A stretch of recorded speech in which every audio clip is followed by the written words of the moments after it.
the signal when you're ready to go.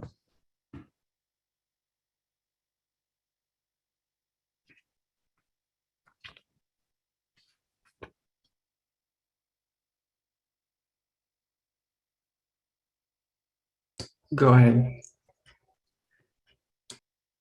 Good morning. Welcome to the 2022 winter session for the 24th Navajo Nation Council. I work as the communications director for the Office of the Speaker, the Honorable Seth Damon. Welcome this morning as we honor not only our Navajo educators, the superintendent, but also Navajo government class of students that have been doing some amazing work out of Page, Arizona. Now I'm going to go ahead and recognize Honorable Kiala Miguel, who will start us off this morning with his introduction. Delegate Miguel.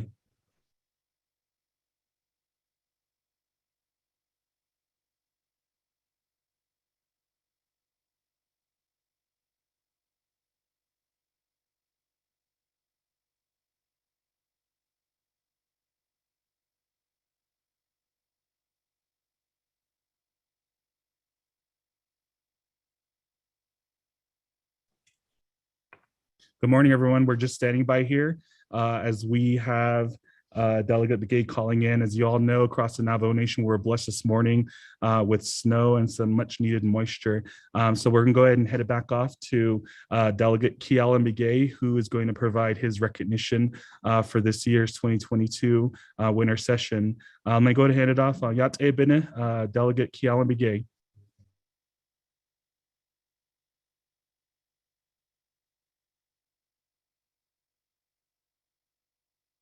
Good morning, this is Delegate Kalen.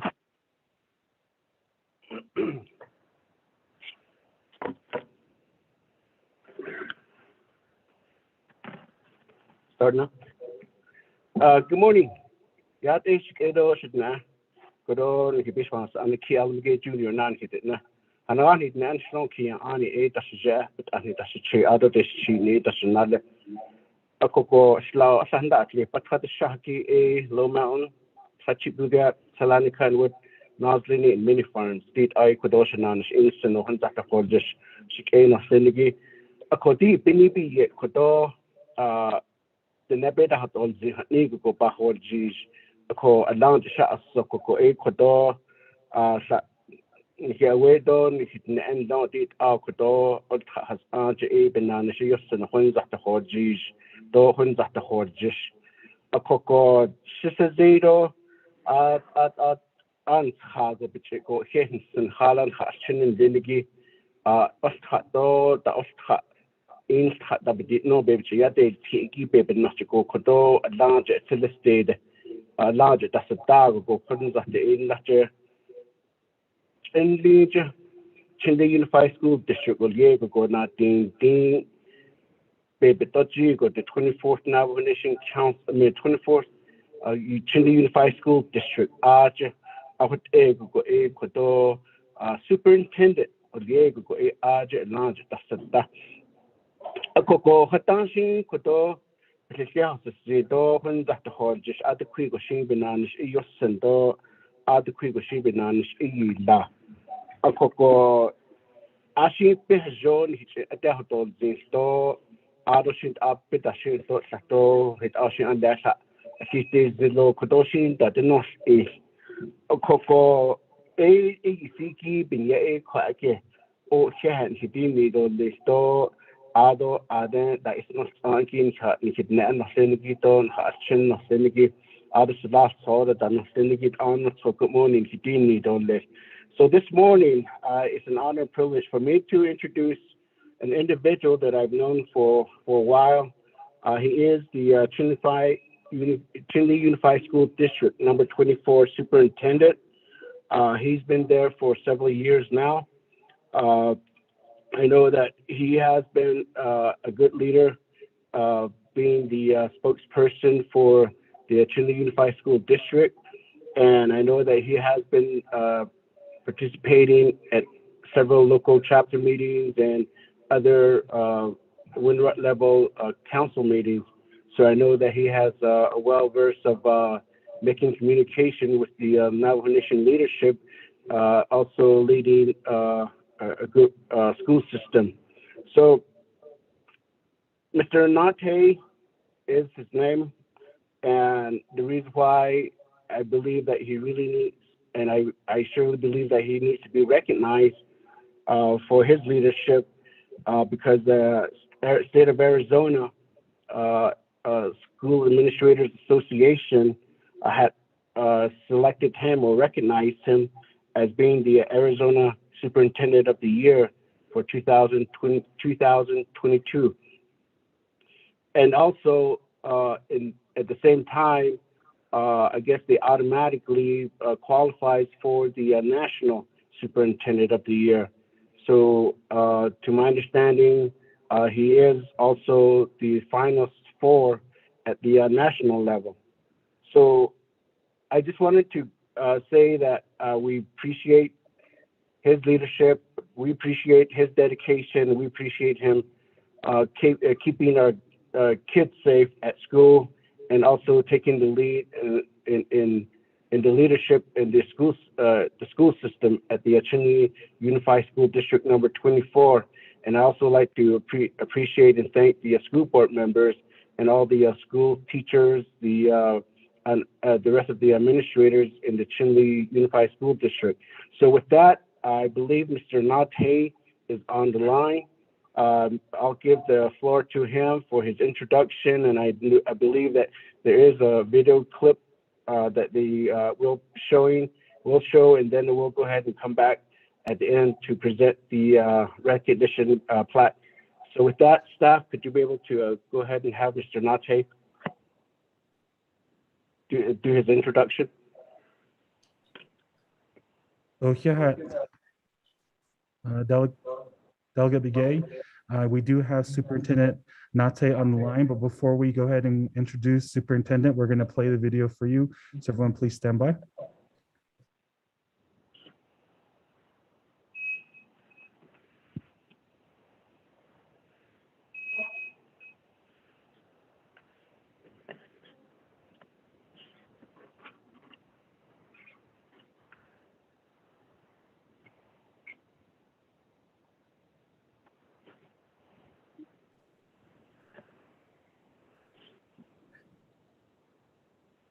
Okay, Delegate, apologies for that. We're having tech difficulties here with the video. I'm just going to, since we're limited on time, I'm going to go ahead and send it off to the Honorable Superintendent Quincy Nate. Good morning, Superintendent. Good morning. Yate do Ahihe Chinunta, Delegate Begay, and the Honorable Navajo Nation Council. She Quincy Nate and She Kachi and Shon, Tolichini, Bashis Chi, my ide excuse me, Ada Shache, Sitma Jenny Ada Shanella, Chinli Dan Nasha, Alchinata Altka, a large Badasada. Good morning, Honorable Navajo Nation Council and those that are watching this morning. Let me begin by saying thank you for the recognition by Delegate Begay and the Navajo Nation Council and this opportunity to speak. I'm very honored to be selected the 2021 Arizona Superintendent of the Year. And this opportunity, number one, I'm the first Native American to receive this distinguished honor in Arizona. And as the Arizona representative, my name is submitted for the national title, and I'm happy to report that I'm one of 4 finalists for the National Superintendent of the Year. And again, according to AASA, the American Association of School Administrators, with over 13,000 members, again, I am the first Native American to receive this distinction. So first of all, I'm very proud of my team. I have an awesome team here in Chinle Unified School District. None of this is possible without them. We have the best students here on the Navajo reservations. I'm happy to report we are the top performing reservation district in the state of Arizona. And so we've done a lot of work. Pandemic has set everyone back.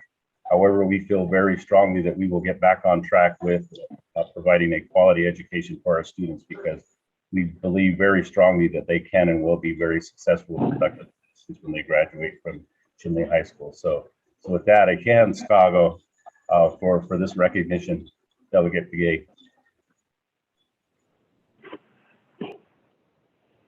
Staff, if you could be able, while I'm talking, try to see if we could play the video. Mr. Nate, again, on behalf of the 24th Navajo Nation Council, as you know that all my chapters surround the community of Chinle. I live down the road in many farms, and I myself have graduated from the Chinle High School and went to the Chinle Public School. So I know it's a good system, school system, and I know you have it demonstrated to continue to improve the school system. So we appreciate that. We thank you, Mr. Nate, you and your family, and also all the school, the Saley Public School, the Mini Farms Public School, the Canyon de Chelly Public School, and other school systems that are under the Chinle Unified School District. And as indicated, we appreciate the school board member. We also appreciate all the parents that are involved within the school. And I know that our kids are doing their best in demonstrating the athletic ability as well. And in other area in the academic, although that we do have challenge due to the COVID-19, but that's not stopping your leadership in continuing to educate our young kids. So again, we thank you very much. As soon as we receive the recognition award, I'll forward that document to you. So I'm not sure if the video will be ready. So let me go ahead and stop here, and then we'll play the video. Staff.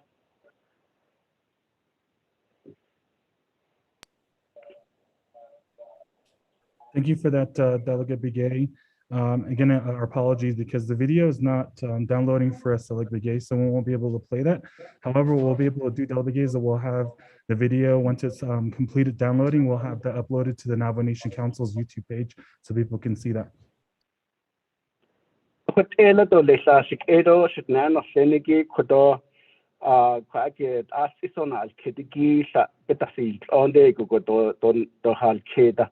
Akut industry shik edo shit nan no sengi ade da is not starting that in lead has on there for a superintendent a larger old cut denigi large ya has tahki kunsina tail ye go jay kodo shahabdi nido shahabdi nido le adin hashin da ostaki do de nishigi a kodo large ya zingo kodo de kojo hos do ha hos soje belt dos zindo nabati king go a kodo a large superintendent of the year ego godika di haki be na kidmila ba anatina kikon I haki hot ai ba to zido na betil che ado di katna na de ko February be she in la de di kat starting on hi hot so kit at in de shi sinani nil go be di as tel ego go na betil che Koko Ashi Hata is in to live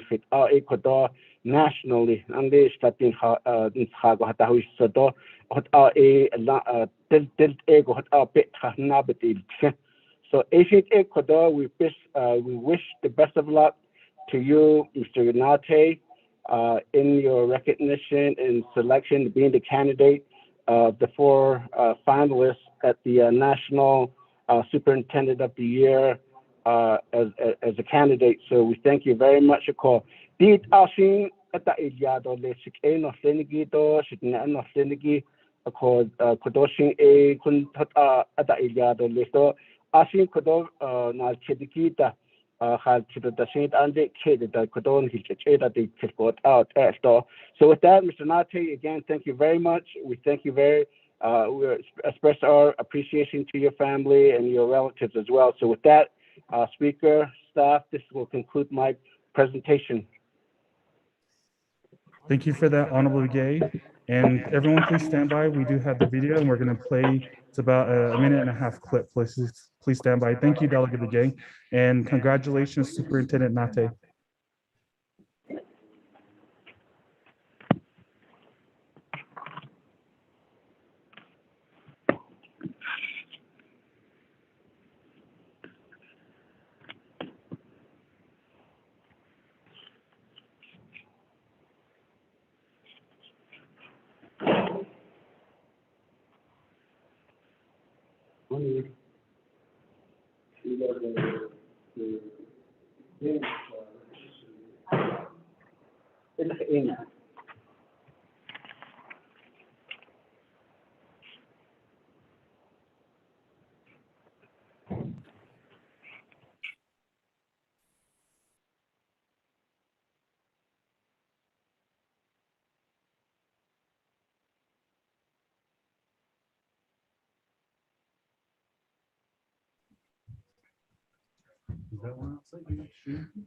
Thank you for that, Delegate Gay. Sorry about the technical difficulties. Now we're going to go and transition to the agenda and now recognize the Honorable Vice Chairman Raymond Smith, who will now present his recognition. Good morning, Vice Chairman. Good morning. Thank you, Shananda. This is Vice Chairman Raymond Smith, Jr., Navajo Nation Council. I'm honored to present a prestigious student within the Valley High School has accomplished a task here just this month during Martin Luther King Day recognition in Phoenix, Arizona. But before I go into that, I'd like to introduce myself.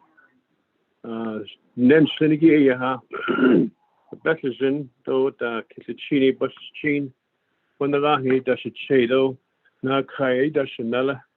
Though the Shela Anoso Shikeda no Senigi, that's not according to the short biography that I have on Mr. Kendrick Begay Jr.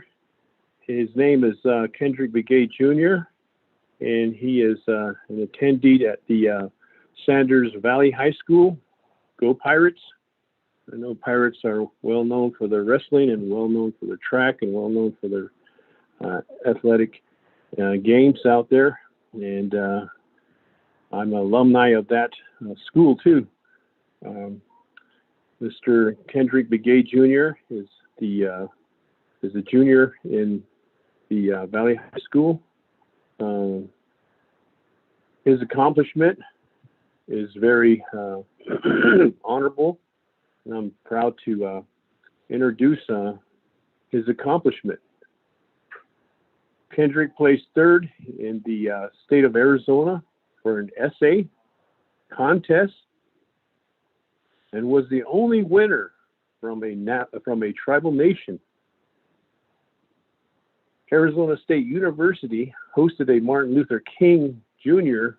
celebration last week where he was honored.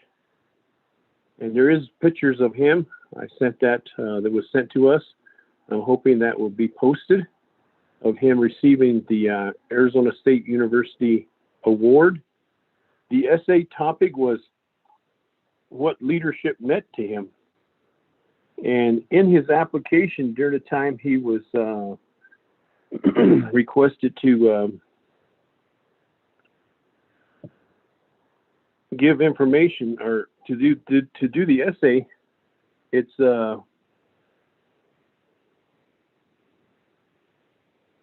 about a situation or an individual within your life community who you think best demonstrates leadership through service. No celebrities, please. And to give an essay, the limit is at least 250 words or less. And that's what he had submitted. And they judged that on basis of the writing skills, sentence structure, voice, word choice, and making how their essay and how it has impacted his life with this essay and his experience with an individual that he had wrote about within the communities of the chapters that I represent, Lupton, Halk, Sanders, and also Wide Ruins of Tlagato, which is the 5 chapters that I'm a council delegate for. So we're very proud to have him win that. And there is a photo of him receiving that ASU award at the 2022 ASU Dr. Martin Luther King Jr. third place essay contest winner, Kendrick Begay Jr.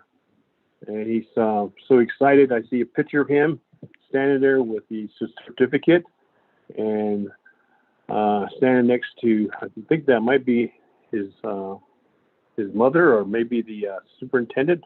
I don't have all the information. It's kind of awkward because we're doing on teleconference. And then he's standing there with the other recipients through the state of Arizona. So this certificate that he got is very honorary on behalf of him. It's from the Arizona State University 37th Annual ASU Dr. Martin King Jr. Celebration 2022 MLK Student Contest, January 20th, 2022. Kendrick Begay, third place, essay secondary, 11th grade, and it's signed by the president of the Arizona State University, Michael Crow, and also signed by Colleen Jennings, Rogan Sack, chair, Dr. Martin Luther King Jr. Celebration Committee. And in this,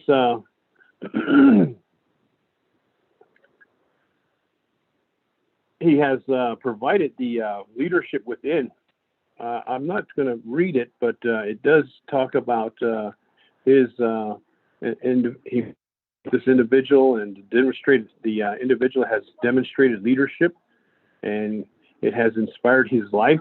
And it's Mr. Wilbert Begay Sr. And he did so much for the community, he says, and he addresses what he had learned and how he absorbed that leadership and how it was something that he will always remember. And unfortunately, Mr.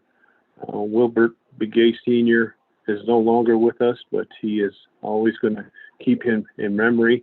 And he says, too, also, I would like to follow his footsteps to the best of my ability, even though he's not my biological grandfather, which is a very inspiring to hear and to feel and to understand.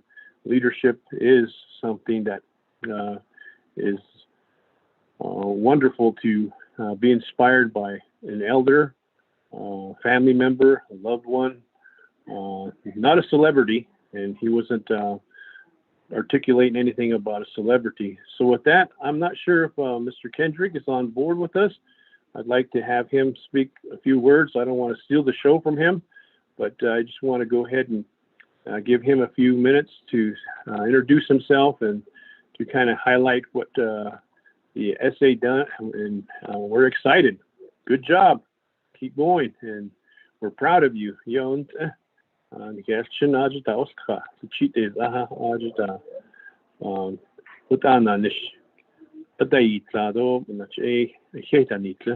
Bebehni do Jonia Fiat Fiat Ado Mado Nijed and Denigido Mosan Chedo that Dado Moyesdo Jagido although she became and Zenigi also for raising him up like this and having him go to school. I see Ayat Edo and Jonago Nasi Gato.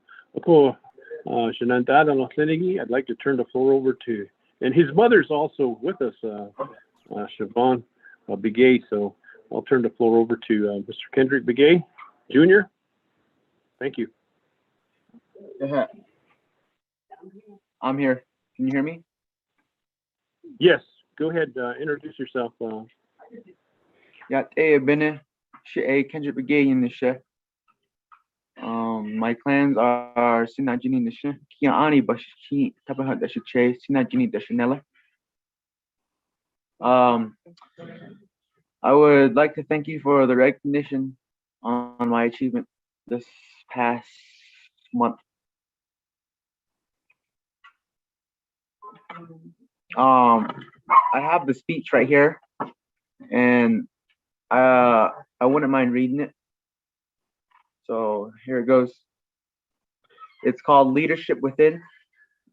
An individual who has best demonstrated leadership in my life was my maternal grandfather, Wilbur Begay Sr., and he did so much for the community. He may have had some flaws, but he easily overcame them with what he was able to do for the community and my family. Everyone knew him not just in our community, but within other communities. He knew so much from his skill set to his Navajo culture, in which he would help do construction projects for the community and even help the community through Navajo ceremonies. Not everyone was able to do what he could do at his age, and he was living a living example of what leadership is, not just what a family, but in communities. I myself would like to follow in his footsteps to the best of my ability, even though he is not my biological grandfather, but rather a role model.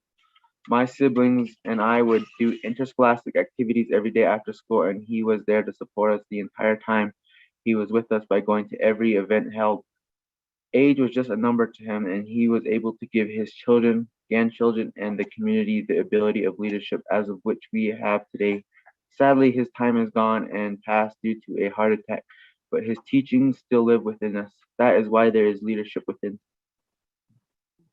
Thank you.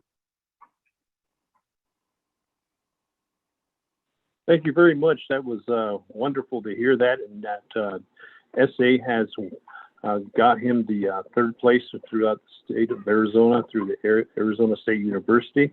Good job.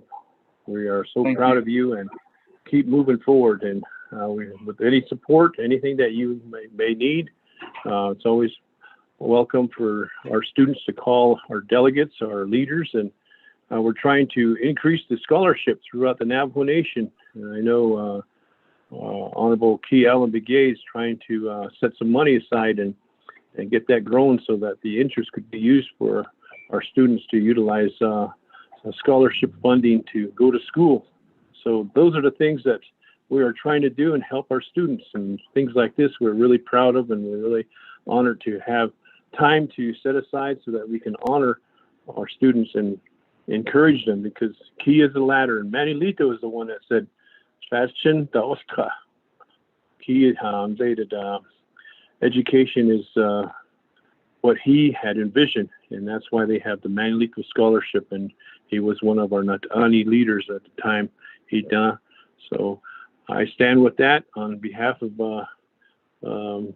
saying good job, and I will always support our students too, and push the education and and thank you, family members, for Kendrick Begay Jr. and raising him up and having him in school. And he's got one more year left, and I'm sure he's probably going to think about plans for his future once he gets out of high school. So good luck. Thank you very much. God bless you all. Yeah, thank you. Congratulations, Mr. Kendrick Begay, for this recognition, and thank you, Vice Chair Raymond Smith, for your leadership, Shanat. Now we're going to transition over live here to the Navajo Nation Council Chambers in Window Rock, Arizona, with the Honorable Vince James. Yat e bine, Delegate James. Yat e bine, Tsile, Ado, Kodo, members of the council, the 24th Navajo Nation Council. Ado she kahasi ko ade isno taiki. Ado kwaikid eya e da shinaden linigi eya e nahania but and linibol tako nate steamboat ada e what e nahana aj ko Steamboat Arizona ako ajid eya kodo recognition here when linigi e kwaike ebe eya be bahasi donald so linigi bahadisla leko ako kodobanat aban slinigi e kindatli legantil ikti kahuye jadeto e hot out eya e benat aban snow e hunza the hodges ado todichi in slons and najini bashin kia ani dashido hanawani dashinale ako hot out eya e kunza e shhodjes ako na baseball ta ane e ajna ta ane itlon e hunza e Sinan is also a Honda the Hodges ako Kodota Chinale and Glenda Wheeler a Quacky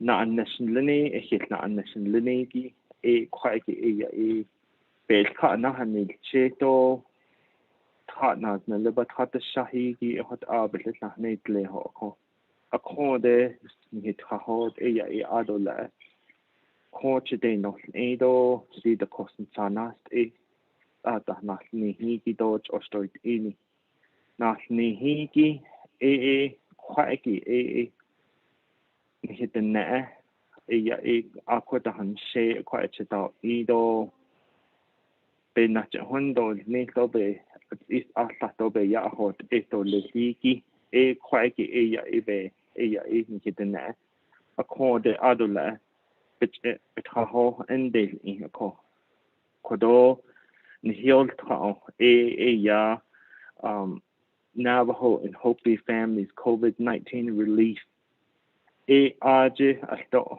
ya betne nesho ko aje ya na nesho ko that ha yun hidden na did asla partners na labat hat shahigi yan ya dat higi be not that o ta be ha oni do le be o ta hostel do le higi be yat in o le higi just out konzate now for Hopi families COVID-19 relief and aje hot ya na lo hanza she hot bis de ni nisha ko do dije at hot business national ko ako hot out the kui go she el ka hina national ni il ako ye go ba he sendo banana national ni idel ni gi ko ha shi da hot ego ha shi na hot in hoda lik thing do big da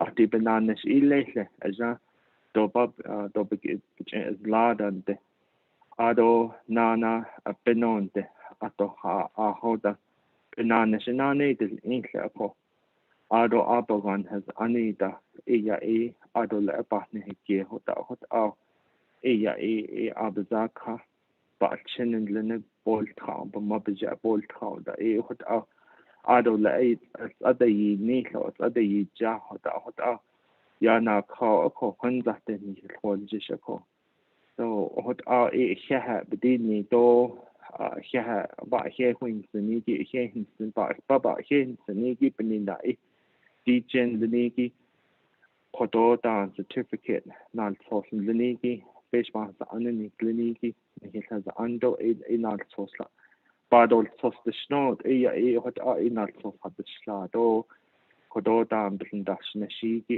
hot abel istan isla leko sheet on shade kodo belaganik etiko ni hit in shotole the Navajo Nation Council hereby recognizes Glenda Wheeler for your dedication of leadership and service for our elderly, youth, and the Navajo people. The Navajo Nation is grateful for your service. Given this 26th day of January 2022, signed by Honorable Speaker Seth Damon and Honorable Vince James. So, kodo na so linigi huin sini benna kodo na so fan so do leko.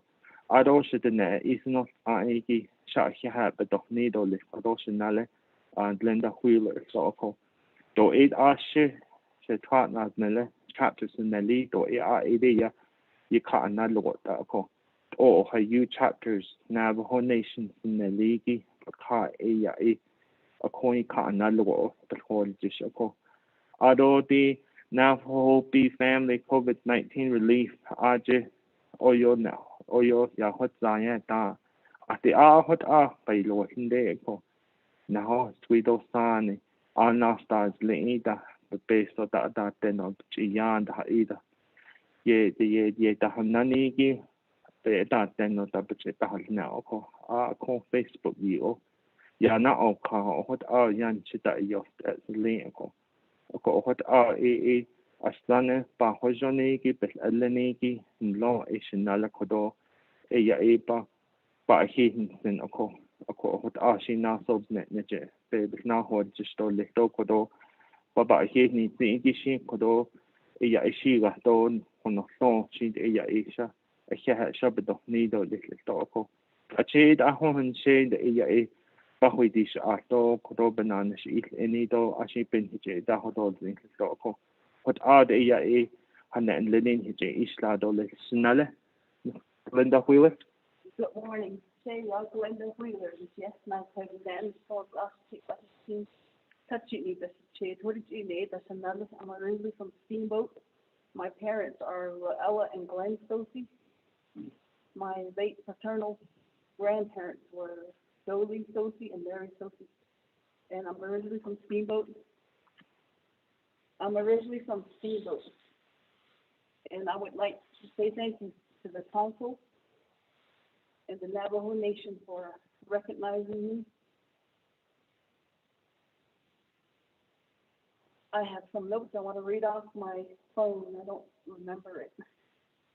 This is a statement to the council on behalf of the Navajo Hopi COVID-19 relief. Honorable council delegates, for the incredible support you have shown our relief effort over the past 2 years. Special thanks to Honorable Delegate Vince James for the endless support he has shown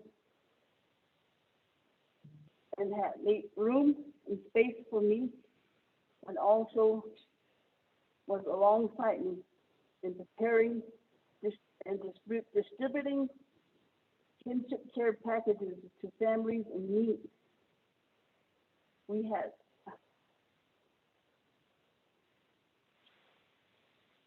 have storage space at the sawmill warehouse in the Kikuchi chapter, where we had given out kinship care packages and provided direct relief to 1,702 families, serving approximately 6,808 domestic people. And we also did 39 PPE distributions that provided 14,635 adult and PPE kits. And then we also served 20 families with hand washing stations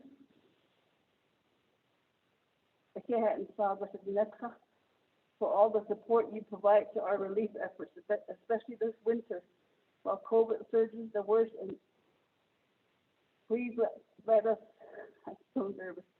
Please let your constituents know that we are here for them with isolation kits for the sick and exposed, and with the public PPE distribution in communities that are experiencing uncontrollable spread. If you would like to help us distribute PPE or organize a public distribution in one of your communities, please let us know. Our hotline number is 1-833-956-1554. Any help request can be made there. Thank you. Thank you, Shanada. Ms. Linda Wheeler, thank you very much for your continuous time and effort to serving our Navajo people throughout the Navajo Nation. And you stepped and gone and went above your actual duties on a daily basis to provide those necessary items to many families throughout the Navajo Nation. And I really want to thank you for that. I know we've been told, recognition is just a recognition, but for today, this morning, I really want to give you that recognition and that honor, to give you that big thanks for doing that wonderful job that you've been doing. And you put a lot of smile on a lot of young children. You put a lot of smiles on a lot of Navajo adults, a lot of Navajo elders. And they were so happy to see many of those supplies that we distribute, that you distribute individually, no matter if it's late in the day, late at night, early in the morning. They were excited, that they were so grateful that you were doing what you were doing and that you were going above beyond your duty. So again, a big thank you to you for doing that, for doing what you can with the energy that you have, that you're given and blessed with each day. So I want to say a big thank you to you, Shanale. Thank you. That will complete my recognition. Thank you. Oh, yeah, Delegate James, for that great recognition, and congratulations, Ms. Wheeler, and for your service to the Navajo people. Now we are live here outside the Navajo Nation Council chambers with Chairman Daniel So and the Honorable Paul Begay.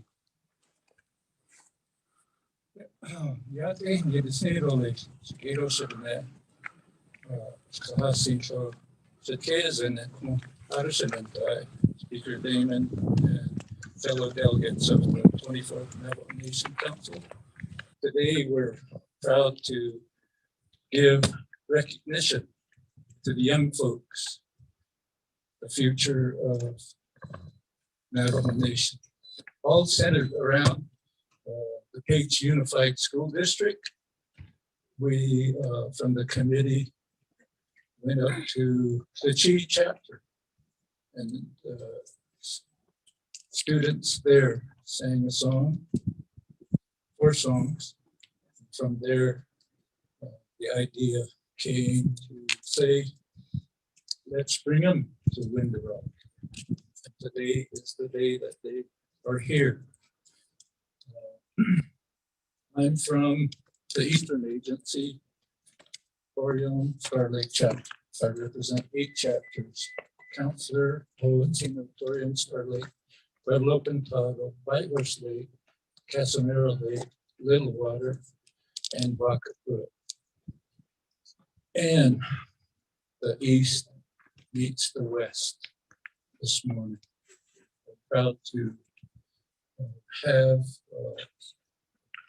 the Honorable Paul Begay introduce the group. I also want to thank Ms. Desiree Fowler for, she's the president of the Page Unified School District, for making this trip possible, and to the administration of Page Unified School District, and to the teacher, Mr. Begay. And I'll let Honorable Begay recognize and introduce the group.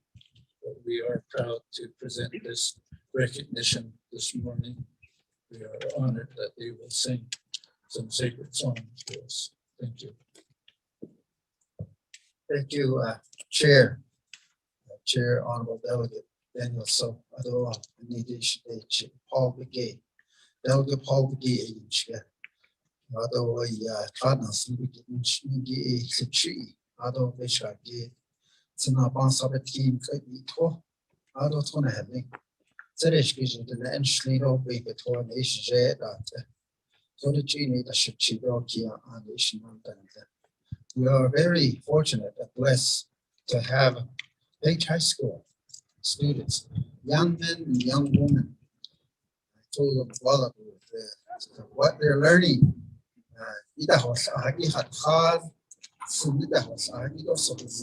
That will be their foundation.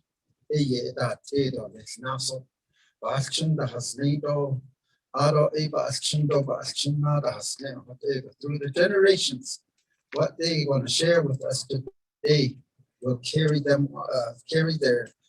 legacy through many generations to come. So the next exercise,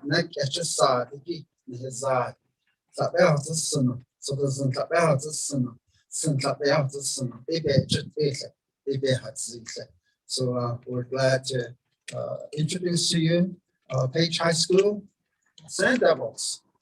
I'm sure we will walk away feeling blessed. This will start the 3rd day of the Navajo Nation Council Winter Session.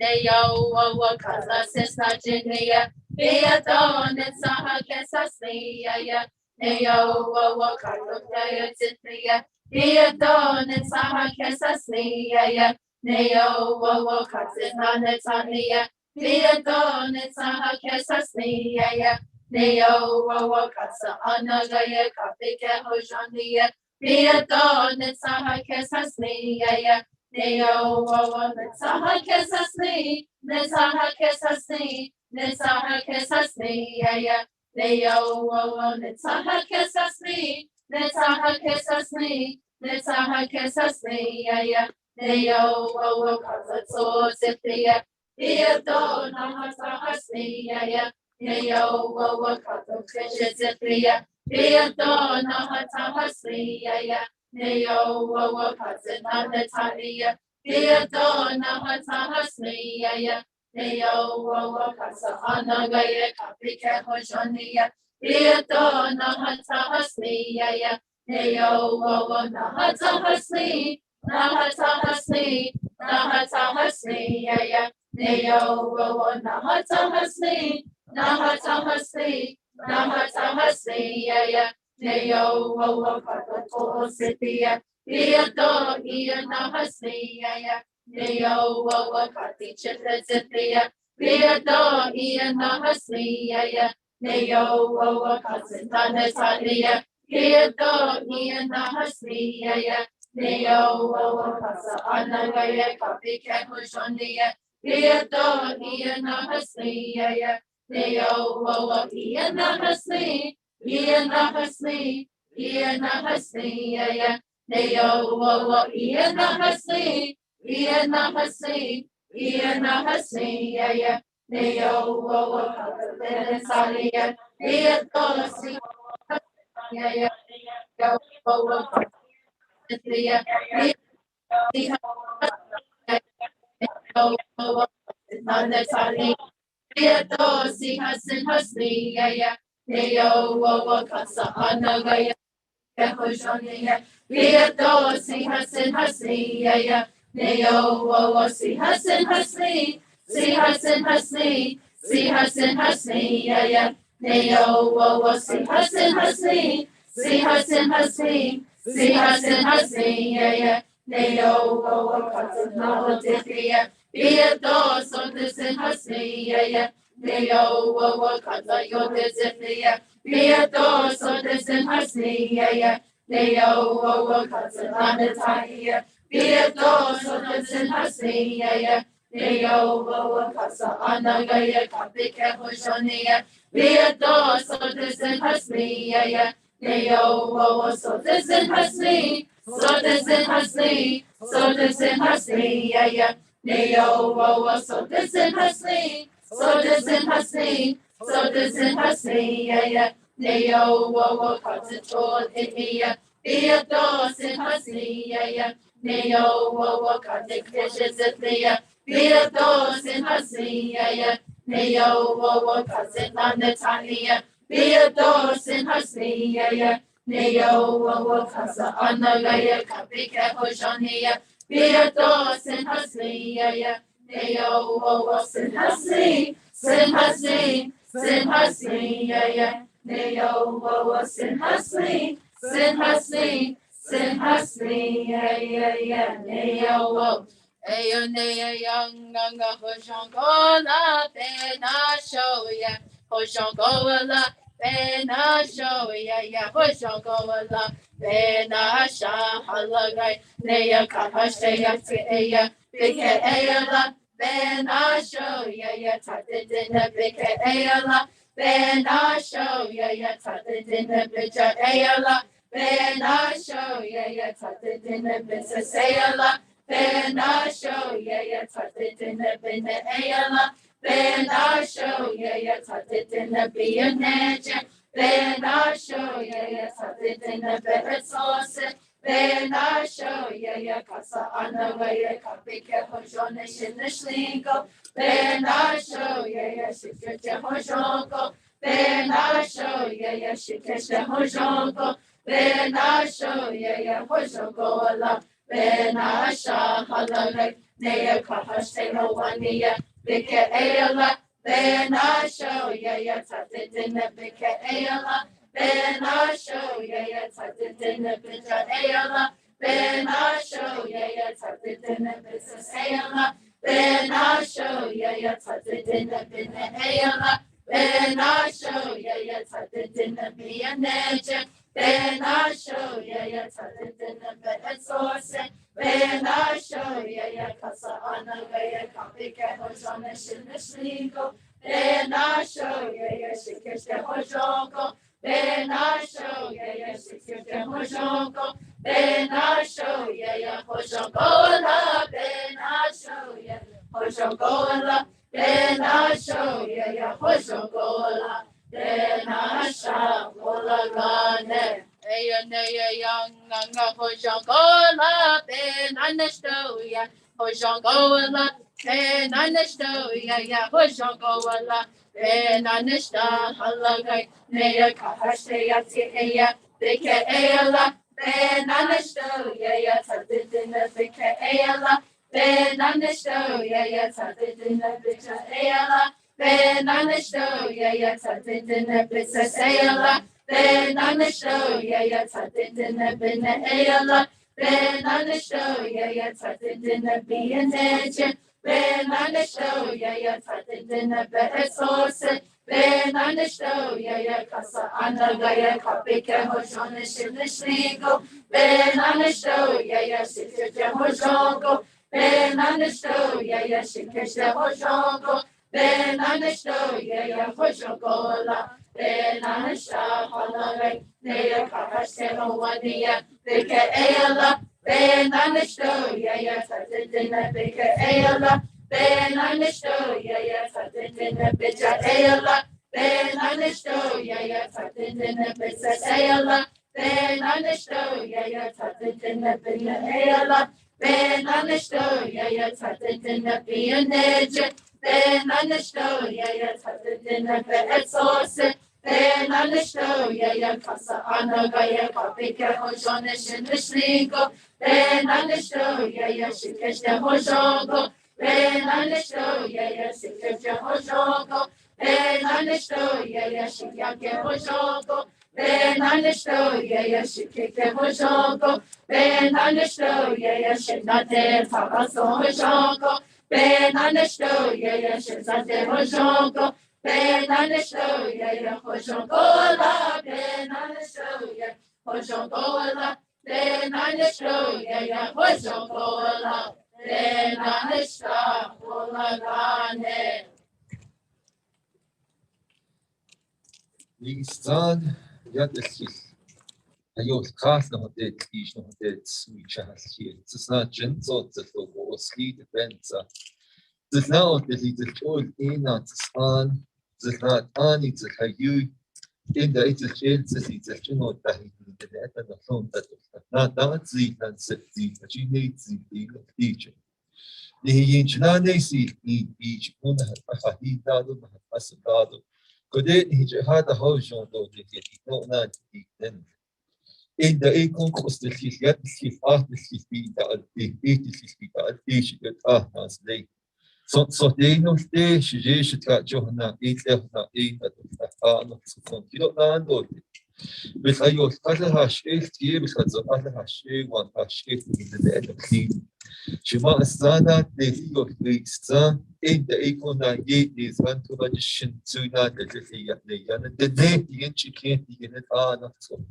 Den of stage جديد واللي هي تعدين صدق تعدين خادي لغاس تودا نو ويلتي هو دي يكون يجيها جوابات في خاطر حتى بيتا هوت تيتان نو نال سو ساندي نو كنا هتابيتو خايتان خاطر يتانا كم بنشر كنزة تنكيخو كاس كنزة تيجي كنزة تكون هسوس تيجي بين إلتا ناس تقول يكون كاشن جوي يجدا اي بيبي كتاج فيديو بيبي كتاج ايدو بين خبا حسياتو وجي هنادا اودنيتو يديسكاد يتا ايدو ين هتانا خليك نود لهتان خا هادي دو ليف ايغ ديان تيبن اتا هيساج انت تلتا ايش ايد so when they need to live, they have these cards, or the not eat cards. Could do these cards, so the never to have not the whole eight of this card of the dot of the kid of the dot. Eight to yada, eight and dini chasi, be it's easy then, it's easy to eat side. It's easy we can eat daddy conta, she gives you con. It's age because of God, the condition, he get a history to the beach, not ata, eight, not apata, see. In the economy, could you at a get not to get not equally Canada at this time of the beach in which John do the more deep than the corn. I use cast of the beach of the suture, yet Nisanya the ship. To take the has yet to the has added the hitch. Would you not sleep? Would you not sleep? Would you not sleep? Would you not sleep? Oh, you not sleep. Yeah.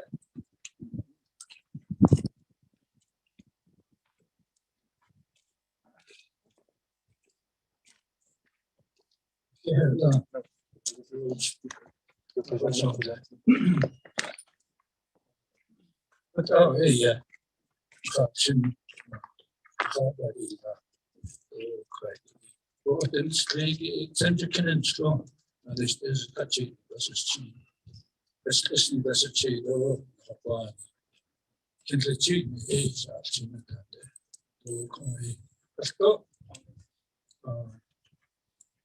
The culture of this side is the symbols and the actually those things to be quite capacity to the so area. In Nassau, it's 8 dollars, but our 8 Sato, the Hasti or the other constitute. Yeah, I should say, Honorable Delegate Daniel So, I don't hear I know that all of us, we feel very blessed, uplifted. Otherwise, at this time, from the Speaker's Office and the 24th Navajo Nation Council. From the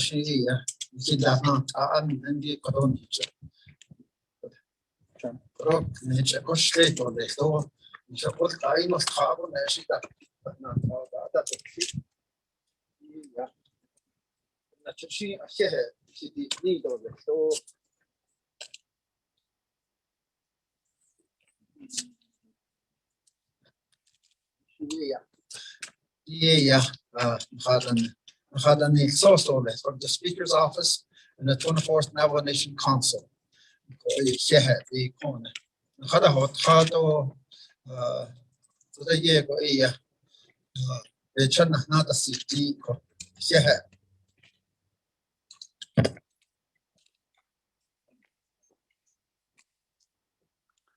Thank you for that, Chairman Daniel So, the Honorable Paul Begay, and to the amazing Navajo government class of students at Page Unified School District for joining us here during the 2022 winter session of the Navajo Nation Council.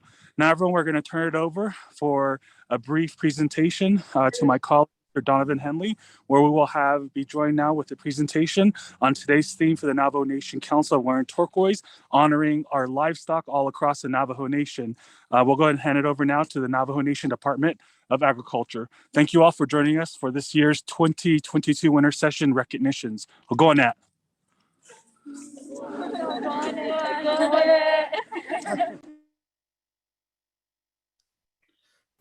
Good morning, everyone. Yat e bene. She ki anishla do tohe drini bashishin.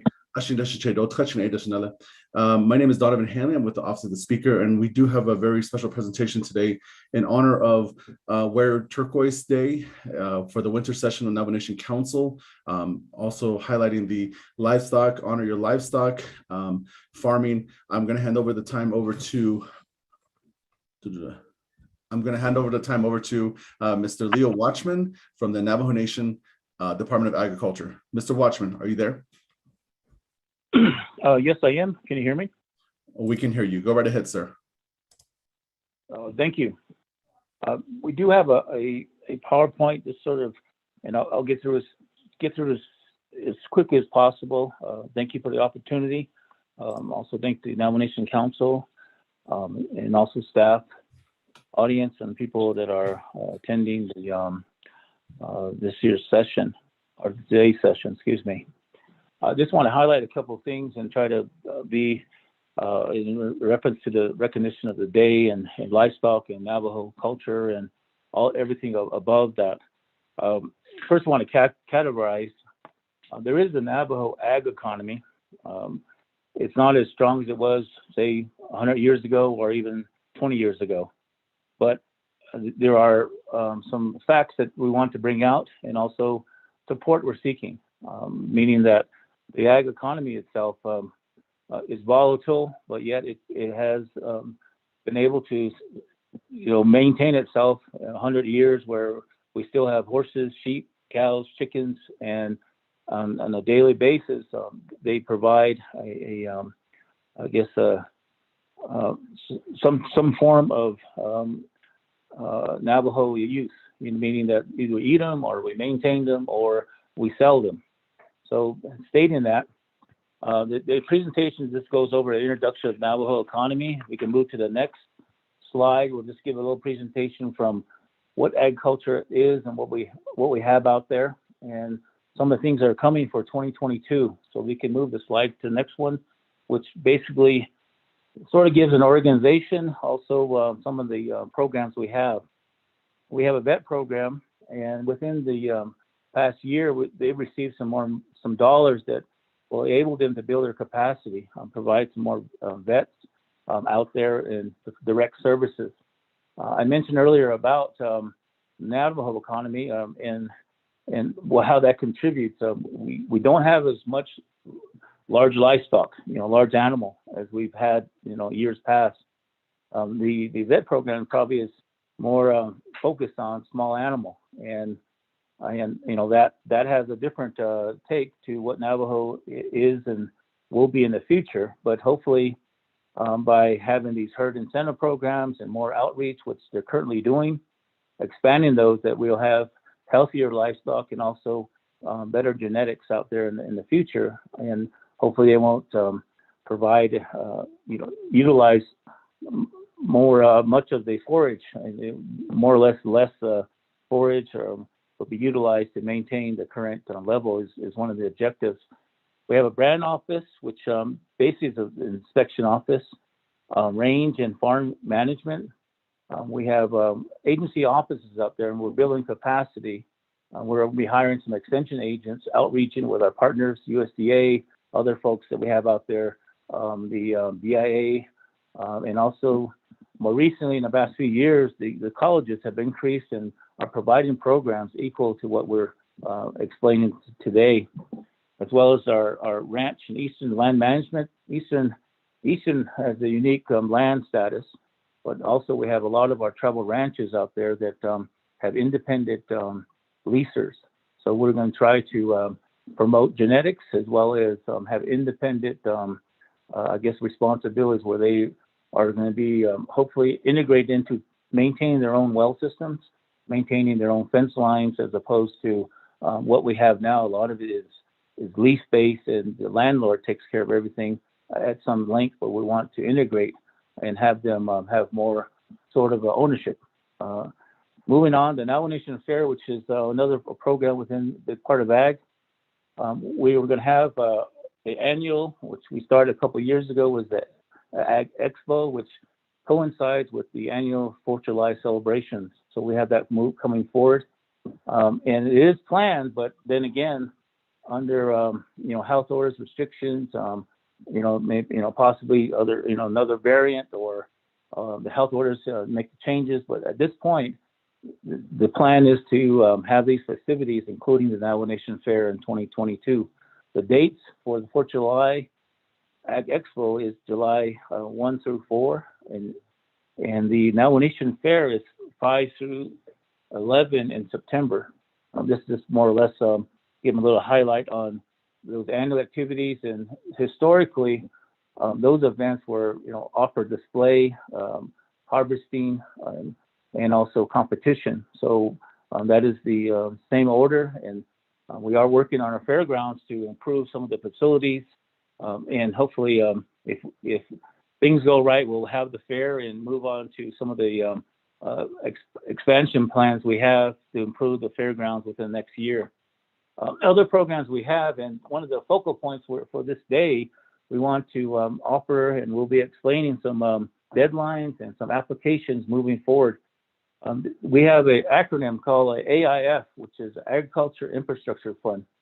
It's basically an insurance program that was set aside, and application was provided through, applied through the USDA, and it enabled us through indemnities, basically how we were able to receive proceeds from the federal government. We instituted some programs, and they're basically on their second to third year. And having stated that, we have a horse management program that we retitled, or the activity within horse management is horse rescue. And that has been going on as, like today, we have a entrapment going on in Tohatchee. And yesterday's result was we brought in around 40 something horses. And that's sort of a weekly activity throughout Navajo Nation, but it doesn't capture all of Navajo. There is a process, but it's been successful. We'll kind of go into the numbers there as we move forward. There's a livestock and management incentive. There's another AIF program that has an application moving forward. We'll talk about the success to that, also some of the requests and support needed. And we also have a farm and garden incentive, which is basically encouraging anyone to, if they're on Navajo, to apply for a grant ranging from $500 to $1,000 to plant a garden. If you have a land use permit, is to revitalize your farm. So those are some of the things that we are promoting, and it's the second year, and there's been a lot of interest. And as we move forward, these programs that I've mentioned, they've all have upside in participation. So with our leadership and explaining that there is independent growth in these areas, we're going to be asking for proceeds to utilize our infrastructure fund, whether we currently have it appropriated or moving forward with the different need. Again, there's other programs we have out there. There's Agriculture Conservation Corps. We had it going about a year ago, but we had to we discontinued that because of the pandemic, meaning that the target was getting out to these farms or range areas and providing either fencing projects or waterway development, catchments, you can say, or basically improving a rancher or working along with the rancher. We're going to be instituting that again this year. Hopefully we can maintain without, no interference with health orders on our contact with the general public. Again, these are some of the things moving forward. We have other programs we're working with in water resources. They have a number of projects. They're working on windmills and other things in the community. I think they've reported a few times on it, but it's basically all of these programs. The AIF funds them, and the AIF itself is it has an annual application, and when we receive and how we do with the policy is how we're able to project or look at other forms of projects or needs that Navajo have out there and fund them, working through our leadership, whether it be executive or the legislative side. The next slide is just the organizational chart. I'll move forward on that, but we have about 40 plus people that are working, and we'll be upwards of about 65. The add-ons are by the agencies. We're going to have some extension agents will be out in western through eastern and northern, some hires, as well as some of the requests for more veterinarians and also more outreach. So again, right now is our base, but as we move in, working with Navajo Nation personnel and other to follow the process of hiring, that's the outlook for 2022. And it's just explaining that we are moving and trying to, the Navajo Nation is such a large land base, and there's independent needs and different ways to approach things throughout Navajo. So as we build capacity, hopefully will integrate those needs, particularly to that community. Moving forward, the drought conditions as the heading and solutions. And I just wanted to highlight, it's not really a downer or saying, it's a negative thing, but this is the situation we have. There are drought conditions is more evident right now on Navajo than any other time. There's Navajo Nation in terms of conditions, meaning that we have passed and supported drought declarations. We have a food desert, which is referred to as right now in Navajo. We don't have enough of our products that are grown and used on Navajo. So we're really heavily dependent outside of Navajo. So that it's more again. With the drought conditions itself, we really need to, look at that. How can we change that? Drought conditions also provide, a lot of emotion, a lot of disparity to raising livestock, or even as we get along with the use of land, overgrazing areas that we hadn't, and the areas that have been overgrazed in terms of forage are overused and they're not usable, and we're kind of moving our livestock, or the livestock themselves are moving to areas where they hadn't. So those are some of the things that we deal with daily on a daily basis. Depleting resources and overutilization is kind of the same category. Water, we have a number of windmills throughout Navajo that we work with water resources for livestock or other, and they're heavily used. They probably are more used than any other time because of the conditions. And if we'll look at other things and provide some solutions, and what do we do about that? So moving on, overstocking for livestock. And this is a message out there, meaning like today, in order to preserve into the future what we have, we really need to manage our livestock. And we do need to institute some form of management that's consistent. We may have a rancher that stays within their tally area or their stocking rate, but next door neighbor then themselves are, providing, way overstocking their limit for the area, and it's consistent throughout Navajo, and that provides hardship, dispute, and then again at the end, disharmony is the end result, and a lot of times that is the only way to handle that is courts or other things. Basically stating that as we look at non-permitted livestock, and that's an abundance on Navajo, we're basically going to have to look to see what land's available and really what can be permitted into the future. The non-permitted livestock, present a challenge. We're not, and that's the everyday thing, we're not disallowing people to provide, their way of life. But on the other hand, we're also saying that you need to be responsible. So these solutions we have in terms of slides, implementation of a contingency plan, adjusting permits, maybe looking at providing development for like hay fields or beef and slaughtering facilities might be some solutions moving forward. Having stated most of those things, incentive versus insistence is sort of what we want to highlight here, and not taking too much time.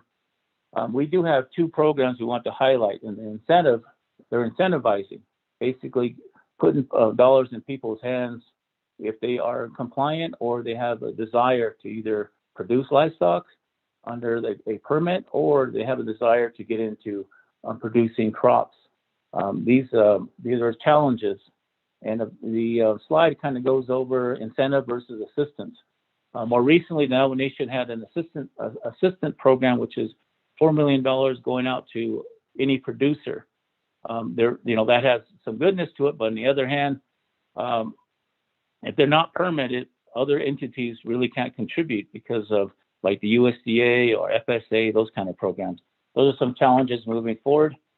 But for honoring the day, in terms of, and this model, it has been done in the council before, but the programs offered through Department of Agriculture, through our AF program. We have a bull leasing, which will be started in April, May. We have a horse rescue is going on daily, and we're trying to limit the number of livestock or horses that are out in the range, but also working through communities and looking at other ways to provide incentives. We did have an equine rewards program that was involving the local community and has been brought up several times by our oversight. Why can't we institute those? So again, there's livestock incentive, herd incentive, farm incentive, and also our events moving forward. Lastly, and I want to see if I can reach out to the council or even people that have influence to our incentive programs we have. We have a livestock incentive. We're estimating the third year, we're going to be looking at about 2.5 million in incentives to livestock producers. And average payment is around $2,500 for the participants we have. And we also have farm and garden. Again, it's going to be our second year. The estimated incentive cost is well into $500,000 to $600,000. Again, the opportunity is that, and as we move forward, is that the individual, if they want to provide, I guess, want to get into gardening, we'll have a incentive to do so. And their second year is promote their second crop, or basically contribute to the soil and other things to be a good farmer moving forward. As a producer of livestock, whether it's raising sheep or cattle, or in some cases horses with working horses, we're through a permit, we were promoting that. But doesn't this allow people that wanted to get into the business of producing any form of livestock? I think that's where we're targeting. Lastly, I just want to say that they're moving forward as we're moving into a new era, and also how Navajo can readjust its economy, the ag economy. Some of the things that we need to promote is proper range management or resource management, finding a niche market, finding a way to promote our Navajo producers. And example would be the sheep. The cost of sheep is substantially high. Within even 1 year, I think they're topping $400 or $300. This is Vice Chair Smith. So there's some other outreach that we have that we would like to promote. And if you look at our handout, hopefully be presented or given to the council and members that have interest. Processing facilities are another thing that it has a cost to it, and also farm to school programs, other things, integrating partnerships. Lastly, incentive sales for farmers and ranchers, encouraging them to sell locally, and maybe there could be incentivizing that to where they can build capacity to meet some of the demands out there that are, what we have on Navajo, schools or businesses or even individuals themselves with that opportunity. Again, that's pretty much what we have. I kind of rushed through that, but more of an opportunity. The Department of Ag thanks the council for just allowing us to speak. And as we move forward, we have some legislation that will come that will look at that opportunity to expand and further get into details of what we want to target as a part of revitalizing a Navajo ag economy, and also putting incentive dollars out there to the hands in which that are creating the economy. So that's all I have. Thank you for the opportunity. Thank you. Yeah, thank you, Mr. Watchman. We appreciate your presentation, and we will look forward to more information and more good things coming from the Department of Agriculture. Thank you very much. Speaker? Thank you very much, Mr. Watchman, and thank you very much to the presentation this morning. Yate, to everybody listening in, thank you very much for being a part of the discussion. If you have any further questions, I know Mr. Watchman's available. Him and his staff there at Department of Ag will be very helpful in anything that they need to assist you with. Mr. Watchman does have his website under Navajo Nation Department of Agriculture. You'll find the contact information on there too as well.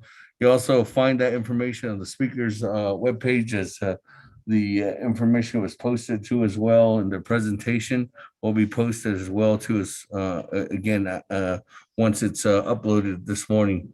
Right now, colleagues and everybody listening in, though, the time now is 10:06 a.m. We have to by law get back into session, so we'll go ahead and continue on down. We do have an approved agenda. If you're here with us throughout the week, this is our annual winter session, and we'll go ahead and make sure that we get that on the record before we go into roll call. Hold on.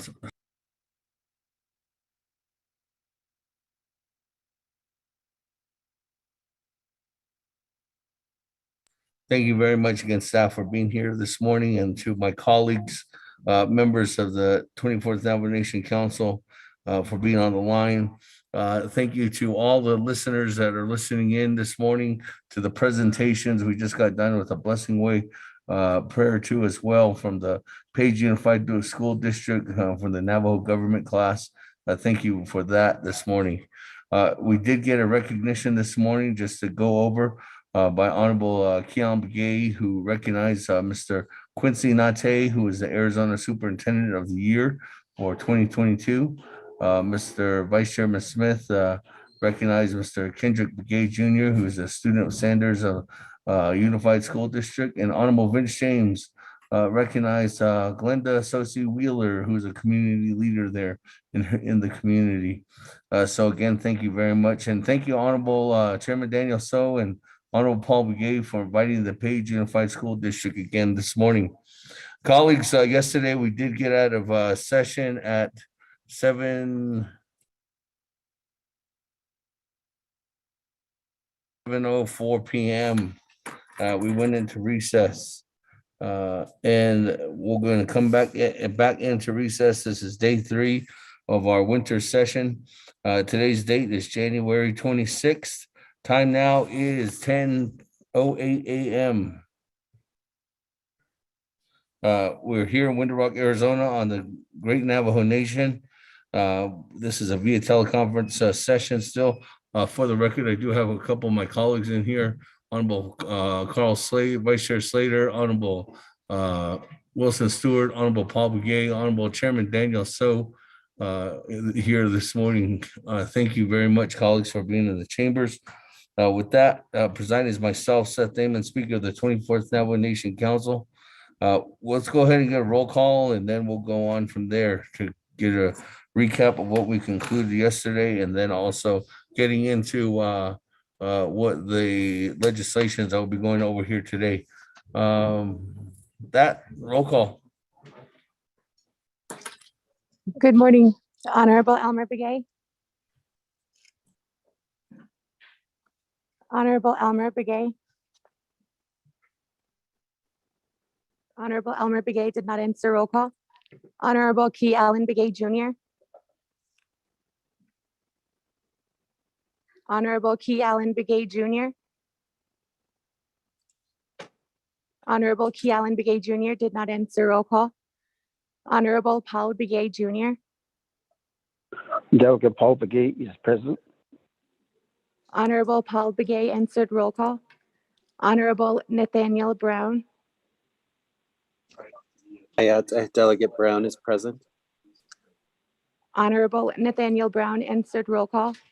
Honorable Eugenia Charles Newton.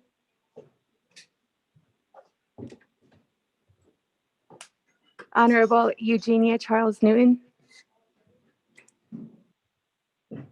Honorable Eugenia Charles Newton did not answer roll call. Honorable Amber Kines-Bakrati. Yate Shadeja, this is Delegate Amber Kines-Bakrati. I'm present, thank you.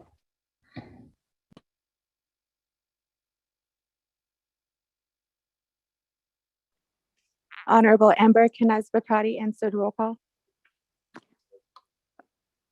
Presiding Chair, Honorable Seth Damon, present. Honorable Herman Daniels, Good morning, present. Honorable Herman Daniels answered roll call. Honorable Mark Freeland, Good morning, President. Honorable Mark Freeland answered roll call. Honorable Pernell Halona, Good morning, Helena is present. Honorable Pernell Halona answered roll call. Honorable Jamie Henio, Good morning, President. Honorable Jamie Henio answered roll call. Honorable Vince James, Delegate James present. Honorable Vince James answered roll call. Honorable Rick Nez, Delegate Rick Nez is present. Honorable Rick Nez answered roll call. Honorable Carl Slater, Honorable Carl Slater is present in the chambers. Honorable Raymond Smith Jr., Present. Honorable Raymond Smith Jr. answered roll call. Honorable Wilson Stewart Jr., Present. Honorable Wilson Stewart Jr. answered roll call. Honorable Otto So, I'm present. I'm here. Honorable Otto So answered roll call. Honorable Charlene So, I'm present. Honorable Charlene So answered roll call. Honorable Daniel So,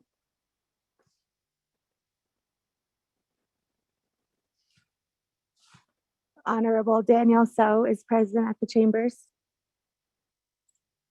Honorable Eugene So, Oh, yeah. Honorable Eugene So answered roll call. Honorable Thomas Walker Jr., Honorable Delegate Thomas, Daniel So is present. Honorable Daniel So answered roll call. Honorable Thomas Walker Jr., Honorable Thomas Walker Jr. did not answer roll call.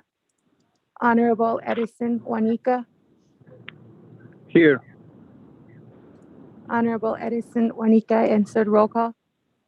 Honorable Edmund Yazi, Here. Good morning. Honorable Edmund Yazi answered roll call. Honorable Jimmy Yellowhair, Honorable Jimmy Yellowhair, Honorable Jimmy Yellowhair did not answer roll call. Going back up, Honorable Elmer Begay, Honorable Elmer Begay, Honorable Elmer Begay did not answer roll call. Honorable Key Allen Begay Jr., Honorable Key Allen Begay Jr., Honorable Key Allen Begay Jr. did not answer roll call. Honorable Eugenia Charles Newton,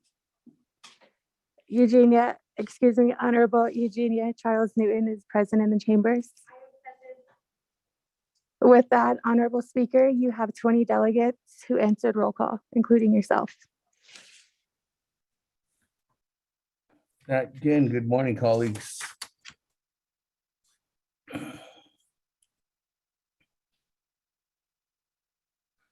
Again, good morning, colleagues. This morning we have 20 members present, entering roll call. Thank you very much, Scott Ebene. With that, again, we did have an invocation by Mr. Otto So on Monday, and we did also have a prayer this morning that was done by the Page Unified School District. So again, thank you very much to all the students who came out from there. With that, let's go ahead. Yesterday, colleagues and listeners we did start off with our oral reports. We went over 8A, which is the Bureau of Indian Affairs, 8B, which is Indian Health Services. We got a report from Mr. I keep forgetting his name, Mahoja, our new Bureau of Indian Affairs Regional Director, and then Ms. Rosalind So from IHS. And then we did get an update on 8C from Madam Attorney General. And then we did approve the Navajo Nation Youth Advisory Council presentation or written report. We also did approve the written reports for the standing committees, boards and commissions, Bureau of Indian Affairs, IHS Area Director, and the Navajo Tribal Utility Authority. With that, we continued on down to item number 10, old business. 8A, legislation 0123-21, which was sponsored by Honorable Freeland. That passed with a vote of 15 in favor, 7 opposed, speaker not voting. We did recess right after that, and that brings us on to item number 11, new business. We are under new business, item number A, which is legislation 0209-21. This legislation, colleagues, is sponsored by Madam Chair Amber Crotty, co-sponsors myself, Seth Thaman. With that, Madam Chair Amber Crotty, I do believe she is on the line. With that, Speaker, Mr. before Rico. you ask for a motion, I'd like to ask my or get guidance. This is Delegate Crotty. These projects have been reviewed by DOJ and are considered ARPA eligible. If I could ask as a sponsor to remove this legislation off the agenda and allow the delegates to modify their ARPA listing to include these eligible projects. Thank you, Speaker. So are you making a motion to delete this item off the agenda, Madam Chair? Yes, Speaker.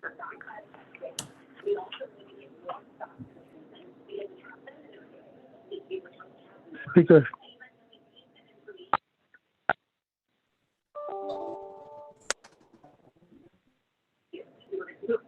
Excuse me, Speaker, this is Delegate Yell here. Call in for the record. I'm on the line. Thank you. Good morning, Honorable Yell here. With that, colleagues, there's a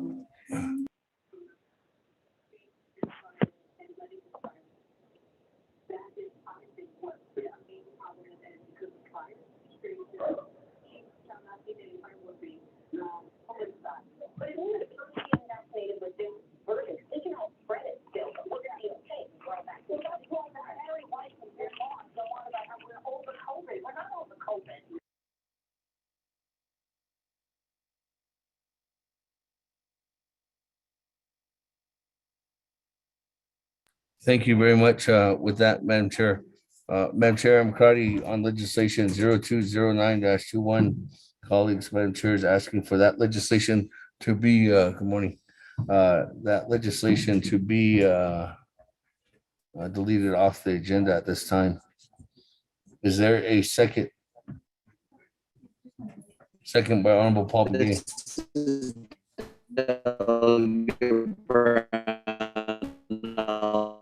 Second.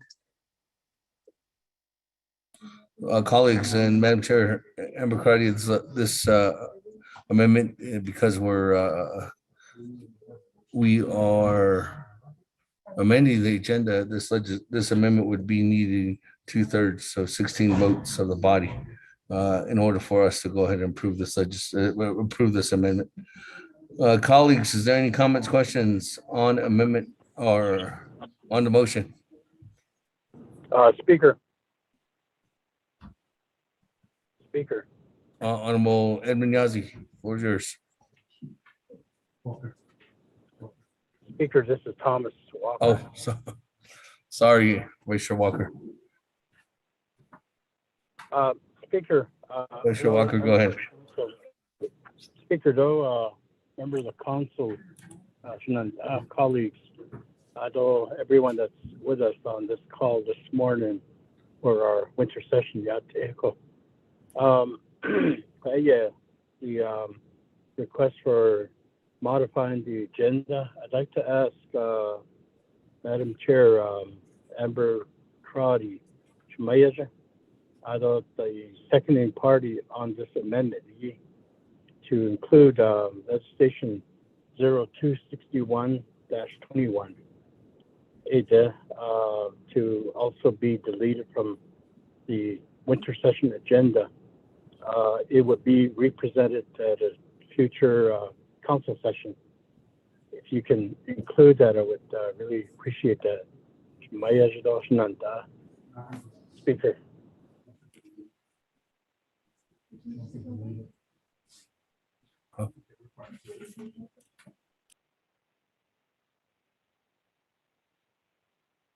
Thank you very much with that.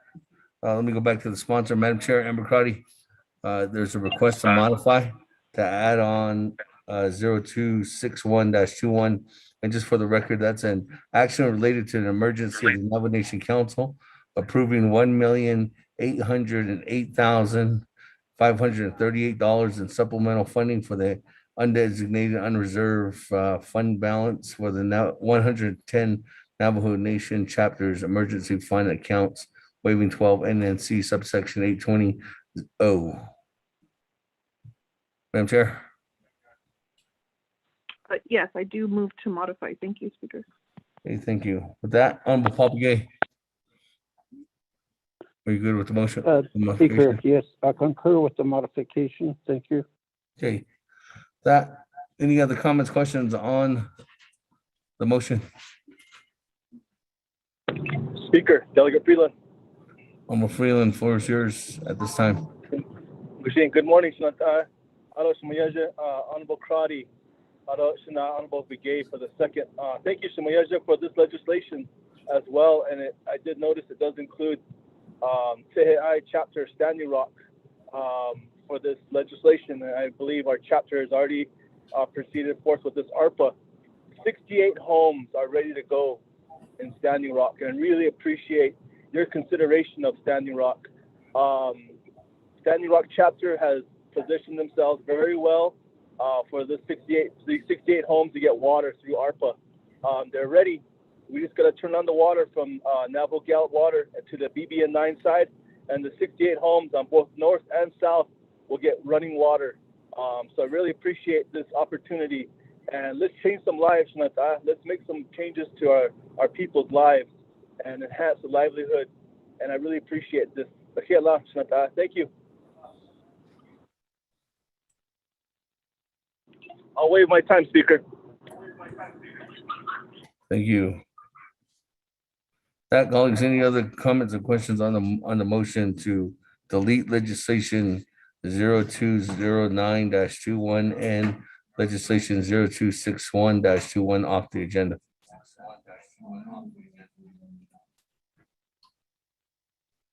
Going twice.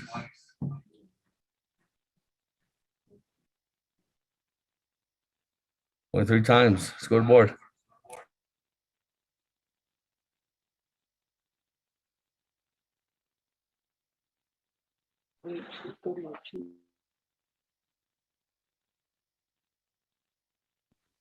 Honorable Almer Begay, how do you vote?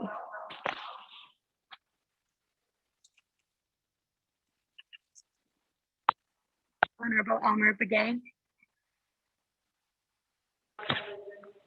Delegate Kelly. Speaker, this is Delegate Begay. Honorable Almer Begay, how do you vote? I wanted to know that which legislation we can remove.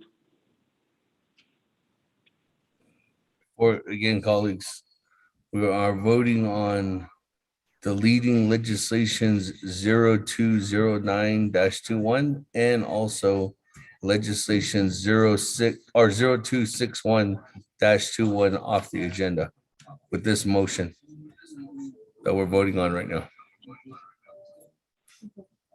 Vote red. Honorable Almer Begay votes red. Okay, Alan votes green.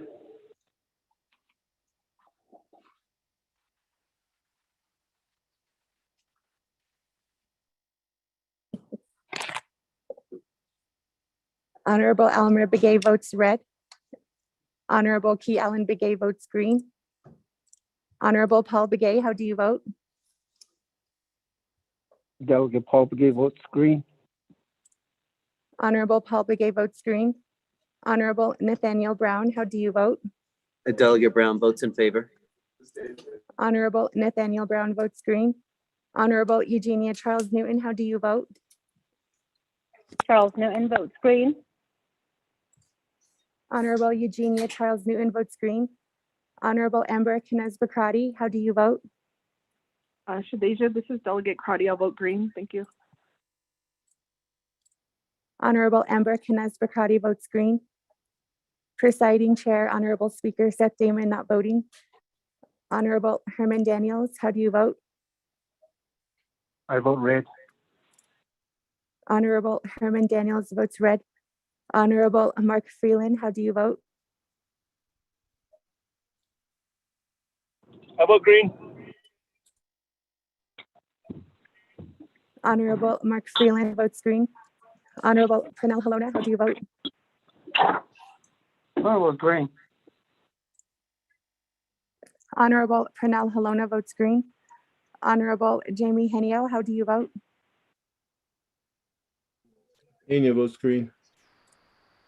Honorable Jamie Henio votes green. Honorable Vince James, how do you vote? Delegate James votes green. Honorable Vince James votes green. Honorable Rick Nez, how do you vote? Delegate Rick Nez votes green. Honorable Rick Nez votes green. Honorable Carl Slater, how do you vote?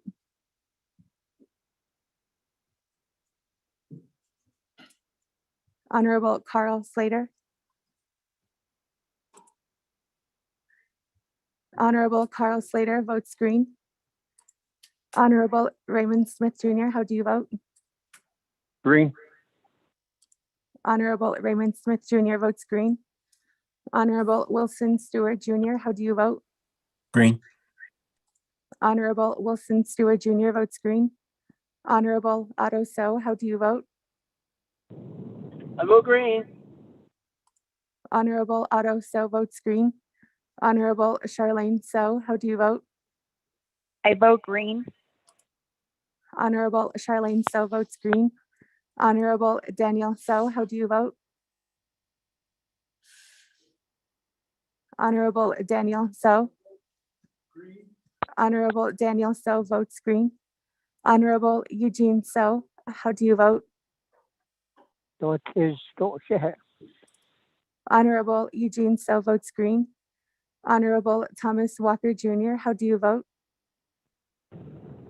Thomas Walker votes green. Honorable Thomas Walker Jr. votes green. Honorable Edison Juanita, how do you vote?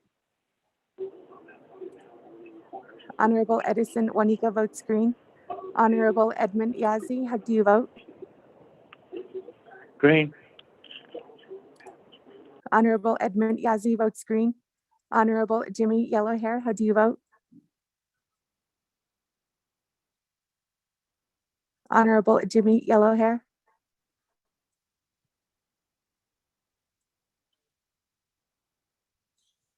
Once again, Honorable Jimmy Yellowhair.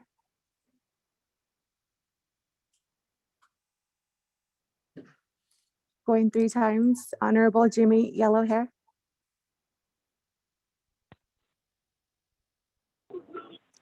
Honorable Jimmy Yellowhair did not vote. With that, Speaker Delegate Damon, Yellowhair votes green.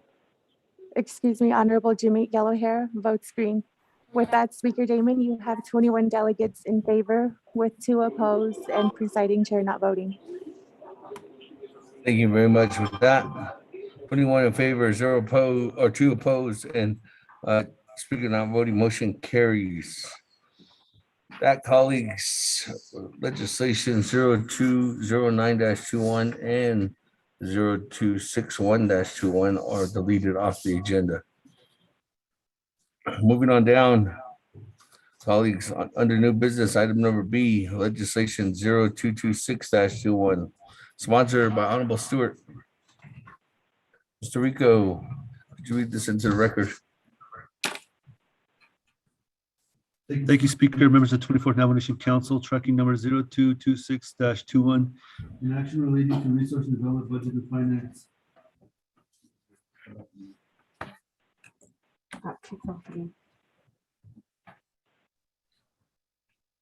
Tracking number 0226-21, an action related to resource development, budget and finance, navigating committees and Navajo Nation Council, allocating $500,000 in citizen funds to the Capital Projects Management Department, CPMD, for the planning and construction of the CPMD renovation Phase 2.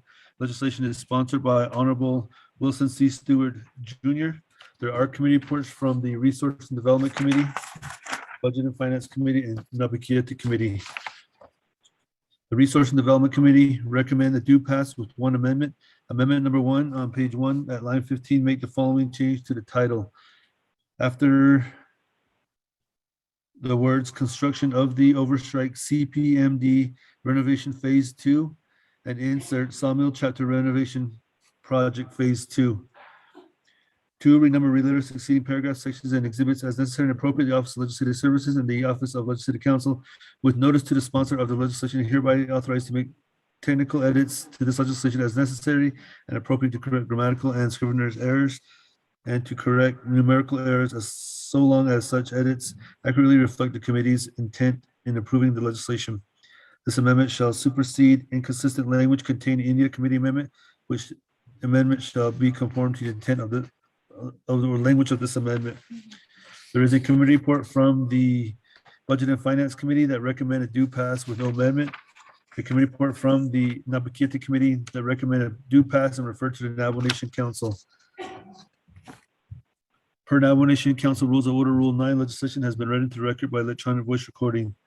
This legislation will move on to the Office of the President and Vice President. Mr. Speaker. Thank you very much, Mr. Rico. With that, on legislation 0226-21, Honorable Stewart, this legislation, again, colleagues, is a 2/3 vote. That, is there a motion? Motion by Honorable Edson Wanika. Second? Vice Chair Smith. Second by Honorable Vice Chair Smith.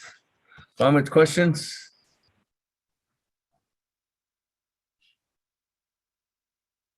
Went twice. Speaker, this is Delegate Charles Newton. I do have a question, not specifically about this project, but it's related to the project. So is it on the legislation? Yes, sir. That, Honorable Stewart, you have 20 minutes on the board.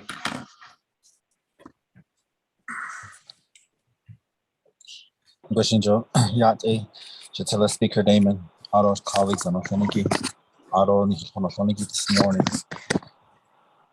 It's not through Facebook or through the Zoom. It's not on Othoniki this morning. Honestly, Yate, I get this legislation 226-21. Sawmill community de Linigi Epa Kodogi a chapter Linigi a renovation project Bandi Kredo Bansi Kreoko. The contractor he Arviso Construction Auto Navajo Nation Division of Community Development Community Project Management Department get a down he cut nachaho.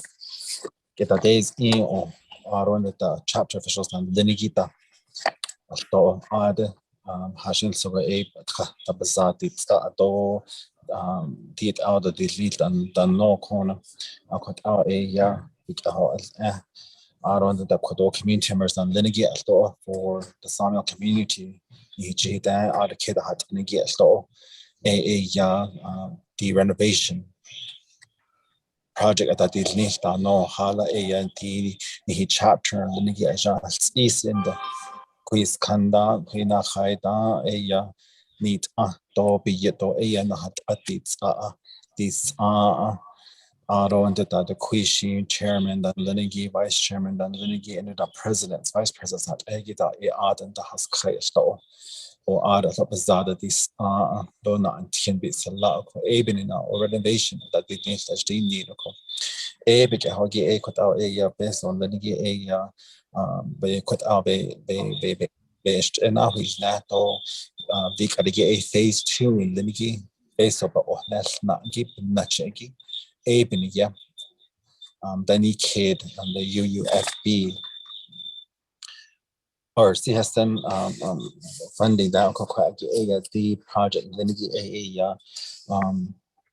put out a phase 2 the administration portion of the facility Apache County double wide artists is on the north side of Sawmill.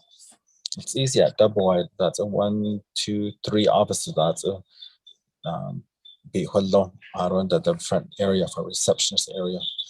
Around a kitchen. It's easy. The Najota Hagi Ahinane Kasa as leadership to meet with the either constituents or leadership that on the line I do have the Sawmill community leadership. Shana, Mr.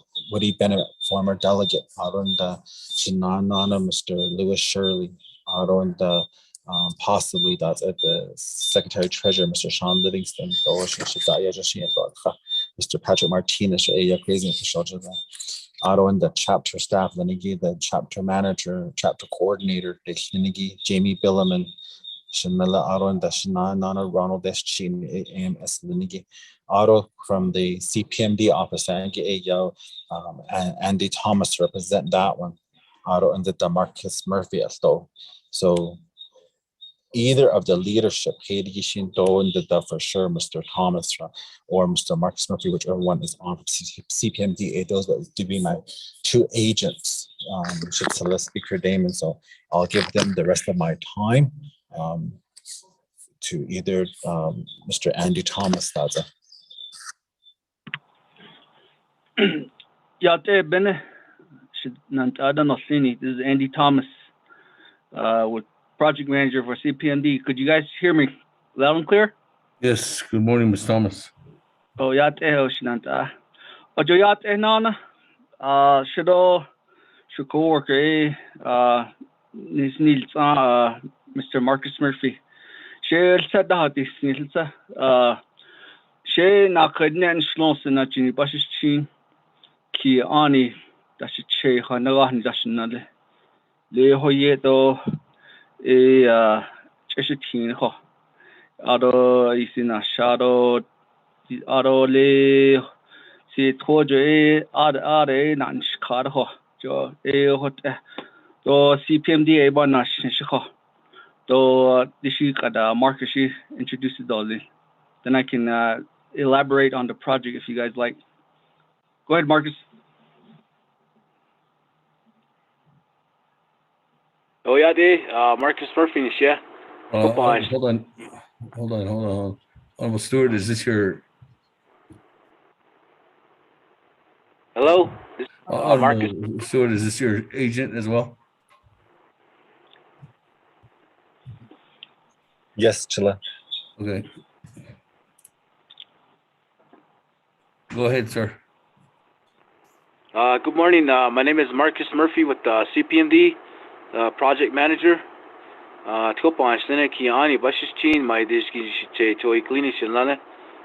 from Crystal, New Mexico.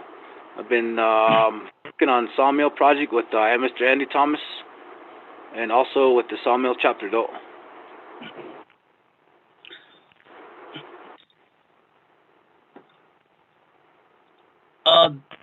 This is Andy, CPMD project manager. I'll go ahead and try to make this brief. As of today, the Sawmill chapter is around 90% complete. As we speak, contractors are installing ceiling tiles. The existing structure, interior-wise, has been renovated, fully up to code, ADA restrooms and showers, and also the kitchen area has been updated, and with additional storage and chairs and tables for storage area. And the meeting hall has been fully renovated. Marcus and I will be going out there tomorrow to do a possibly pre-final punch list and the contractor should be complete within 2 weeks. So we're pushing hard to see if we can get this additional funds to complete the renovation. So this additional 500,000 is for phase 2. We're going to be updating the exterior sidewalks, the overhang, the ADA parking space, and we're going to correct the drainage on the west side of the building. So a lot of that retaining wall will be installed. Any waters that be flowing from the west side towards the building will be corrected. And a lot of and there's going to be some additional HVAC systems for the meeting hall installed. So and exterior lighting, some LED lightings to the building. So so this we had to break this project into 2 phases, and working with the limited budget that we have, and we are hit with challenges on inflation costs, but we are working with the contractor and working with the officials to keep the costs down. So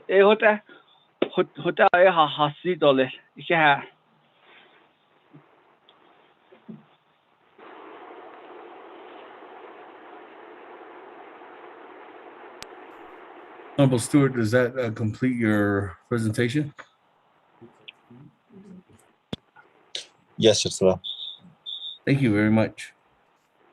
With that, let me go to the floor. I do have Madam Chair Charles Newman in the queue. Madam Chair, the floor is yours. Thank you, Speaker Shatila. My question, I guess, is I'm looking at the budget form. What I want to know is what is the total cost for renovation? And the reason why I ask that is the Capital Project Management Department for the Citizen Funds Cap 3518 Sawmill Renovate Chapter House C01707. The original budget was $250,000, and then there's a revised budget of $350,000, but then there's a balance of $600,000. So I guess I'm just a little bit confused. So is that $500,000 going to be on top of the $600,000 that has already been coming out from the 3518? I'm assuming that this was one of the projects that was listed as a project for 3518. My next question is, we have 110 chapters. We have had several legislations that have gone through either building new chapters or renovating new chapters. So do we know how many chapters need to be rebuilt or how many chapters need to be renovated? And then what the total cost of those, what that is. And then we're talking last night about chapter reform as a possibility. I know regionalization has been coming up. We have been putting money into chapter renovation and rebuilding chapters. So what I want to know is, what is the plan at this point for addressing all 110 chapters? Thank you, Speaker. I reserve my time.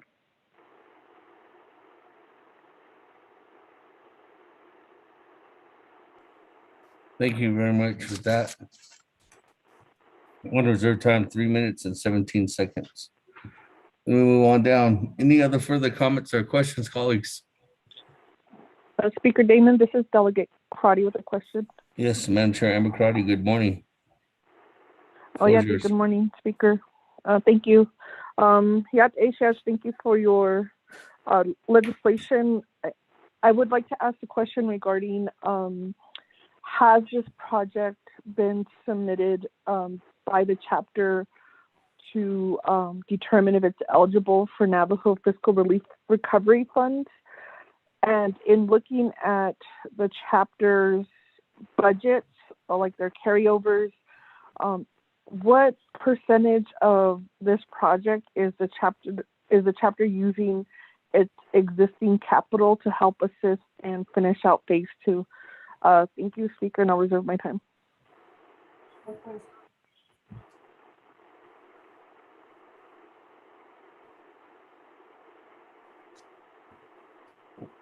What was it? 401? 420? Thank you very much. Madam Chair, everybody with the reserve time, 4 minutes and 20 seconds. Any other comments or questions, colleagues?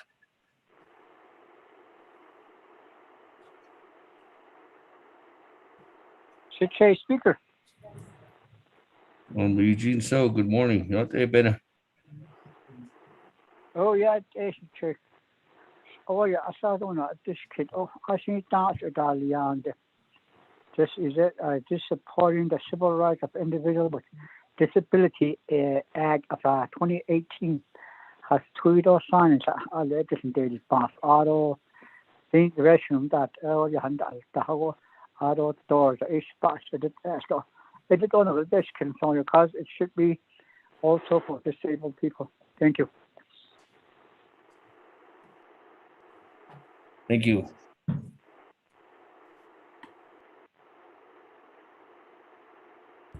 Okay, any other comments or questions, colleagues?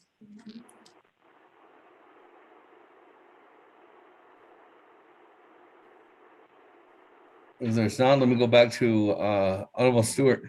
Honorable Stewart, there is some questions.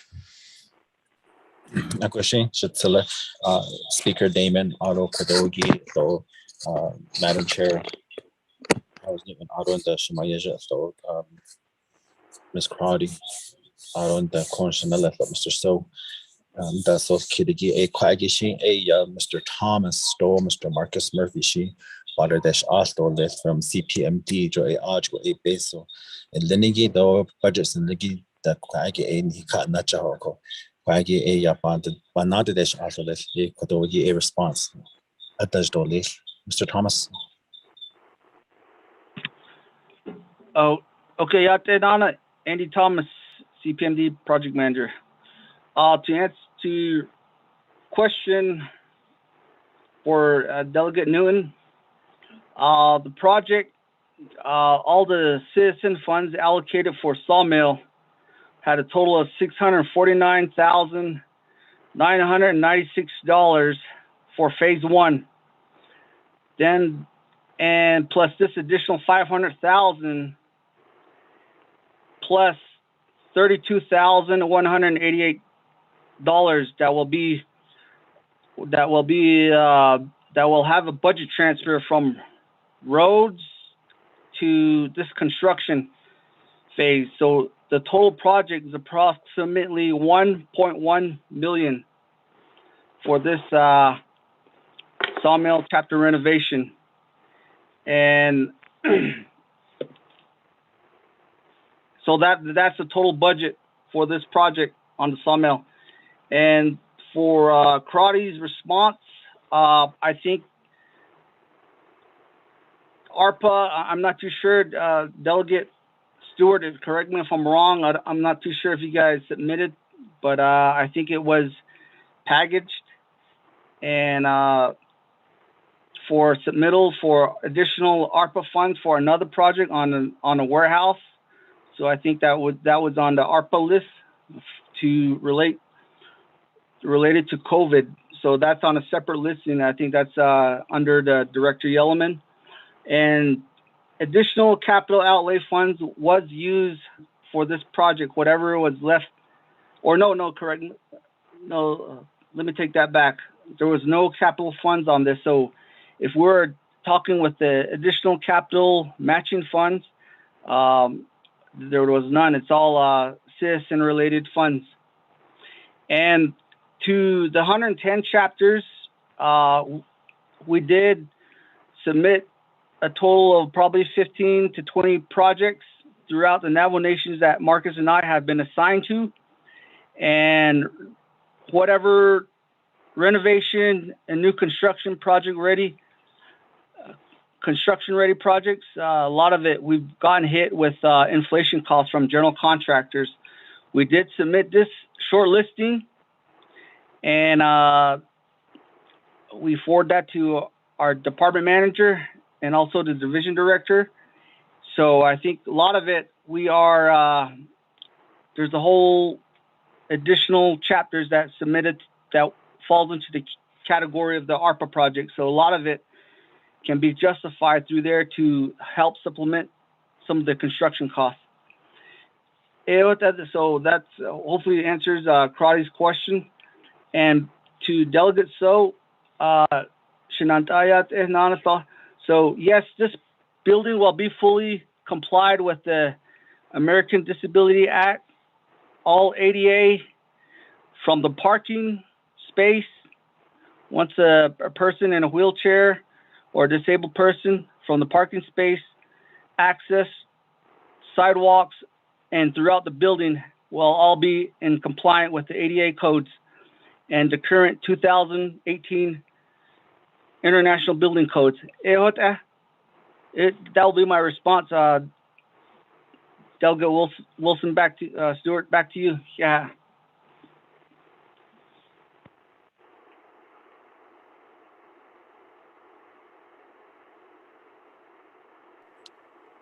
Should select speaker to respond back to Shemayaja, Member Crowdy. Shemayaja Kwagi ARPA Litigate chapters in Litigate 80 were already asked for 3 to 4 projects. Okay, the 3 projects that Samuel submitted was for the warehouse and also for the road addressing. And then the other one was for the, I believe it was the housing renovations, if I'm not mistaken, with the 4 chapters. I know they were all similar in those areas.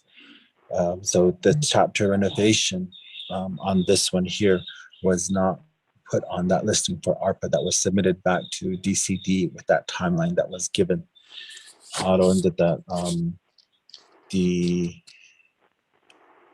other one to get Madam Chair Charles, and this is, again is just for the 500,000, requesting for an allocation of 500,000 for the phase 2 that was and is needed for the administration portion of the building. Not the 600, it's adding into the 600.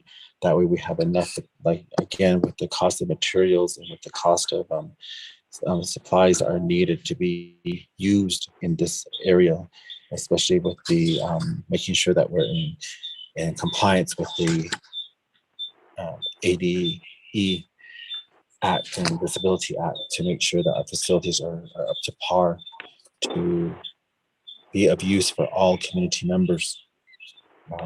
That's why we're making sure of those areas in this project. Before, the chapter did not have those capabilities to be adequate in that way.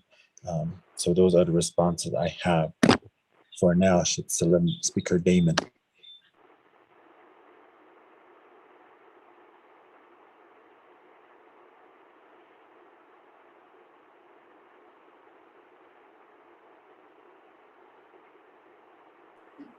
Thank you very much, Honorable Stewart. Let me go back to the floor. Colleagues, is there any other questions on legislation 0226-21, sponsored by Honorable Stewart?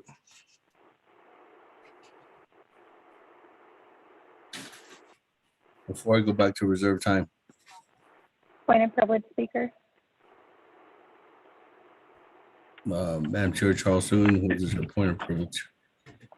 I did ask the question that of the 110 chapters that we currently have here on the Navajo Nation, how many need to be rebuilt and how many need to be renovated? Do we have an inventory on that information? And that question hasn't been answered, Speaker. Okay. Thank you. Honorable Stewart, I'll go back to you.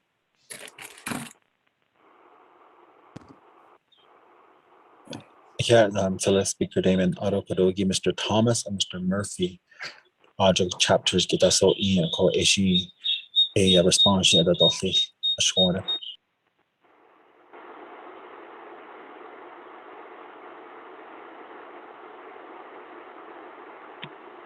Shinantad, this is Andy. Out of those 110 chapters, we will probably respond in writing, but as project manager, there is a whole slew of chapter projects and buildings that, including Head Start and senior centers, that have to be renovated and brought up to code. So it's everywhere. A lot of both Arizona and New Mexico, there's quite a bit of buildings that have been poorly dilapidated over the years and have to be brought up to code. So we will respond in writing through division direct with the guidance of our department manager and our division director. Thank you. Speaker, this is Edmund. Can you put me in the queue box? Good morning, Chairman. Yes, I will. Thank you for that response. That, Honorable Stewart, does that conclude your response?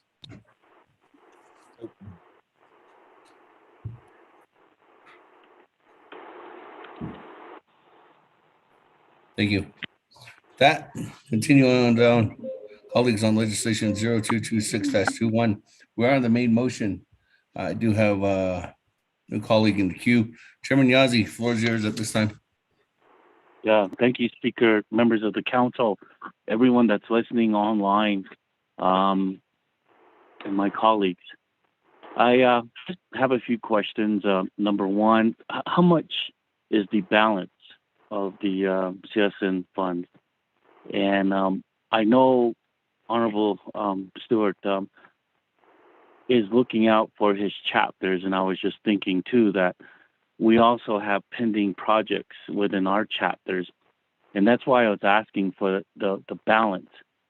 Maybe perhaps if there's enough funds in the CSN funds, we can fund all the other chapters depending on what the CSN balance is, and draft the legislation, and that way every chapter can benefit from projects that needs to be funded.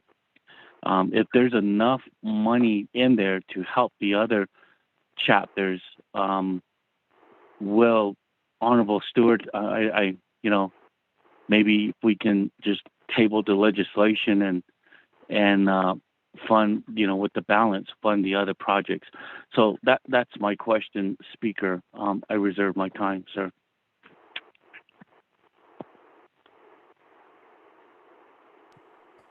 Thank you. With that, 3 minutes and 44 seconds, Honorable Chairman Yazzie.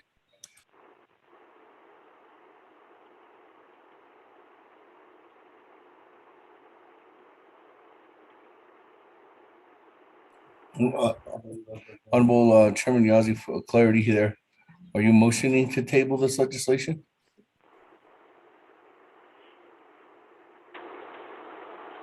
Speaker, no, that's why I was asking what the budget is, and if there's enough money, we could help out the other chapters. Okay. We'll get that information. I don't know if Madam Controller or Mr. Willie's standing by. I might be able to read what's off the controller's report, but I don't know how many of those dollars are actually allocated. Text. With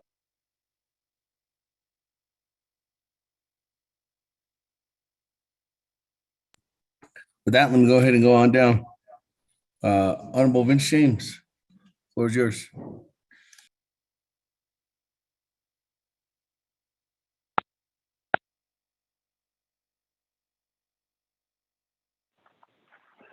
Here Don, Speaker Shinada, other members of the council, other Shina, Honorable Wilson Stewart Jr. Here, Kodo legislation, Iginin Tos, Ado Hojo Batshibe, in the case Oko. Ening Tos Lane Conde, Kodo Bahna Adishkido Lehigi, to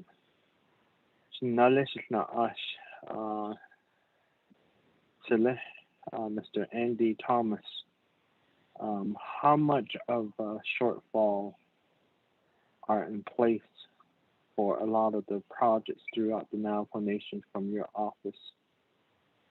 And how much are we looking at shortfalls for all the different chapter projects that are actually construction ready throughout the Navajo Nation?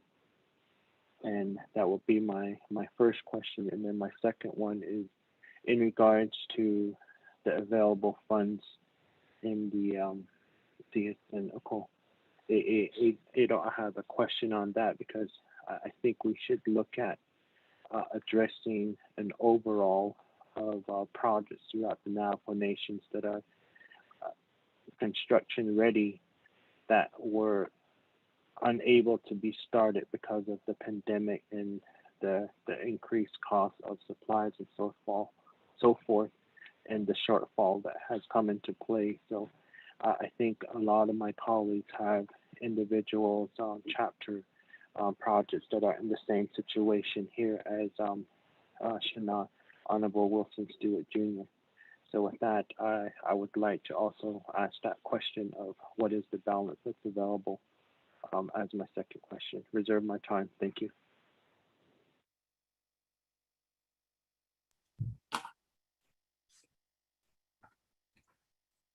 Reserve your time on moving James, 2 minutes and 50 seconds.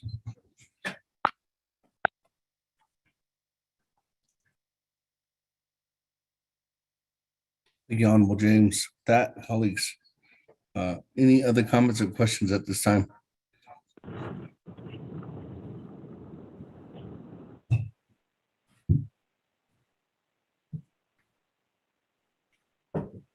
That, let me go back to you, Honorable Stewart. Response. Figure this delegate brigade.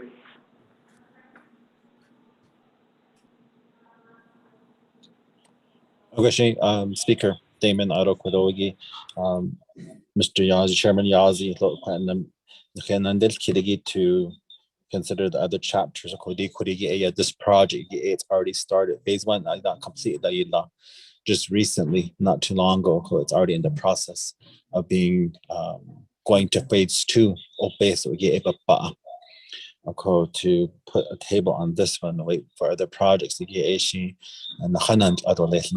again, the chapter staff and the community members, they don't have a place to meet in person or even to house various functions that they need to, like for food storage or for even water storage, of what they need to do, what other chapter facilities around the area are doing right now. They don't have that. It's just a look at, stated earlier, a small double wide that they operate out of. And we're trying to get this going, and it has been on the table for some time now. With their funds and whatnot that they have been putting together, and phase 1 is completed. So that's why I would request, respectfully, to just approve this legislation as is. I'll go ahead and turn the floor over again to either Dr. Yellowman or Mr. Thomas for the questions that Delegate James asked regarding the shortfall on the other projects from the chapters. So let's Speaker Damon. Thank you. Turn the floor over to Mr. Thomas. And on Zandy, project manager. For me as a project manager, I can only speak for the projects that have been assigned, and the overall listings of the 110 chapters. I think I'm going to go ahead and refer that over to Director Yellowman and Department Manager James Adekai, because they have been working diligently with chapters submitting funding requests. So hopefully, Director Yellowman, you're on, and maybe you can answer Delegate James and Mr. Edmund Yazi's response on balances of funds and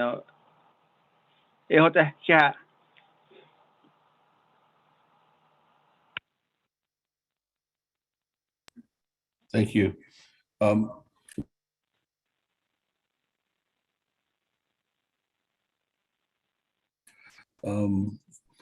Honorable Stewart, you did state that Mr. Andy Thomas and Mr. Marcus Murphy are your agents.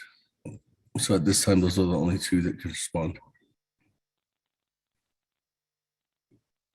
With that, colleagues, does that conclude your response? Honorable Stewart. Yes, Speaker Damon. Okay, thank you.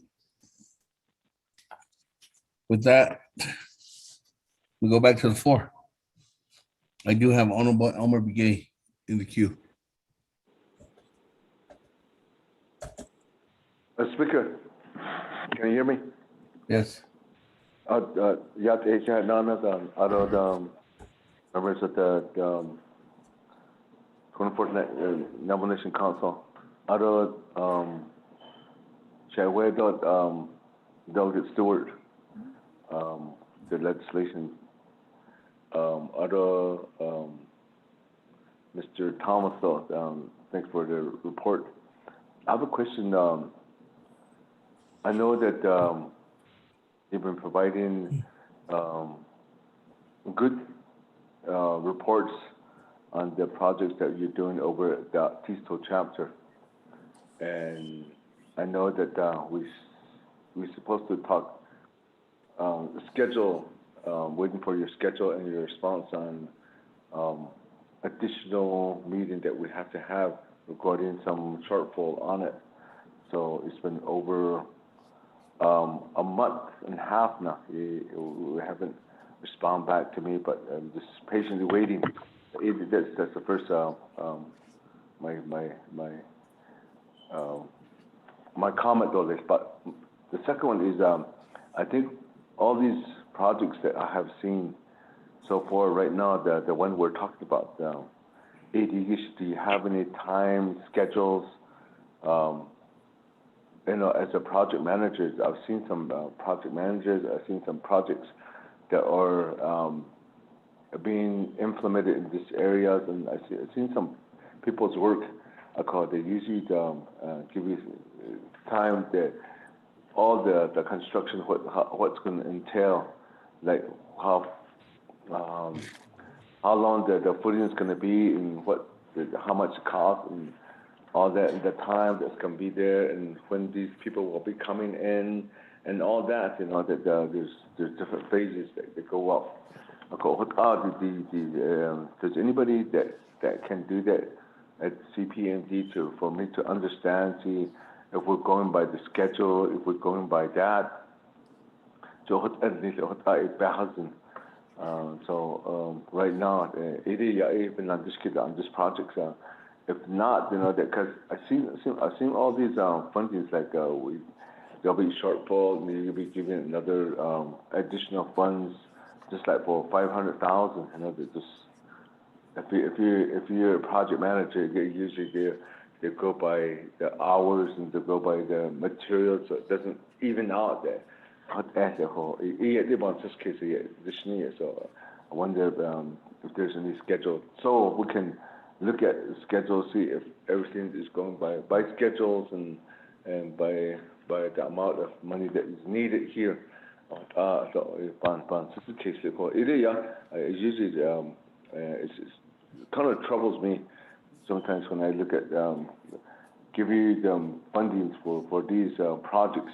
There's usually no schedules of when these projects will be completed and what phase are they going to be in. I guess, I don't know, maybe it takes time to do that, but I've seen people do that though. What is it? Do you have any schedule on it? Speaker, serve my time.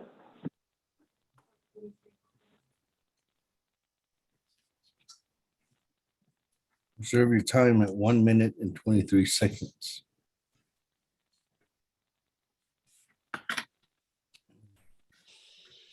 Let me respond back to Chairman, before I go back to the floor. Chairman Yazi,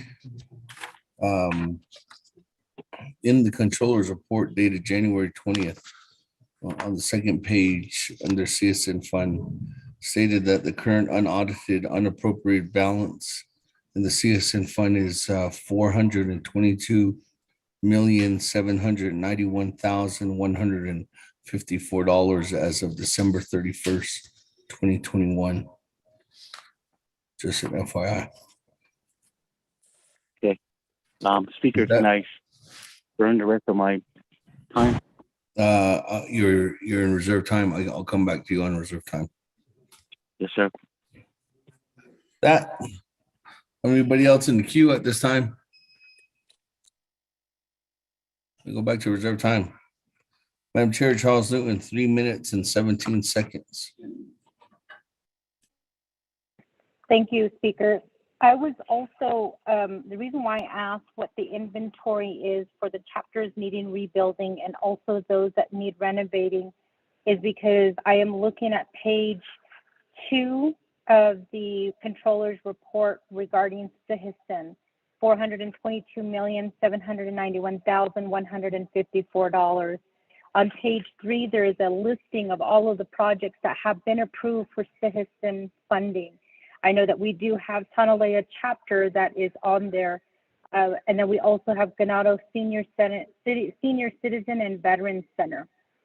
And you know, I thought that as a, you know, we have been talking about being equitable, and I know that we do have a lot of chapters currently that do need to be replaced or they do need to be renovated.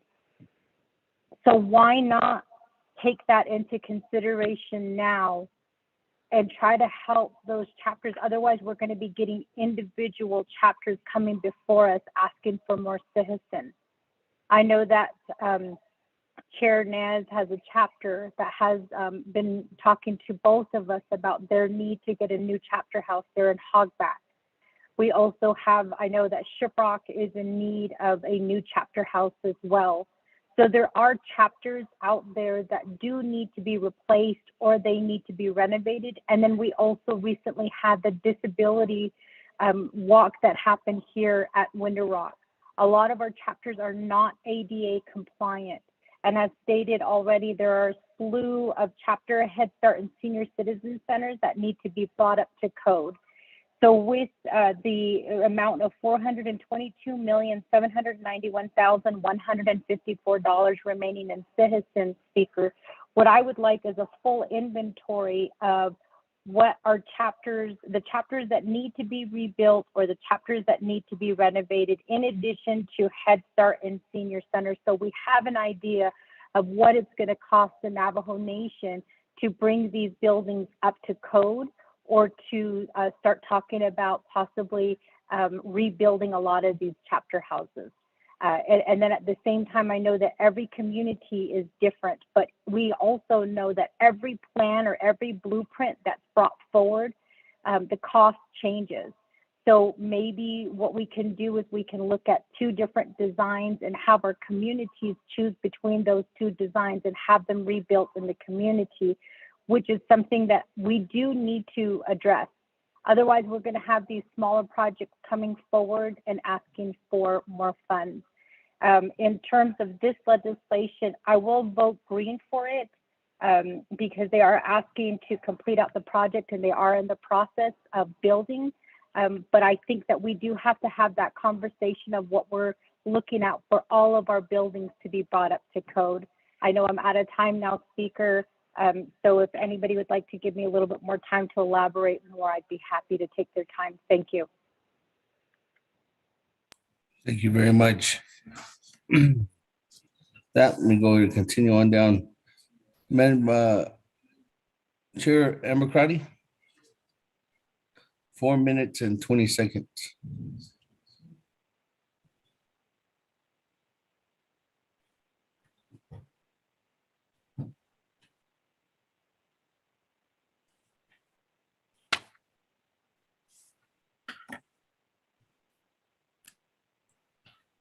Madam Chair, Amber Crotty, you were on reserve time. You have 4 minutes and 20 seconds. Thank you, Speaker. I did ask Legislative Council for an amendment. If I could ask Madam Chief Counsel if it's ready or how much time is needed. This amendment would direct this program to go through the Navajo FRF process to see if it's eligible, and then use those funds instead of CEJASIN. Speaker, if I could ask Legislative Council if that's ready. If not, I will just reserve my time. Thank you.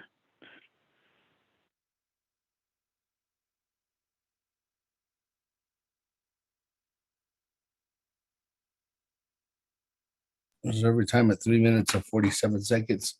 Ms. Barbroff, is the amendment? You and your team members, have they finished request on that? Thank you, Speaker. This is Ms. Bobroff. Ms. Tapaya is working on that amendment. I do believe that she'll probably be done in just a few minutes, but she is on the line. If she needs longer than that, I would request she speak up.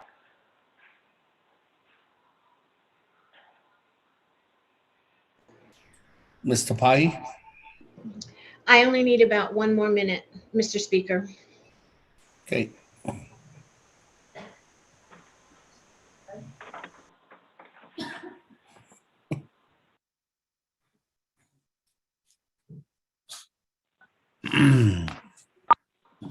Again, good morning. While we're waiting for this amendment, good morning to everyone.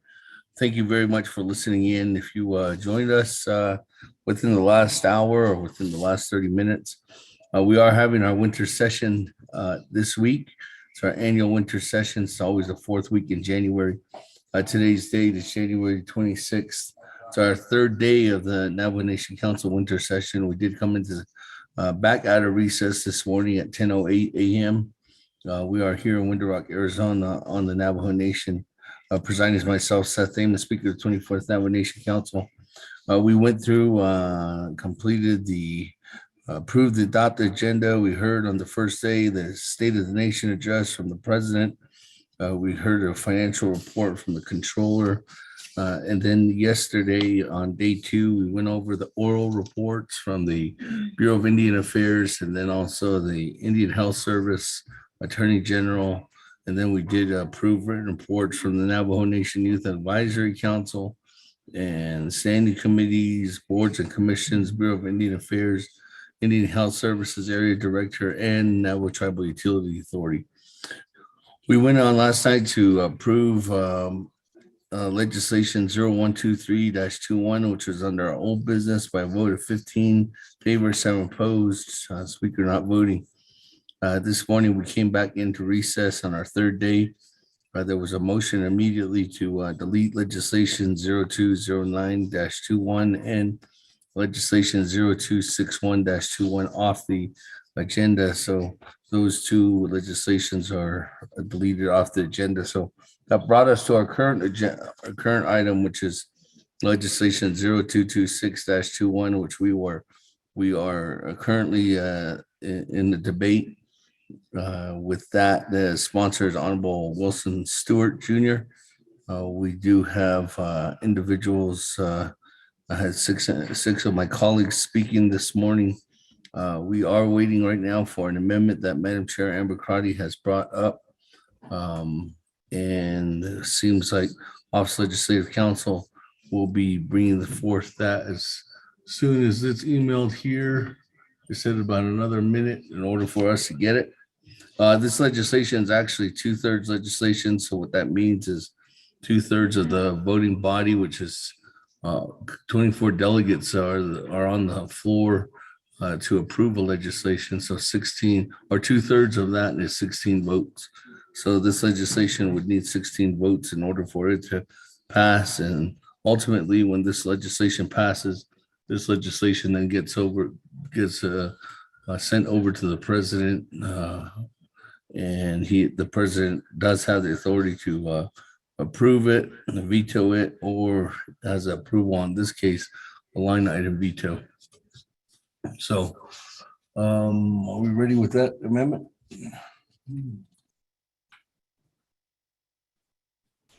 I'm sending it now, Mr. Speaker. Okay. Thank you very much, Mr. Pahi.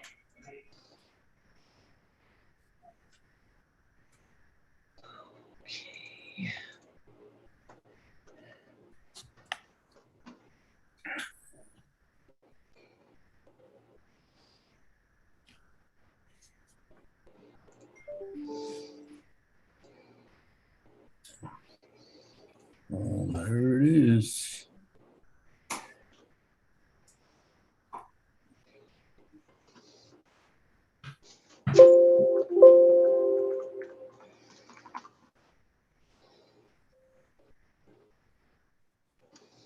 Mr. Rico on amendment number 1 on legislation 0226-21. Motion is by Madam Chair Amber Crotty. Would you read the amendment into the record?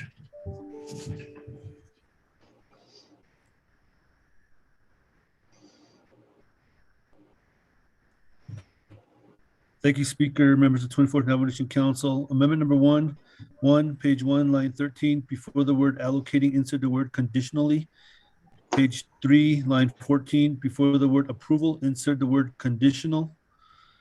Page 3, at line 16 and at line 19, between the word hereby and approves, insert the word conditionally. Page 3, line 21, insert new paragraph C as follows.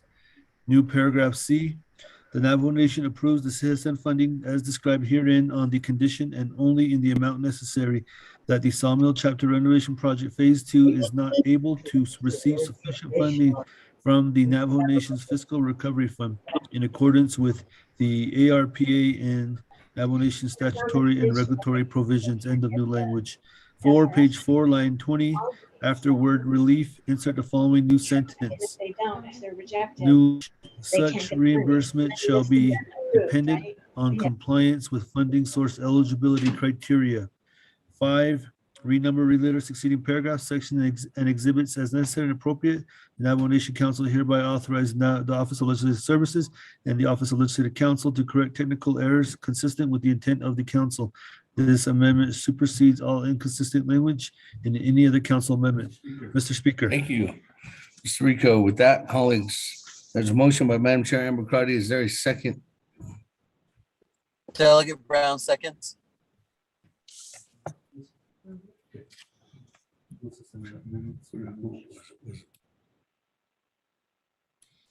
Vice Chair, or Honorable Nathaniel Brown as a second. That, colleagues, any comments, questions on amendment number 1? Vice Chair Slater, floor is yours on amendment number 1. Thank you, Speaker.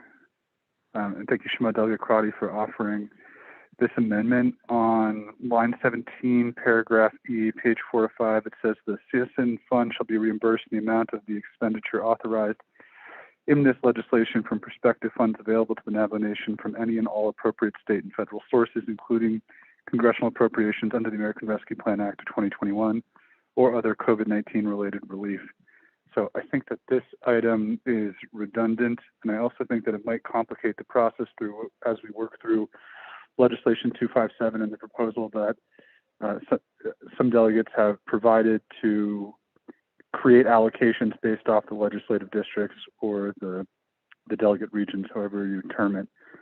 So I think that will get tricky because either Sawmill Chapter will receive an allocation as a part of Delegate Stewart's region, and then this additional allocation on top of that, which I believe may be unfair to other chapters, or it's just going to unnecessarily complicate this process. So I will ask that you reconsider this amendment at this time because of the existing language that authorizes reimbursement, and that could be through the legislation that Speaker is sponsoring or maybe legislation that you'll be bringing forward.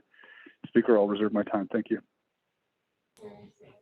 Thank you. We're serving time at 3 minutes and 36 seconds. Moving on down. Any other comments, questions at this time? Well, actually, there was a request. Let me go back to Madam Chair Amber Cardi. Thank you, Speaker, colleagues. Appreciate the request. I'd like to defer to Office of Legislative Counsel. The intent is to make sure that this project be part of, if eligible, because it's not clear what projects have been submitted through DOJ. We're still working that out. So if Legislative Counsel could give some guidance in terms of the intent of this amendment and the language that's on page 4 or 5. Thank you.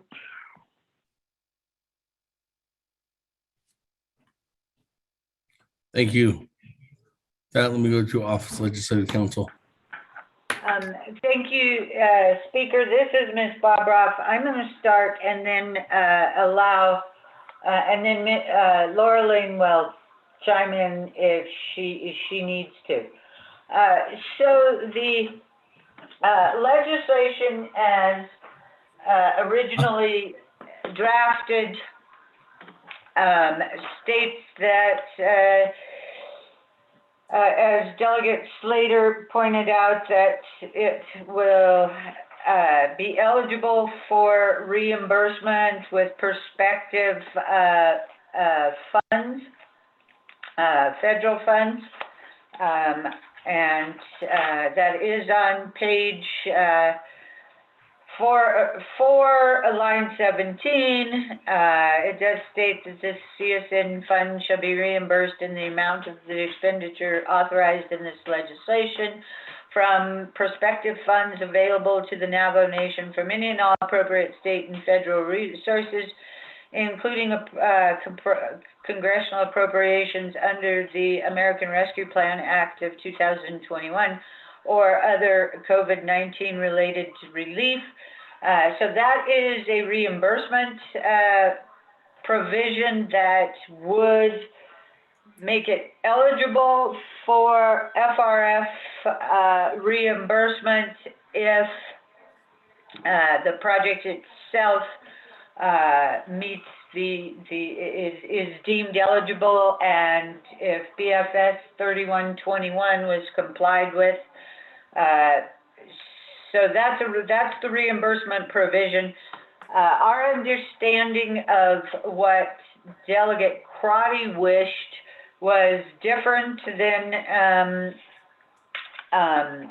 reimbursement. What she wanted is the appropriation, the project to be funded from FRF funds if it was eligible. Yeah. If it wasn't FRF eligible, however, then it would be funded through CSN funds. So there is a difference between the two. And so now, so a lot of it is what the, if the council desires that it first has to be determined FRF eligible. If it is, then that's how it will be funded. If it is not, then it will be CSN funded. That's how the amendment is drafted. What Delegate Slater brought up is something that all such reimbursements will have to work through. Thank you, Speaker. Before I turn it back to you, I want to ask Ms. Tapaye if she has anything she would like to add. Thank you. Laura Lane? Thank you, Madam Chief, Legislative Counsel.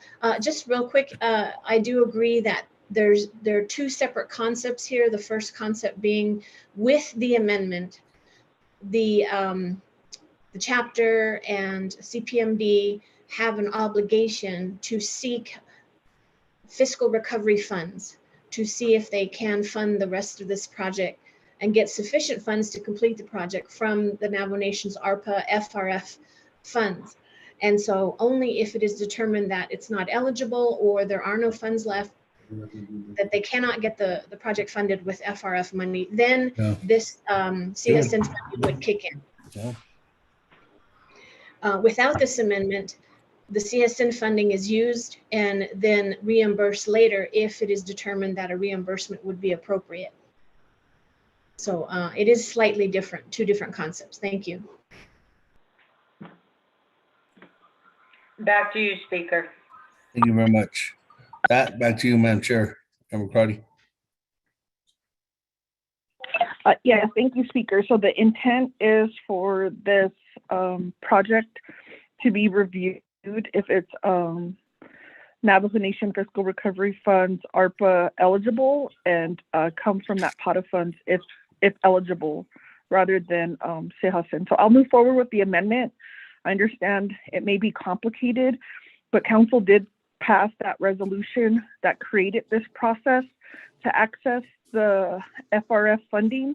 And so I'm just trying to do my best to make sure that funding is used first before other Navajo Nation funds. Thank you.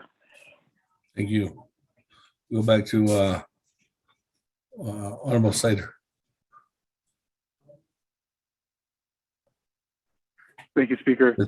I was just trying to think of Sawmill Chapter and Delegate Stewart and how quickly they can move this project along. There's really no telling. I mean, I think that the council tabled the legislation, was it for 60 days last week? So they'd have to wait at least 60 days before the legislation would even be considered again. And then we're getting into the spring. Who knows what the construction cycle is going to be this year with the backlog and the supply chain issues. I was just trying to figure out how we could help them out as quickly as possible. And I think that this will end up creating a bunch of barriers to getting this project completed because it's all going to be dependent upon the completion of the ARPA legislations or single legislation that needs to be considered.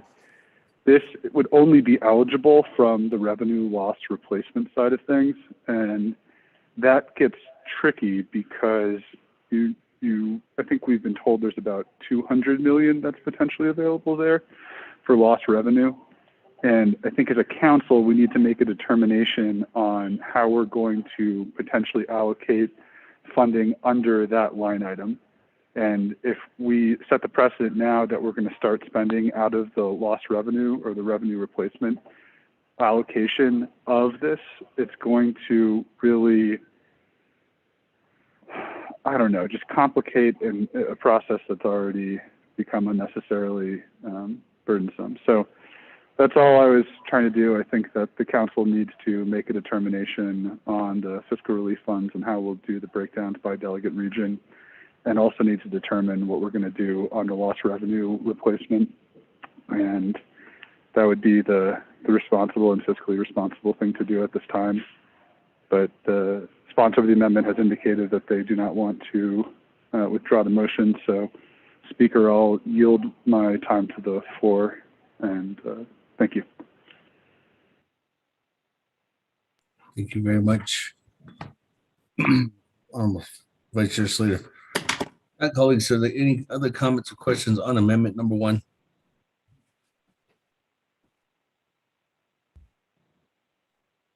Go twice.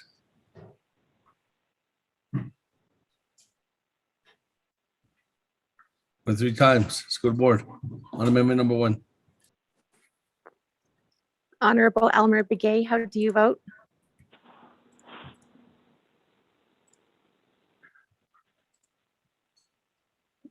Honorable Elmer Begay. Honorable Elmer Begay did not vote. Honorable Key Allen Begay Jr., how do you vote?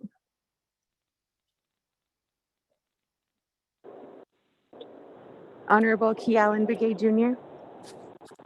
Key Allen votes red. Thank you. Honorable Key Allen Begay Jr. votes red. Honorable Paul Begay, how do you vote? Honorable Paul Begay.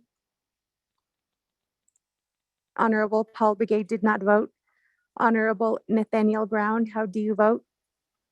Delegate Brown votes green. Honorable Nathaniel Brown votes green. Honorable Eugenia Charles Newton, how do you vote? Charles Newton votes green. Honorable Eugenia Charles Newton votes green. Honorable Amber Knez Bakrati, how do you vote? Delegate Crotty votes green. Thank you, Shadeja. Honorable Amber Knez Bakrati votes green. Presiding Chair, Honorable Speaker Seth Damon not voting. Honorable Herman Daniels, how do you vote? Honorable Herman Daniels. Honorable Herman Daniels did not vote. Honorable Mark Freeland, how do you vote? I vote red. Honorable Mark Freeland votes red. Honorable Pernell Halona, how do you vote? Halona votes red. Honorable Pernell Halona votes red. Honorable Jamie Henio, how do you vote? Honorable Jamie Henio. Honorable Jamie Henio did not vote. Honorable Vince James, how do you vote? Delegate James votes green. Honorable Vince James votes green. Honorable Rick Nez, how do you vote? Delegate Rick Nez votes red. Honorable Rick Nez votes red. Honorable Carl Slater, how do you vote? Red. Honorable Carl Slater votes red. Honorable Raymond Smith Jr., how do you vote? Red. Honorable Raymond Smith Jr. votes red. Honorable Wilson Stewart Jr., how do you vote? Red. Honorable Wilson Stewart Jr. votes red. Honorable Otto So, how do you vote?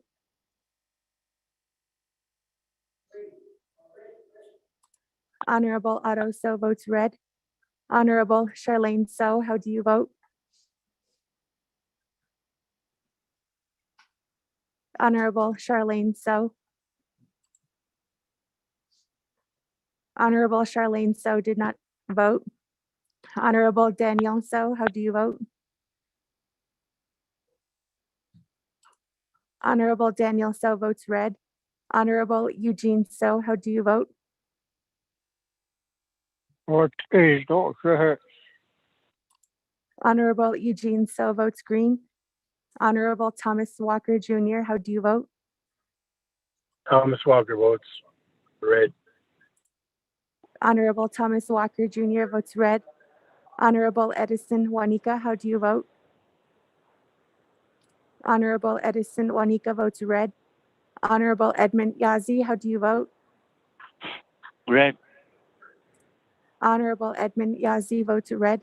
Honorable Jimmy Yellowhair, how do you vote? Delegate Yellowhair votes red.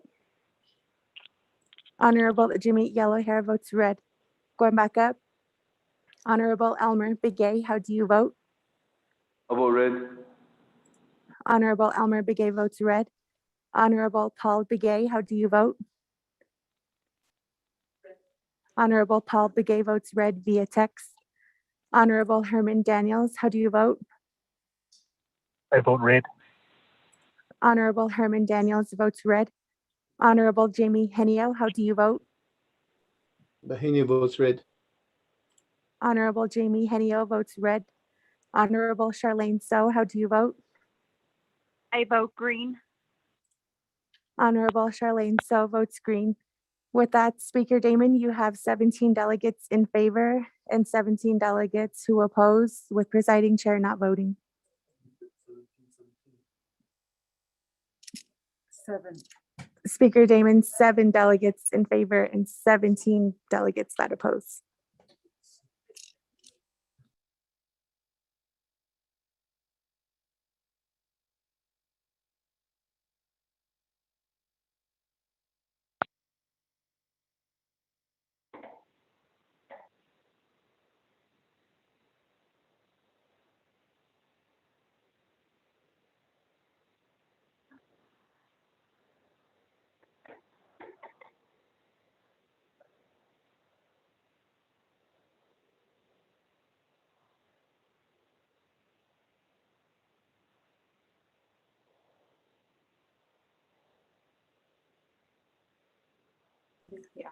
Honorable Speaker, you have 6 delegates in favor and 17 delegates who oppose, with presiding chair not voting.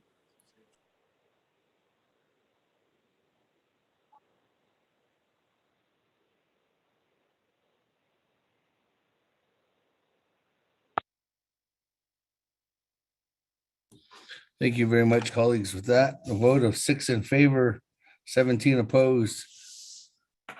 Speaker not voting, motion fails. That back to the main motion.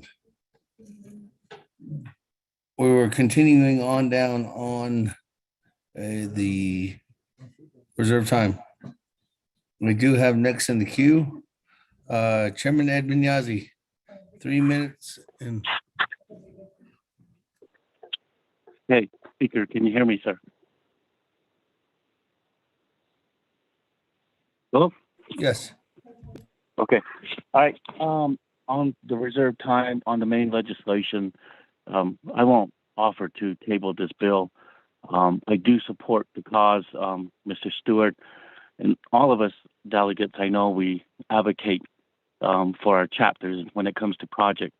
And then Andy, Mr. Thomas, the staff there has always done a good job when they work on projects for our chapters. I'm thinking of our 6 chapters out here on the eastern area.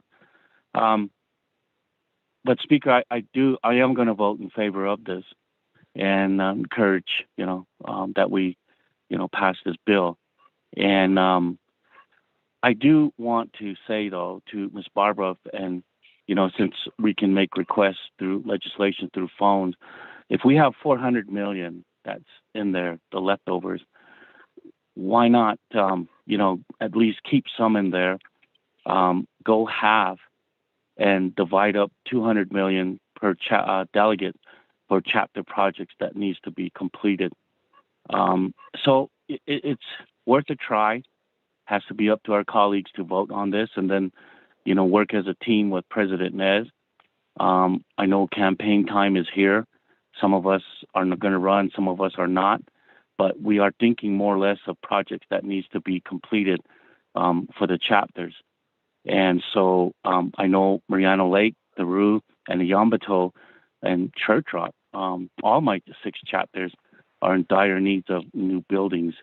So if I can ask per phone call through the airways to ask Ms. Barbara to go ahead and drop a legislation for that's 24 delegates, that we use 200 million per chapters. It's worth a shot. It's worth a try, but I'd like to, make that little request, and I'll email Ms. Barbara too on this, and hopefully we can get the delegates' votes on this for pending projects that are out there for our chapters. So, Speaker, I will have no more to say. I won't reserve my time, but I will vote in favor of this legislation. Speaker, sir. okay, thank you. We can do is Chairman Yazi. I'll have Office Legislative Council send you over a service request form so we can work on that. Speaker, yes, sir. Okay, with that, moving on down. Honorable Vince James, 2 minutes, 50 seconds. Yes, another speaker, members of the council. In regards to my question, I would like to hear a response and answer from Division Director Dr. Yellowman or Shishna Asha, Mr. James Edekai. Reserve my time. Thank you.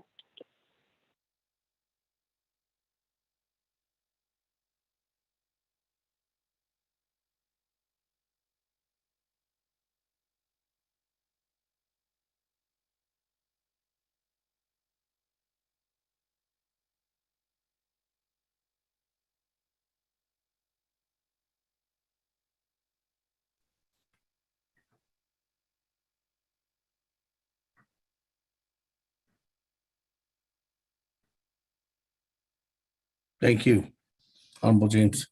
That, let me go to, is Dr. Yellowman on the line?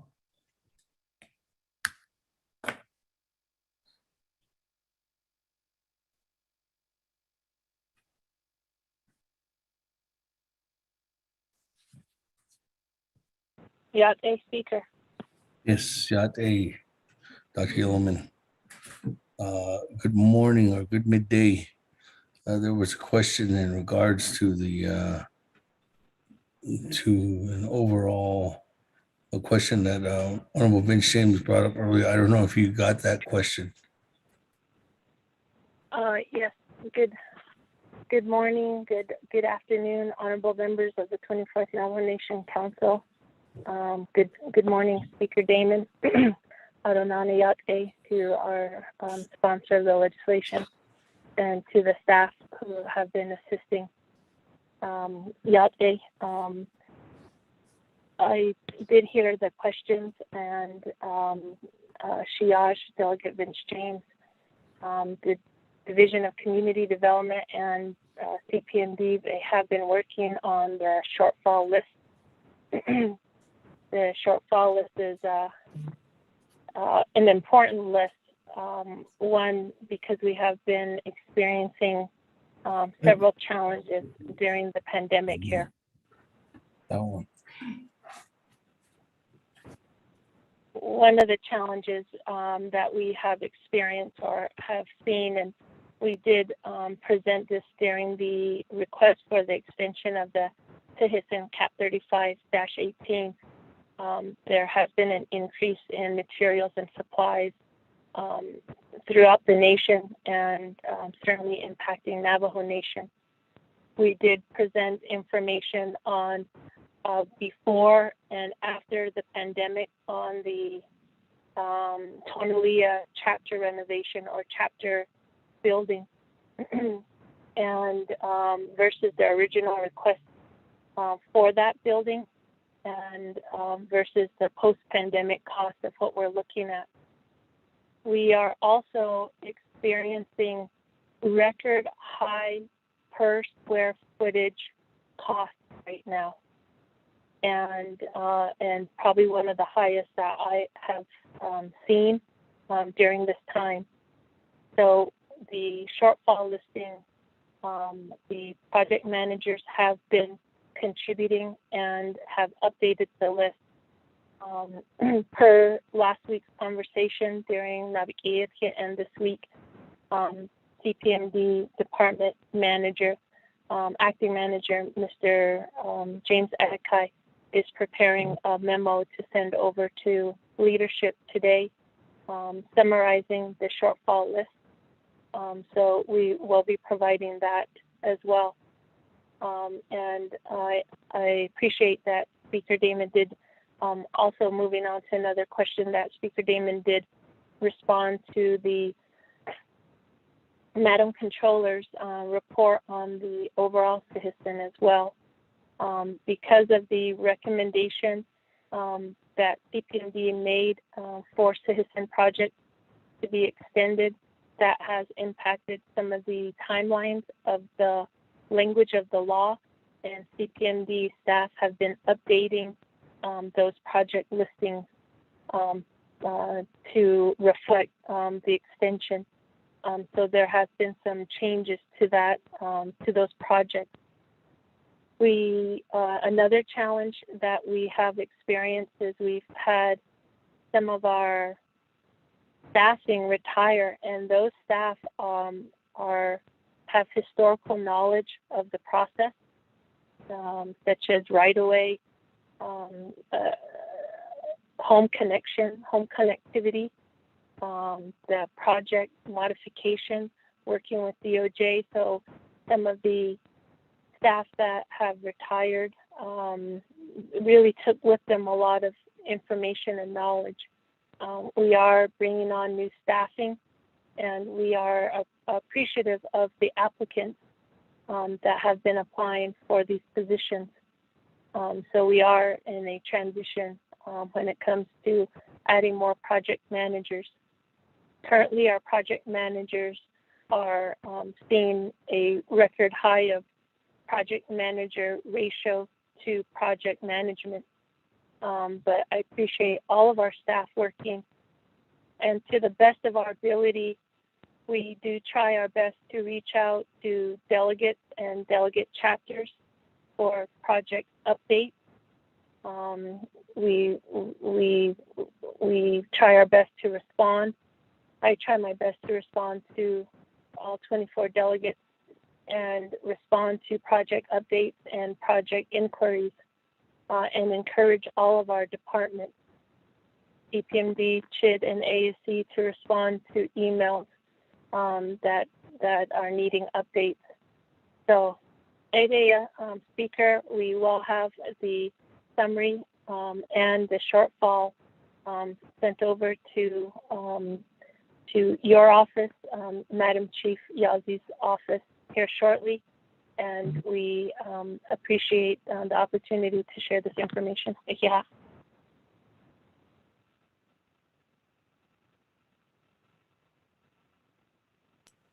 Thank you very much, Dr. Yellowman.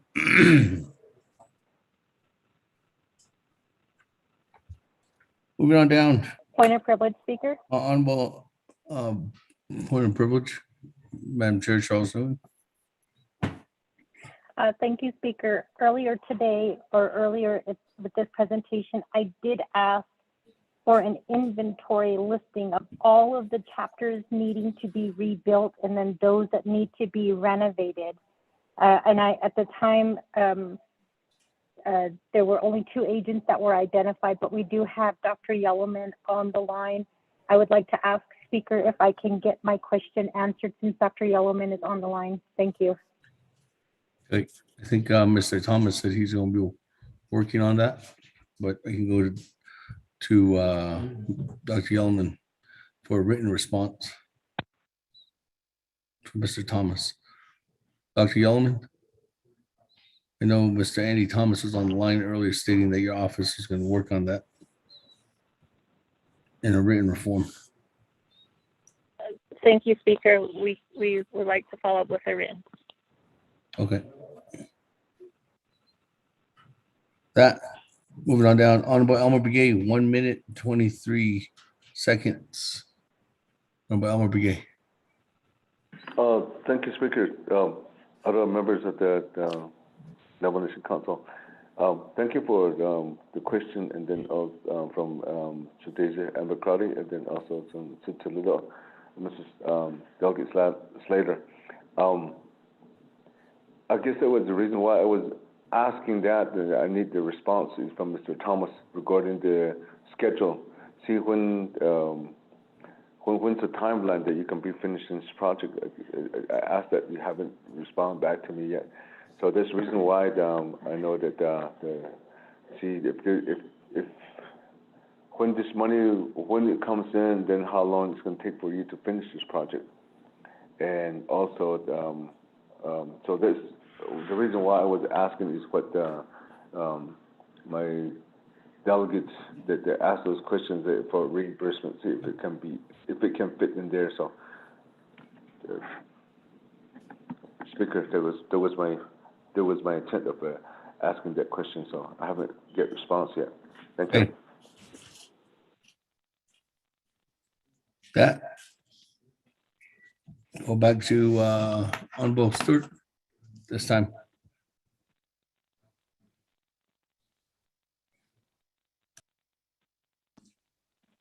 Still Speaker Damon, I'll go ahead and ask the CPMD staff, Mr. Thomas, to respond back to those questions because they're related to the chapter projects. Speaker. Thank you, Mr. Thomas.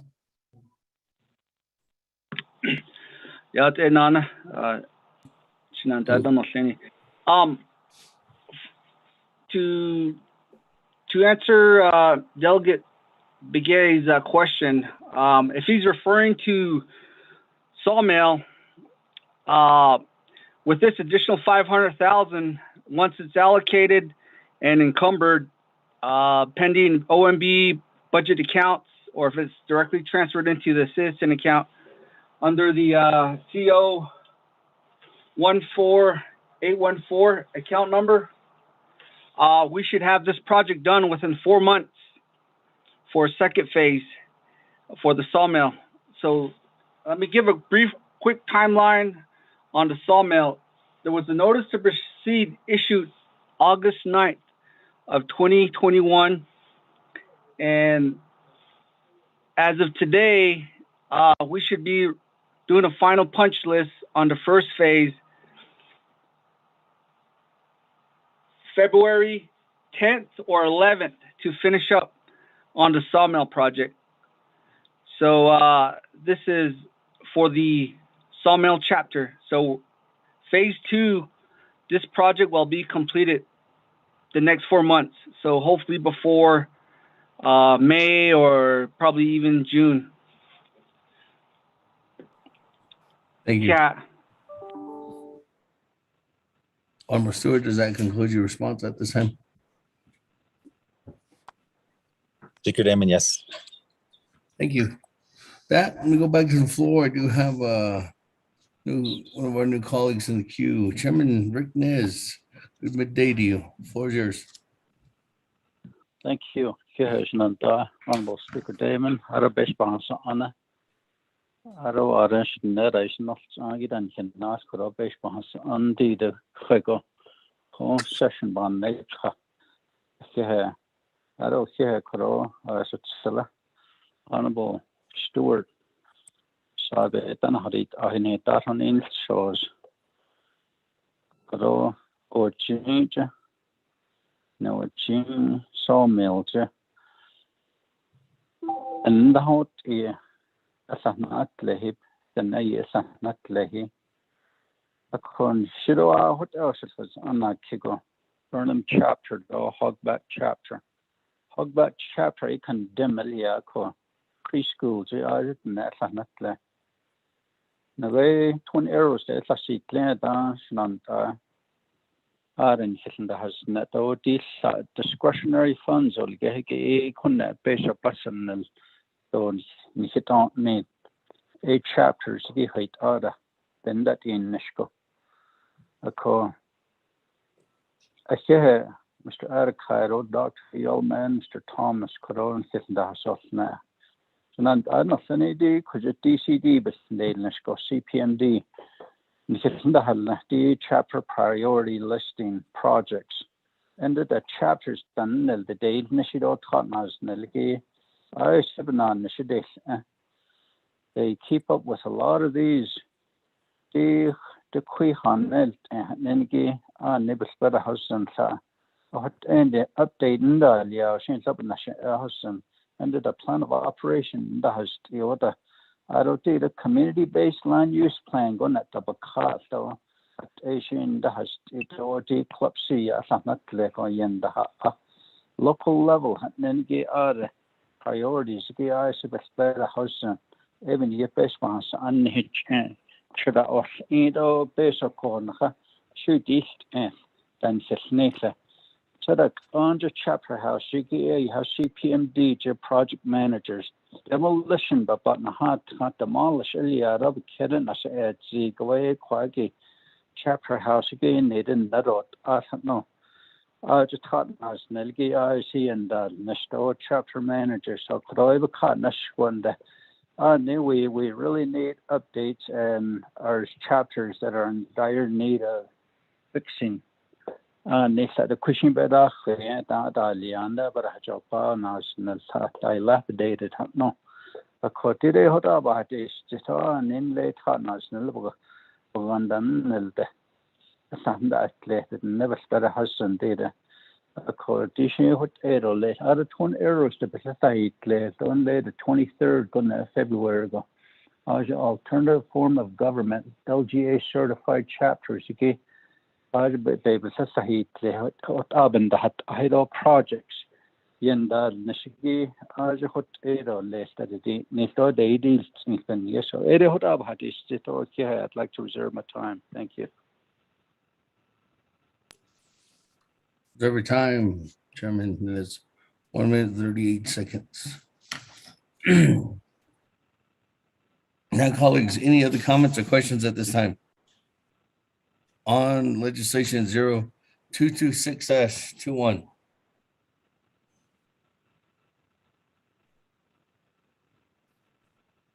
Not. Go back to reserve time. Madam Chair, Amber Crotty, 3 minutes and 47 seconds.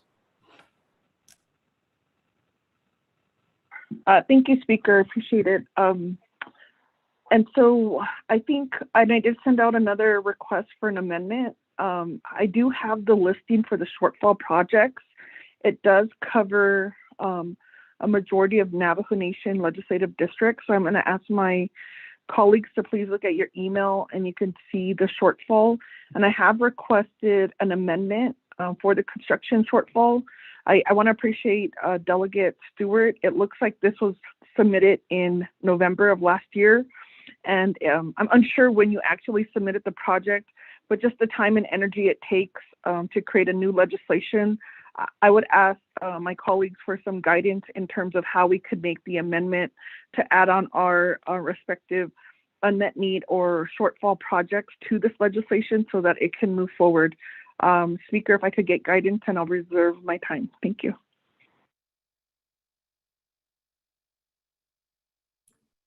So every time at 2 minutes, 51 seconds. Do we have a?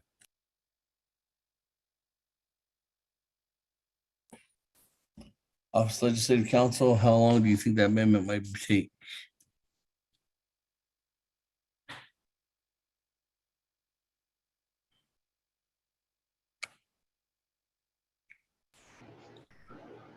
Mr. Speaker, this is Lurleen with Office of Legislative Counsel. We're working on it right now. We might need about an hour.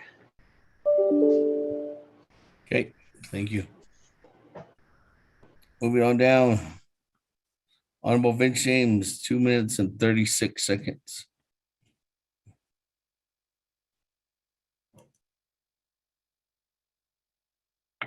Another speaker, members of the council. In regards to page 4 of 5, line 4, the 500,000 CSM fund shall be distributed to CPMD within 10 days after the effective date of the legislation. Can I get a confirmation answer that this is possible and it can be done from OMB? Reserve my time. Thank you.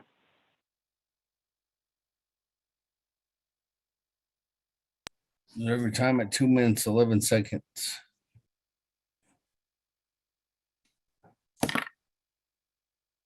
OMB, are you on the line?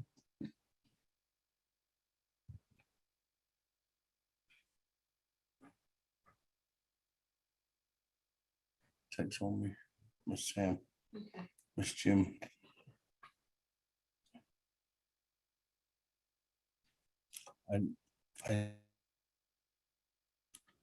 There's nobody on from OMB, so we're going to reach out to them, see if we can get that answer for you. Good afternoon, Mr. Speaker. This is Lisa with OMB. Sorry, I was muted. Okay. Miss Jim, Happy New Year. Good to hear your voice. Floor's yours. Can you please repeat the question? We'll go back to Honorable Vince James. Honorable James, you won't take any time taken away from you. Thank you again to another speaker, member of the council, and then Ms. Jim. Thank you for getting on the call. In regards to the legislation 0226-21 on page 4 of 5, line 4, B, the 500,000 in CSM funds shall be distributed to CPMD within 10 days after the effective date of this legislation. I'm asking OMB and yourself, are you capable, and is this capable of happening within 10 days? Or are we going to be on the 10th day and say we can't transfer any of this fund to CPMD? Need confirmation for the record. Thank you.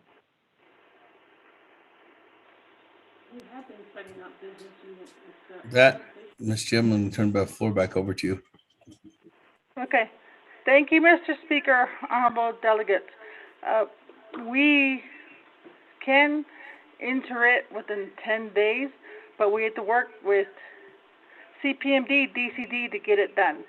Again, the question would be, would it go into a new business unit? Would a new business unit be established? Would it be in the same business unit? We have those kind of questions to ask. And the budget forms. Would we have budget forms that would say new, or would it be put into the CPMD budget? Mr. Speaker, 24th Council.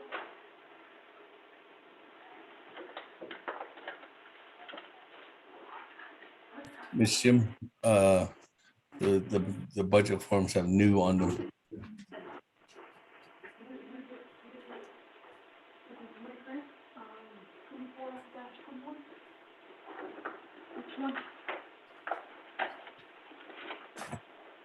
Ms. Jim, did you hear that? The budget forms have new on them. Thank you, Mr. Speaker. Yes, we can do it within 10 days. It has new, Mr. Speaker. Thank you.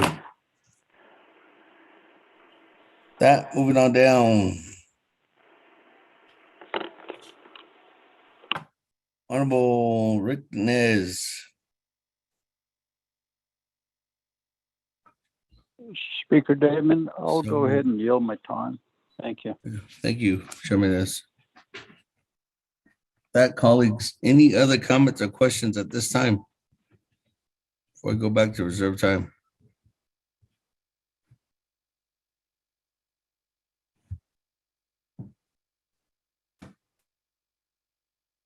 There was none. Madam Chair, Amber Crotty, 2 minutes and 51 seconds.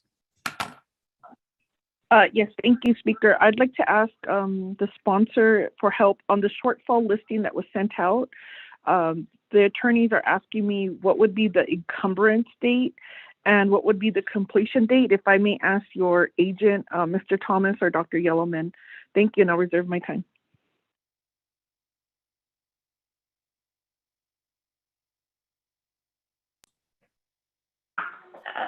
Speaker, this is Ms. Bobroff. I apologize for interrupting, but could I possibly clarify the questions that Office of Legislative Counsel was asking? Yes, hold on. Yes, let me go back to, hold on.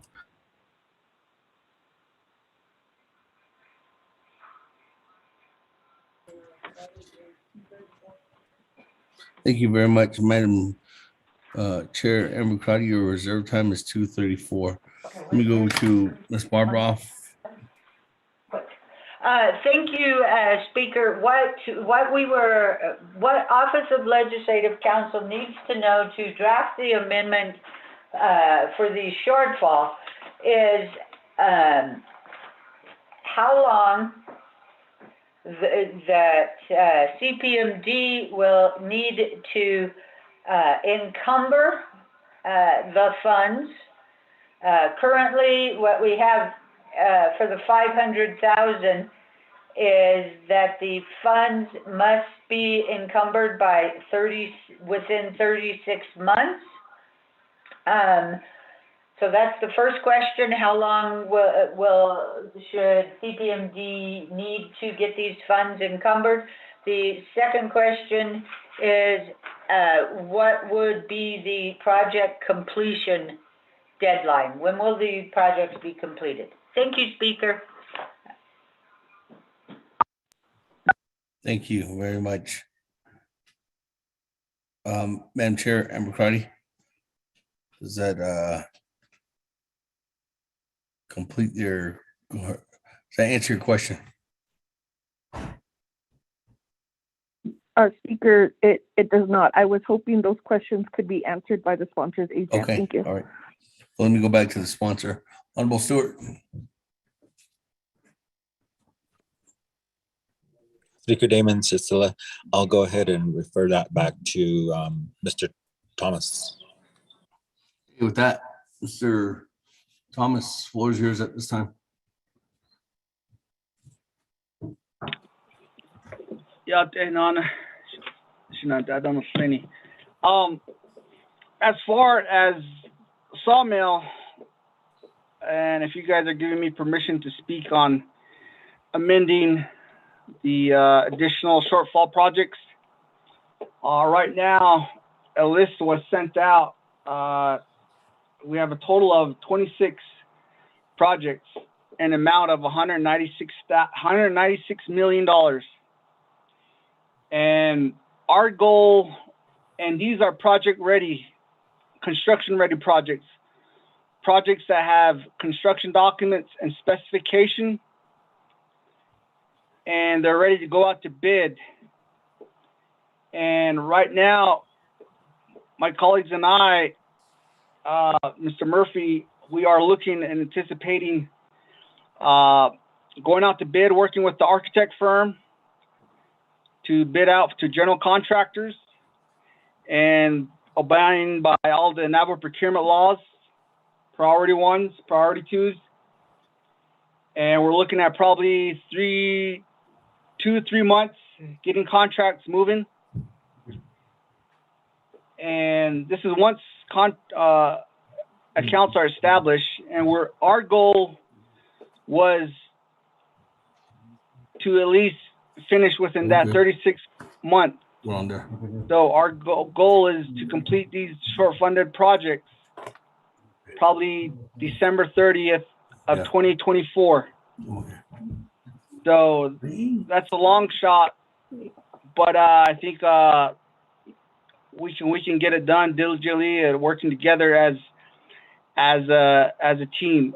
And all I ask for is chapters and the delegates to work together to really compile and prioritize your projects. And I know there's chapters I wrote both on the New Mexico, Arizona projects.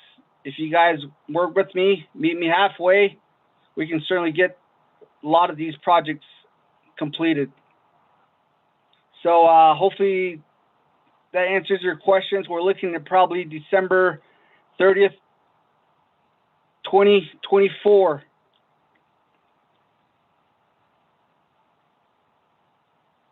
And all quote to close it out properly would probably give us 6 months to close out all the documentation, warranty, the booklet, walkthrough with all chapters, probably summer of 2025. Hopefully that answers your question. Thank you.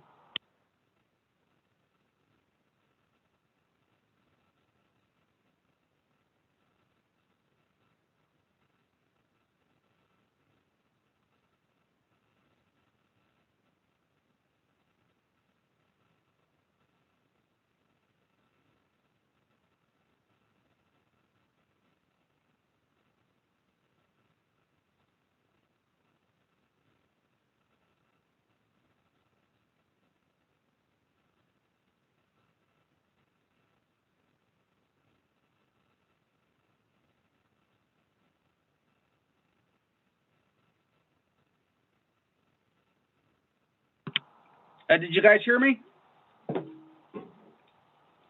Yes, we heard you. Okay, I'm going to go back on mute. And just for clarity, Mr. Thomas, that number that you're getting, 190 some odd million, that's from the. Did you send that email out, or where did you send that email to? This listing was shared with our our department manager, Mr. Adekai, and our division director. Can you forward that document over to the chief of staff here, Michelle Nyazi? Okay. So we can forward that out, because that's so we know what you're referring to. Thank you. With that, let me go back to Honorable Stewart. Does that conclude your response? Yes, Speaker Damon. Okay, thank you. That, colleagues, let me go ahead and go back to the floor. I don't have anybody else in the queue. Any further comments or questions?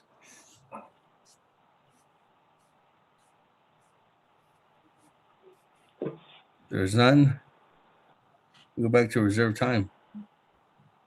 We do have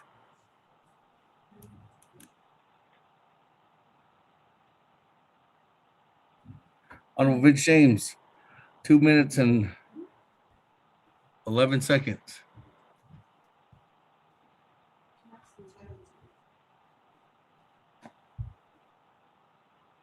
What is she at? Oh, what does she have? That she went by.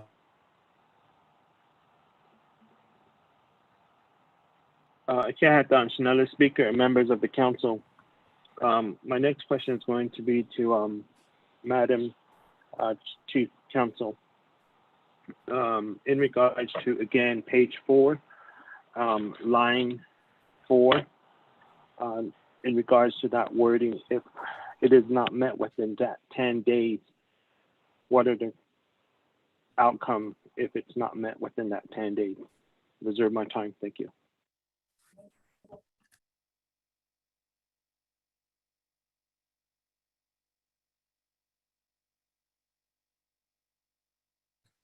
Every time at 1 minute, 44 seconds. Ms. Barbara, we'll go back to you. Thank you, Speaker. The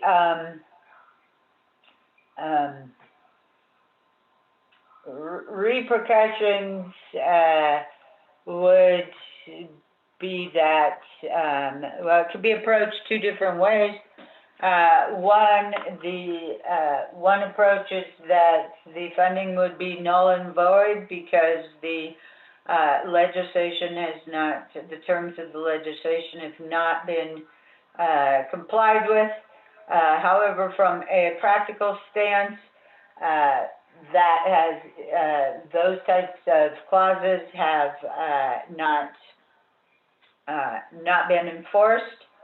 And other legislations in that manner, most of the time, the report has been made to the oversight committees that has not been complied with, and the oversight committees take that into consideration in their future funding and directives to the programs under their oversight. In this instance, extending that to 20 days or to 30 days is an easy amendment, and I've actually instructed my staff that going forward that to extend that time to at least 20 days. Unless the sponsor wants it different. If there is a desire to extend that time frame here, that is a very simple amendment. Thank you, Speaker. Thank you, Delegate James.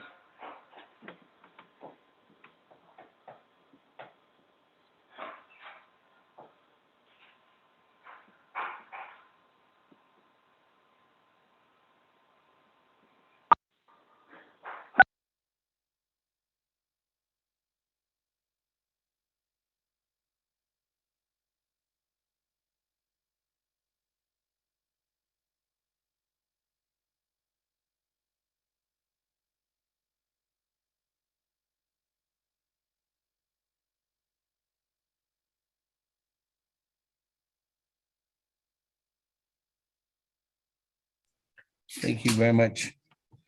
That, Ms. Barbara. Let me go back on to reserve time. Madam Chair Amber Crotty, 2 minutes and 34 seconds.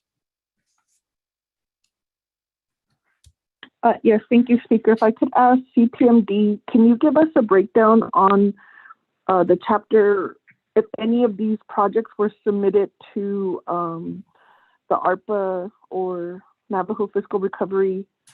Have any of these been vetted by DOJ? Thank you, and I'll reserve my time.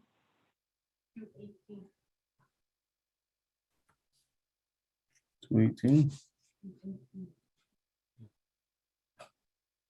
2 minutes, 18 seconds on reserve time.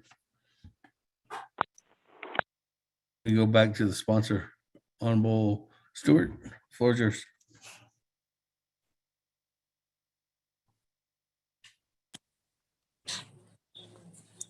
Speaker Damon, I'm going to go ahead and give the time over to Mr. Thomas.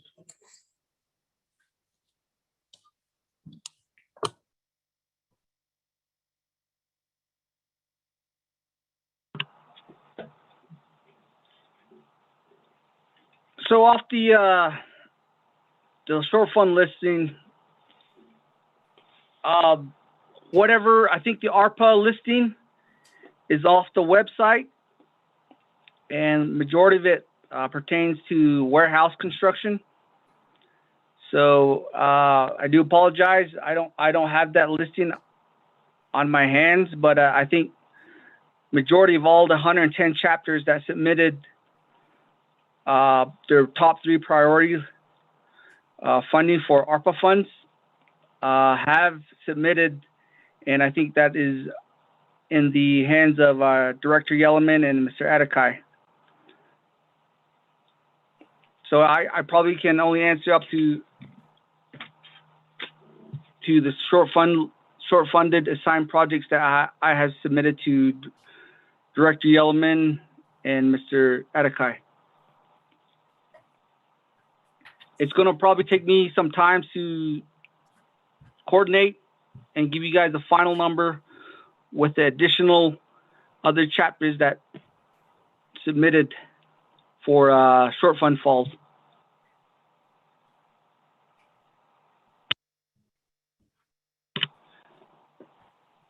Thank you. Thank you. Honorable Stewart, does that conclude your response? Yes, Speaker. Thank you. That, moving on down.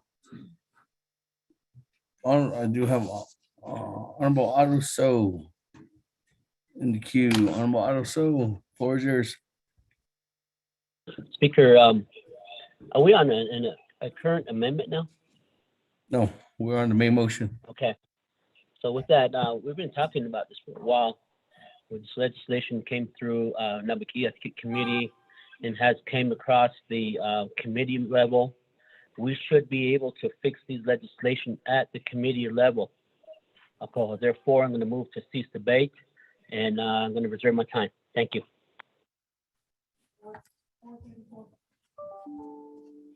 Four minutes, 34 seconds. There's a motion to cease debate. 1, 2, 3, 4, 5, 6, 7, 8. What time did we start this?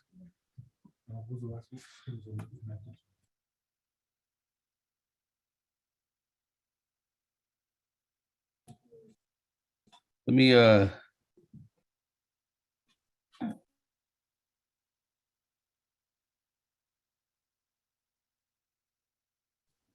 colleagues, there's 2 individuals with reserve time left. Madam Chair Amber Crotty and Honorable Vince James. On that, there's no one that has spoken out against this legislation.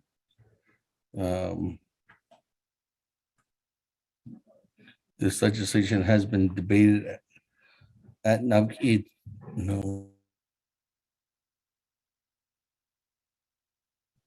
This legislation has been debated here for 2 hours. Let me go back to give some I'm going to give the time. I'm going to see if Madam Chair Amber Crotty and Honorable Vince James are willing to consider waiving their time. Madam Chair Amber Crotty? No, Speaker. We have about 21 projects that are in the similar shortfall. We need to take some type of action to help them. Thank you. Thank you.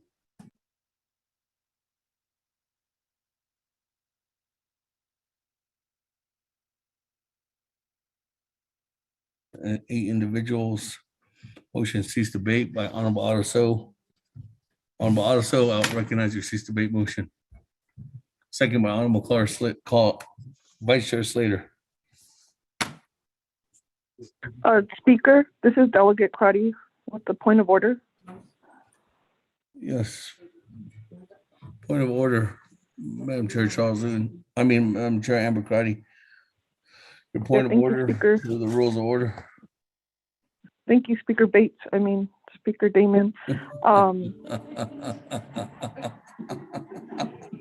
My point of order is, Speaker, according to our rules, for a cease debate, Speaker, you have to have a balanced debate.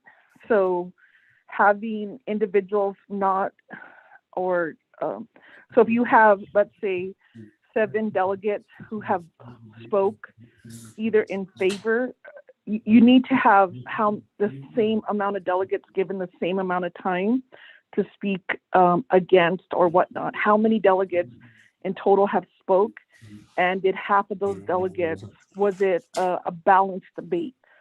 Cease debate is not used to stop a debate. Cease debate is to when there's a balanced approach to the debate. So what's considered a balanced debate here? In this case, Madam Chair, per Rule 12 on the cease debate motion, any delegate may motion to cease debate so recognized by the speaker, and I have recognized that.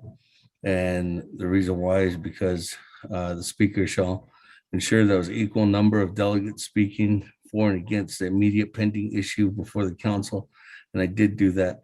There's no individuals that have stated that they are against this legislation. So that's the reason why I said all 8 individuals who have spoken have had equal number of time to debate.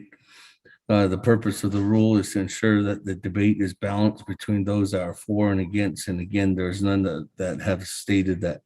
So, Madam Chair, Madam Chair, I am so sorry. Madam Chair, Amber Cardi, the cease debate motion has been recognized by myself.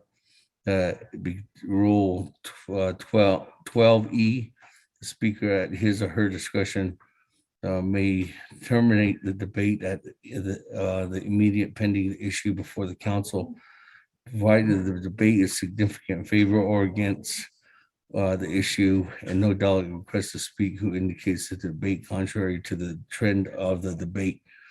Madam Chair, Amber Crotty, so with that, it's at the discretion of the speaker. So in this case, I have recognized Honorable Otto So's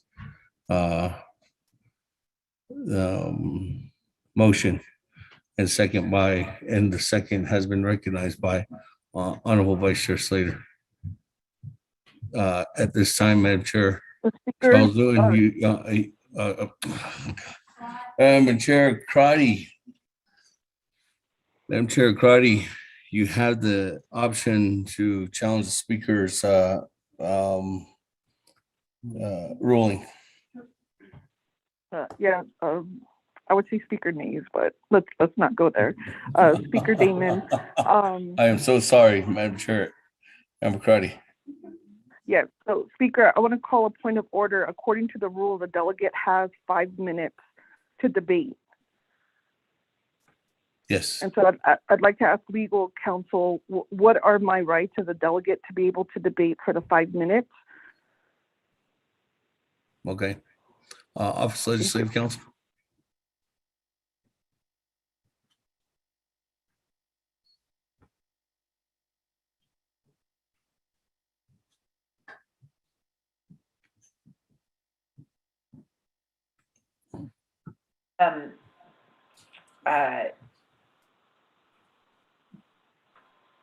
Speaker and council, so this is the way that I am understanding it,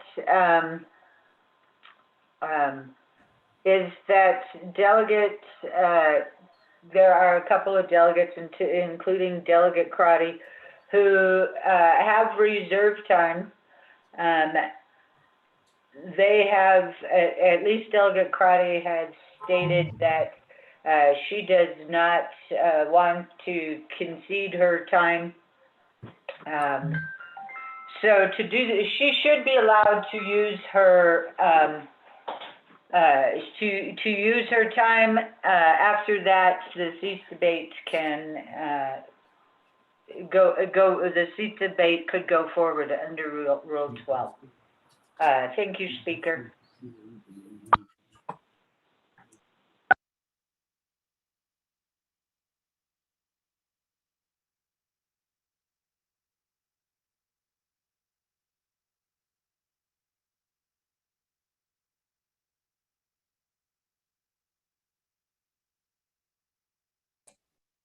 Thank you, Office of Legislative Counsel.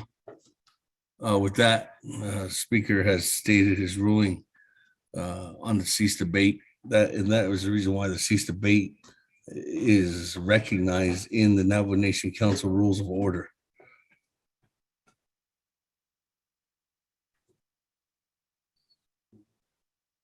So that cease debate motion, Honorable Otto So, second by Honorable Vice Chair Slater.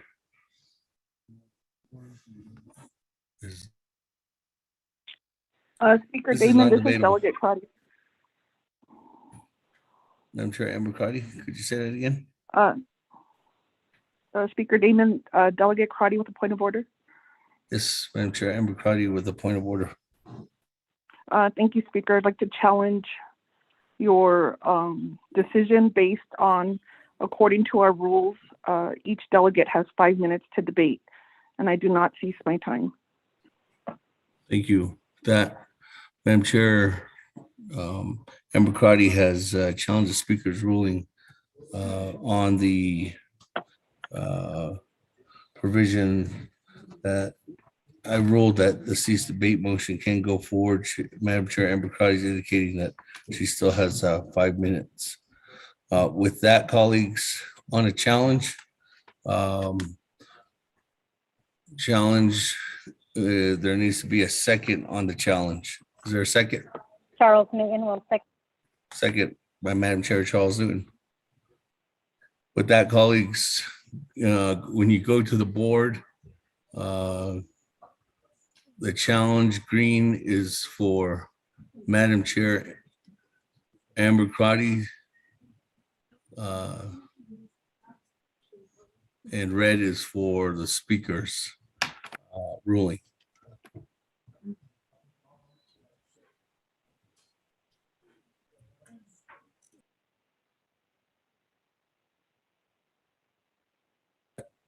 With that, let's go to the board.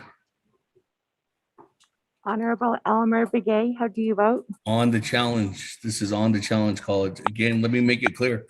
If this is a challenge to Madam Chair Amber Crotty stating that she still has 5 minutes, I'm saying that I recognize the cease debate motion. Madam Chair Amber Crotty, if you're voting for Madam Chair Crotty's challenge, it is green or yes. If you're voting for Speaker ruling, it is red for or nay. No.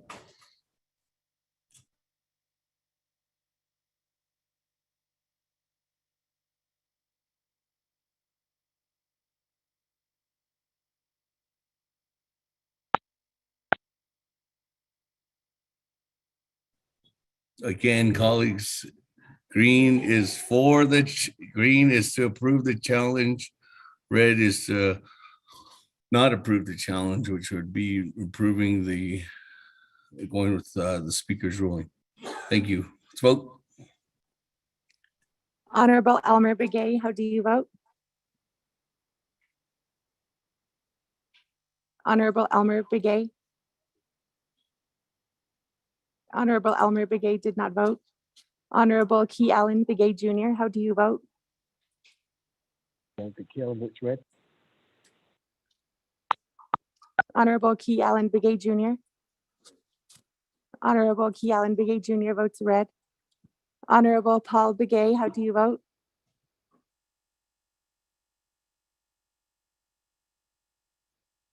Honorable Paul Begay. Delegate Paul Begay votes green. Honorable Paul Begay votes green. Honorable Nathaniel Brown, how do you vote? Honorable Nathaniel Brown. Honorable Nathaniel Brown did not vote. Honorable Eugenia Charles Newton, how do you vote? Charles Newton votes green. Honorable Eugenia Charles Newton votes green. Honorable Amber Knaz-Bakrati, how do you vote? Shadeja, this is Delegate Crotty. I'll vote green. Thank you. Honorable Amber Knaz-Bakrati votes green.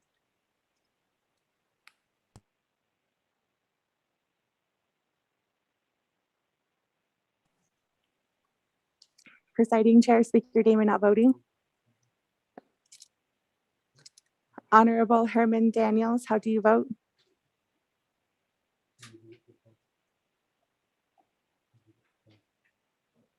Honorable Herman Daniels. Honorable Herman Daniels did not vote. Honorable Mark Freeland, how do you vote?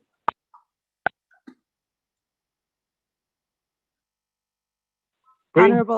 Honorable Mark Freeland votes green. Honorable Pernell Halona, how do you vote? Halona votes red. Honorable Pernell Halona votes red. Honorable Jamie Henio, how do you vote? Haney votes red. Honorable Jamie Henio votes red. Honorable Vince James, how do you vote? Delegate James votes green. Honorable Vince James votes green. Honorable Rick Nez, how do you vote? Delegate Rick Nez votes red. Honorable Rick Nez votes red. Honorable Carl Slater, how do you vote? Red. Honorable Carl Slater votes red. Honorable Raymond Smith Jr., how do you vote? Red. Honorable Raymond Smith Jr. votes red. Honorable Wilson Stewart Jr., how do you vote? Red. Honorable Wilson Stewart Jr. votes red. Honorable Otto So, how do you vote? Honorable Otto So. Kachi. Honorable Otto So votes red. Honorable Charlene So, how do you vote?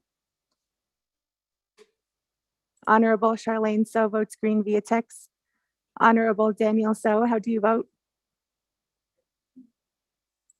Honorable Daniel So votes green. Honorable Eugene So, how do you vote?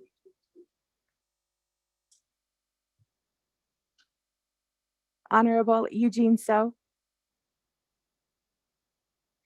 Honorable Eugene So did not vote. Honorable Thomas Walker Jr., how do you vote? Honorable Thomas Walker Jr. votes red via text. Honorable Edison Juanica, how do you vote? Honorable Edison Juanica votes red. Honorable Edmund Yazi, how do you vote? Green. Honorable Edmund Yazi votes green. Honorable Jimmy Yellowhair, how do you vote? Delegate Yellowhair votes red. Honorable Jimmy Yellowhair votes red.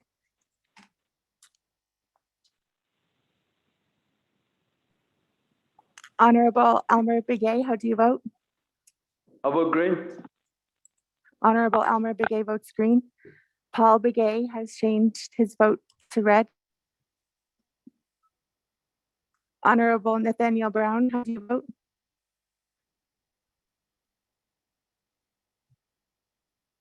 Delegate Brown votes green. Honorable Nathaniel Brown votes green. Honorable Herman Daniels, how do you vote? I vote red. Honorable Herman Daniels votes red. Honorable Eugene So, how do you vote? It's green. Okay. Honorable Eugene So votes red.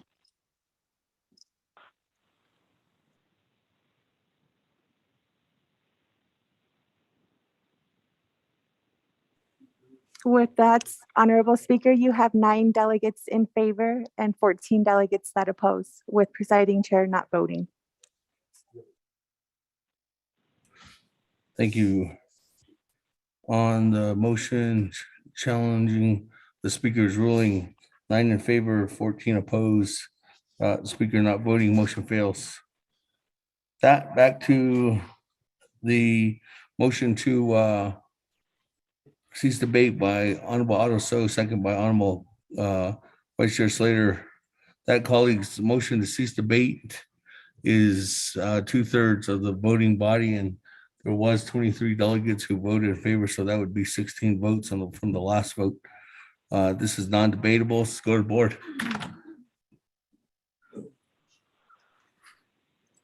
Honorable Elmer Begay, how do you vote?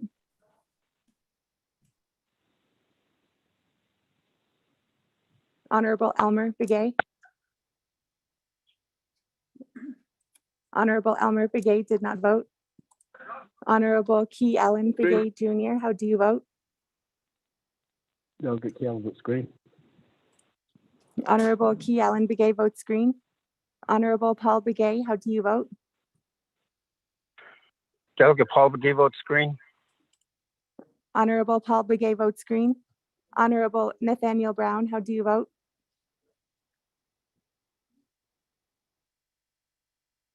Honorable Nathaniel Brown. Delegate Brown votes red. Honorable Nathaniel Brown votes red. Honorable Eugenia Charles Newton, how do you vote? Honorable Eugenia Charles Newton. Honorable Eugenia Charles Newton did not vote. Honorable Amber Knez Bakrati, how do you vote? This is Delegate Crotty. I'll vote red. Thank you. Honorable Amber Knez Bakrati votes red. Presiding Chair, Honorable Seth Damon not voting. Honorable Herman Daniels, how do you vote? I vote green. Honorable Herman Daniels votes green. Honorable Mark Freeland, how do you vote? Green. Honorable Mark Freeland votes green. Honorable Pernell Halona, how do you vote? Votes green. Honorable Pernell Halona votes green. Honorable Jamie Henio, how do you vote? Henio votes green.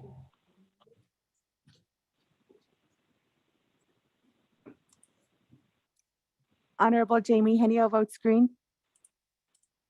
Honorable Vince James, how do you vote? Delegate James votes green.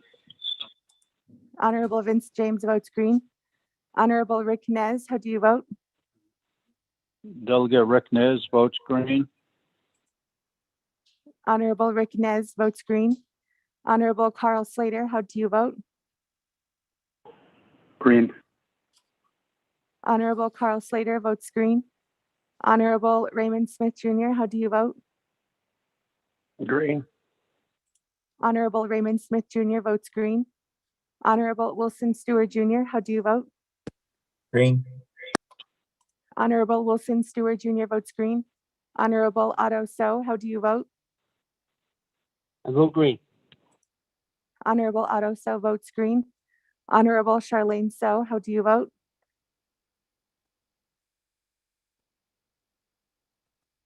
Honorable Charlene So. Honorable Charlene So votes red via text. Honorable Daniel So, how do you vote? Honorable Daniel So votes green. Honorable Eugene So, how do you vote?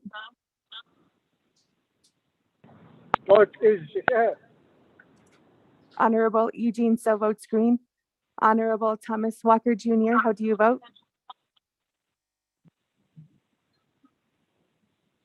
Honorable Thomas Walker Jr. Honorable Thomas Walker Jr. votes green via text. Honorable Edison Juanica, how do you vote? Honorable Edison Juanica votes green. Honorable Edmund Yazi, how do you vote? Red. Honorable Edmund Yazi votes red. Honorable Jimmy Yellowhair, how do you vote? Delegate Yellowhair votes green. Honorable Jimmy Yellowhair votes green. Going back up. Honorable Elmer Begay, how do you vote? I vote green. Honorable Elmer Begay votes green. Honorable Eugenia Charles Newton, how do you vote? Charles Newton votes green. Honorable Eugenia Charles Newton votes green. With that, Honorable Speaker, you have 19 delegates in favor and 4 delegates who oppose, with presiding chair not voting. Thank you very much. On the motion to cease debate, colleagues, with a vote of 19 in favor, 4 opposed, speaker not voting, motion carries. With that, on legislation 0226-21 on the main motion, motion by Honorable Winika, second by Vice Chair Smith. Let's go to the board.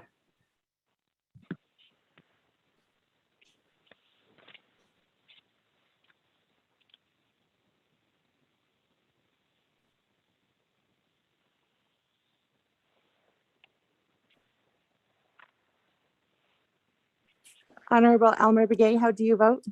I vote green. Honorable Elmer Begay votes green. Honorable Key Allen Begay Jr., how do you vote?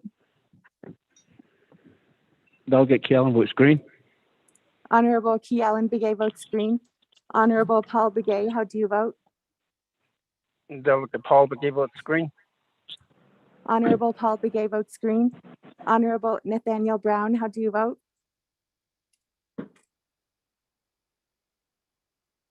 Honorable Delegate Brown Nathaniel, votes green. Honorable Nathaniel Brown votes green. Honorable Eugenia Charles Newton, how do you vote? Charles Newton votes green. Honorable Eugenia Charles Newton votes green. Honorable Amber Knez-Bakrati, how do you vote? Shabeza, this is Delegate Crotty. I vote green. Thank you. Honorable Amber Knez-Bakrati votes green. Honorable Herman Daniels, how do you vote?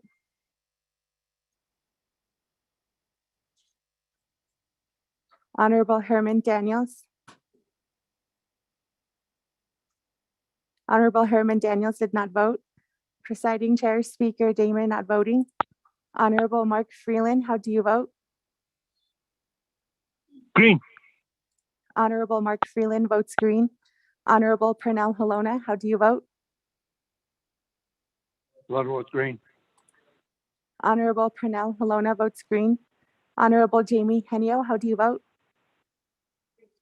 Honorable Jamie Henio votes green via text. Honorable Vince James, how do you vote? Delegate James votes green. Honorable Vince James votes green. Honorable Rick Nez, how do you vote? Delegate Rick Nez votes green. Honorable Rick Nez votes green. Honorable Carl Slater, how do you vote? Green. Honorable Carl Slater votes green. Honorable Raymond Smith Jr., how do you vote? Green. Honorable Raymond Smith Jr. votes green. Honorable Wilson Stewart Jr., how do you vote? Green. Honorable Wilson Stewart Jr. votes green. Honorable Otto So, how do you vote? Green. Honorable Otto So votes green. Honorable Charlene So, how do you vote? I vote green. Honorable Charlene So votes green. Honorable Daniel So, how do you vote?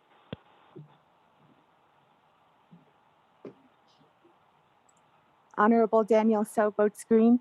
Honorable Eugene So, how do you vote? Honorable Eugene So votes green. Honorable Thomas Walker Jr., how do you vote?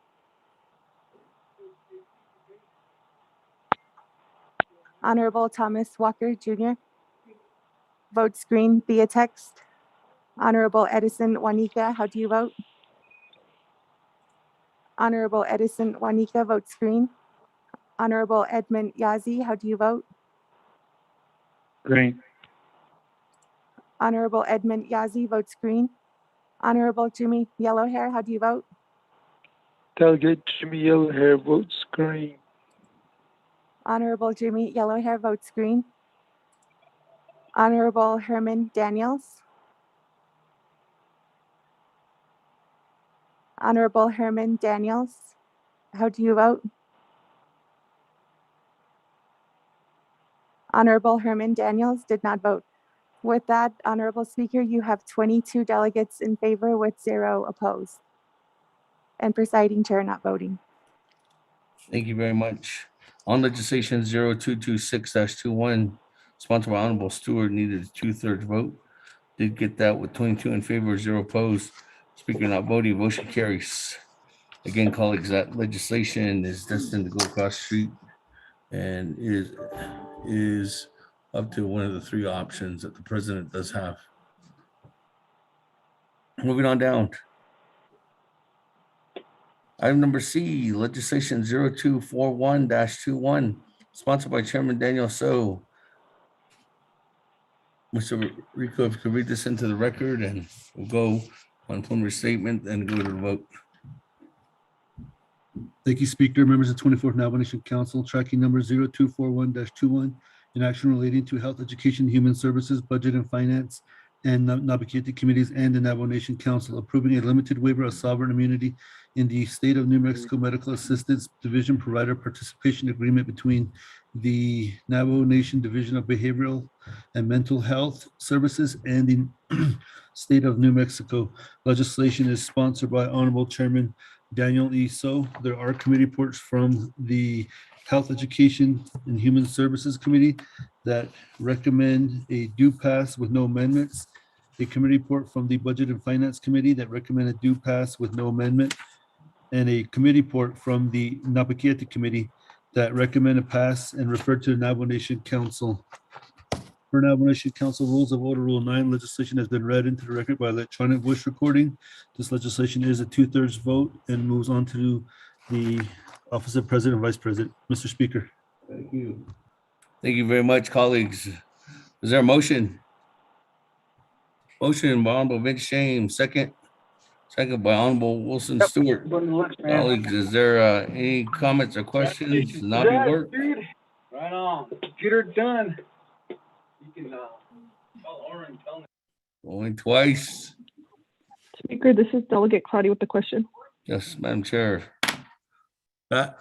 Honorable Chairman Daniel So, you have 20 minutes on the board.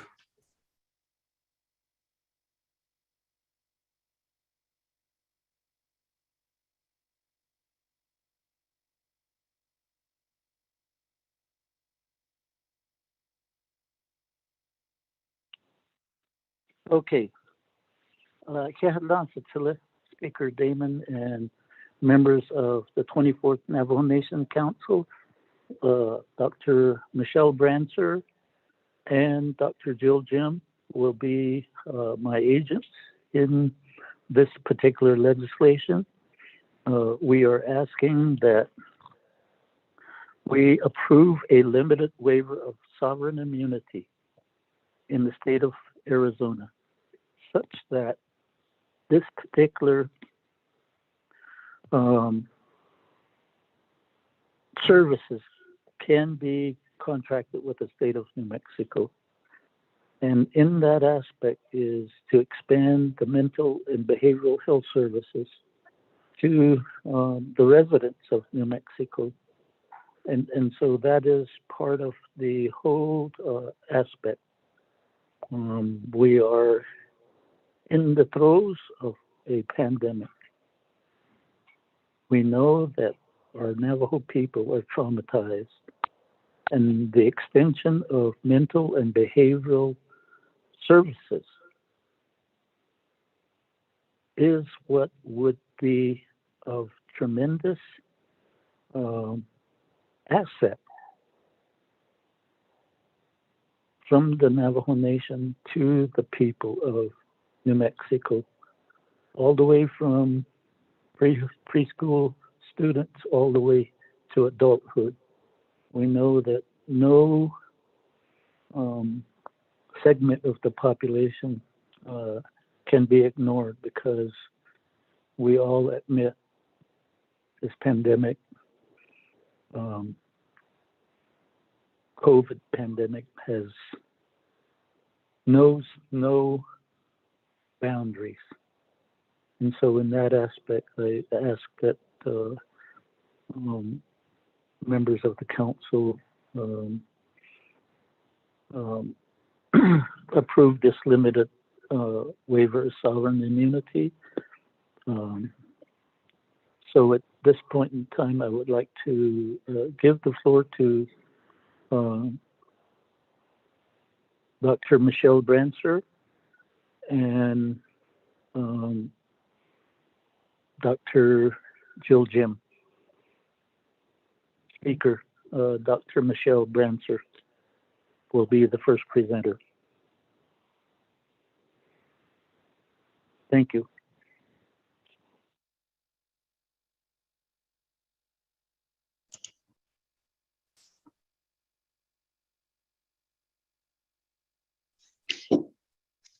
Hello, Yad A. Yes. Oh, sorry. No, go ahead, Dr. Brancer. Yes, sorry, I was unmuting myself. Yes, Yad A, Speaker, delegates, Honorable So, our sponsor, and everybody who's listening on our call today. I just wanted to give a brief update. As we heard, we have journeyed through the committees that was mentioned earlier.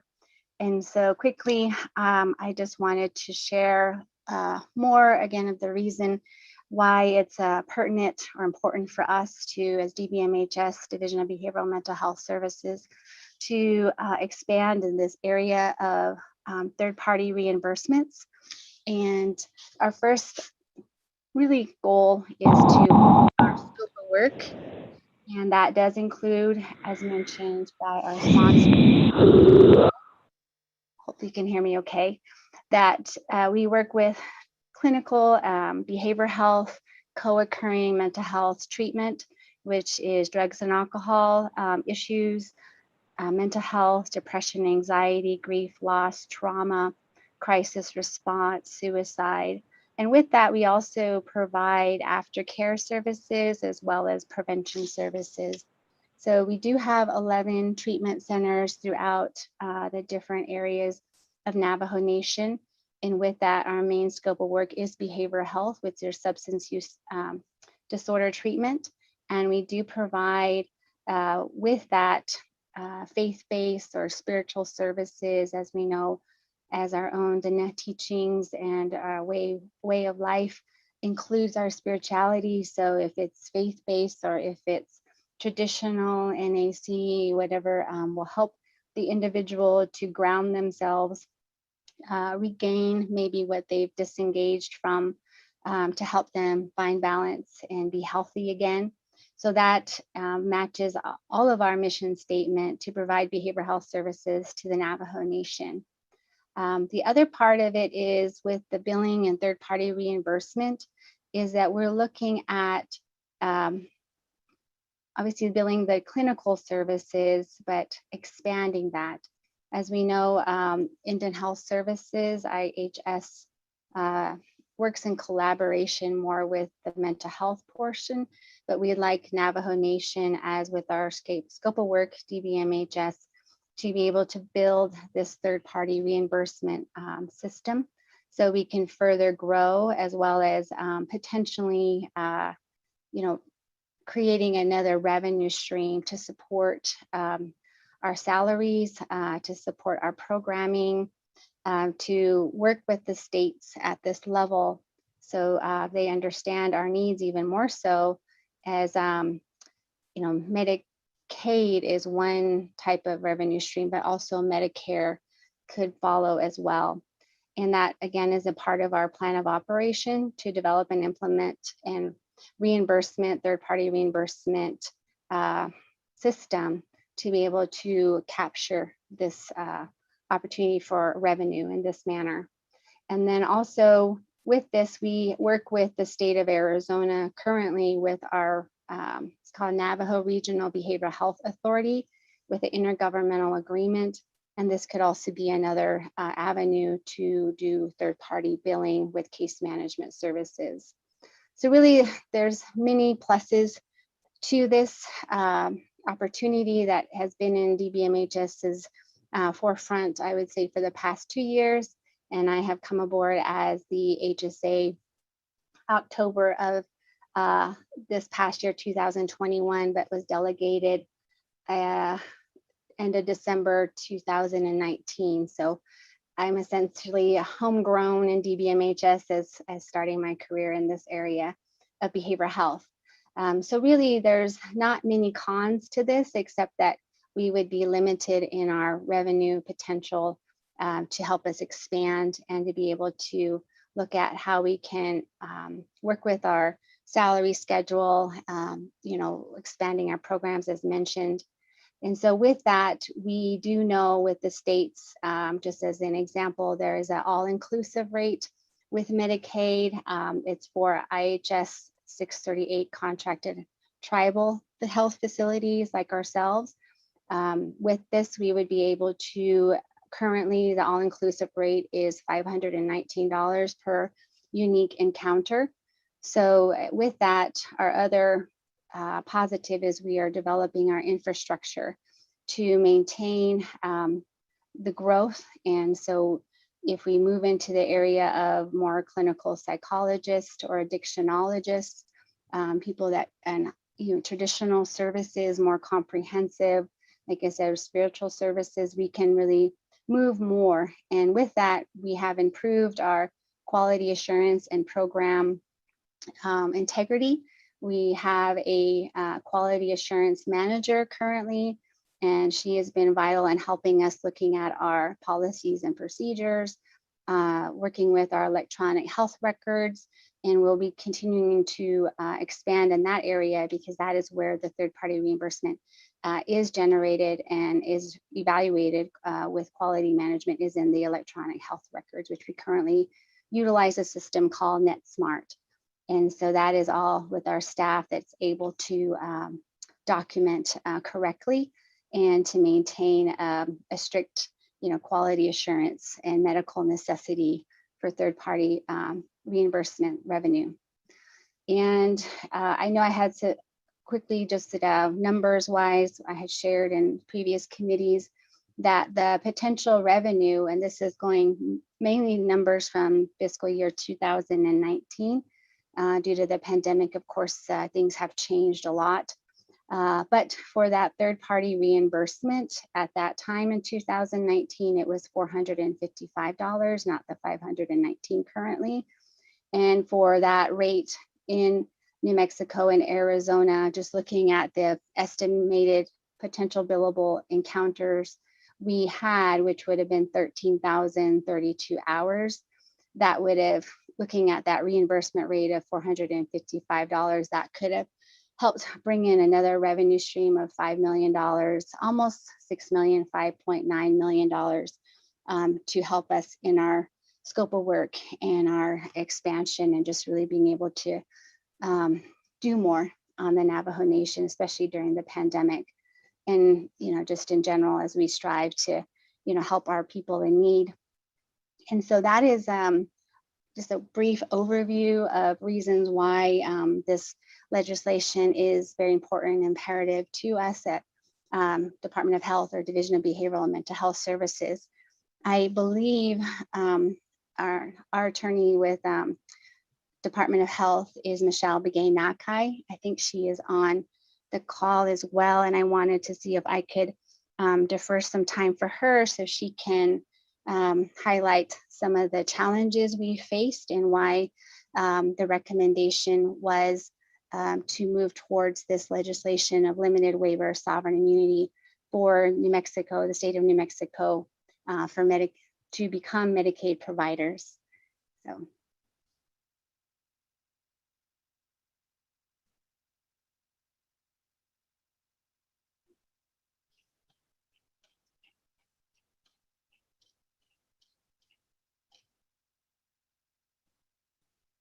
Chairman,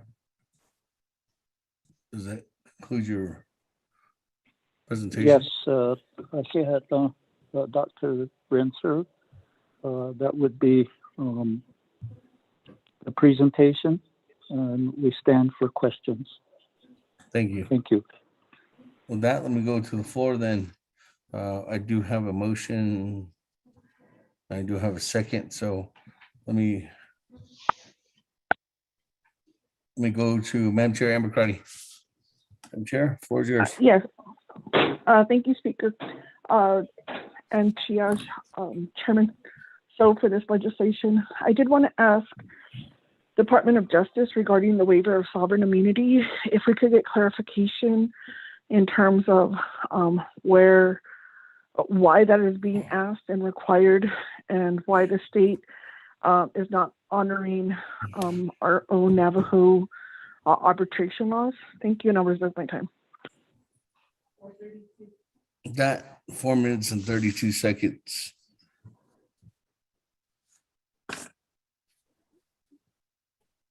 Department of Justice.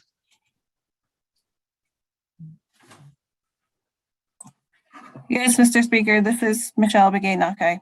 I work with the Department of Health. Good afternoon, Ms. Begay-Nakai. Okay, do you want me to answer? Yes, go ahead. Okay. Answer if you can, or if you may. Okay, thank you. So in regard to the New Mexico Provider Participation Agreement, which is under this, which is, I guess, relevant to the current legislation 241. As you heard, Division of Behavioral and Mental Health Services wanted to be able to provide those services and then bill under Medicaid. In order to do that within the state of New Mexico, we would have to enter into the New Mexico Provider Participation Agreement. And that was something that the division had brought to me for review back in 2020.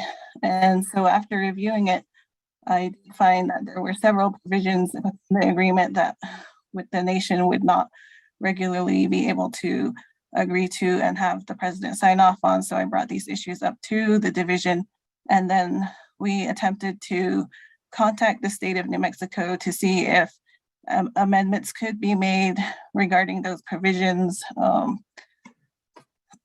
to amend it so that we could have it consistent with Navajo law and it could be signed. However, the process of actually negotiating with the state, the New Mexico Human Services Department, took a little bit longer than we anticipated. The person that I had reached out to, she did not return my communications directly. And then eventually she told me that I had to talk to a certain attorney, and I reached out to him. And then they looked at all the provisions that we had sent to them, and they said that they were looking into amending that particular agreement and they would get back to us on that. So eventually, I think it was, that all went through starting in September 2020 and then out to March and April of 2021. They did tell us that they made some amendments to the agreement. However, the big ones that were listed within the agreement are section 1.16, 1.33, and then articles 16 and 17 were more problematic, and the state did not want to make any amendments because those were in regard to enforcement, sanctions, and remedies that the state would be able to seek or have in place in case the provider, which in this instance would be us, comply with terms of the agreement. So did not want to make any changes to those particular provisions, and seeing that this agreement is an agreement that all medical providers that want to bill for Medicaid reimbursements have to enter into. The state wasn't willing to make those types of amendments regarding those sections for the Navajo Nation in this instance. So the state just responded that there was a provider agreement that had been previously entered in 2008, which contained all the same provisions, but at the time, the nation did not object to those.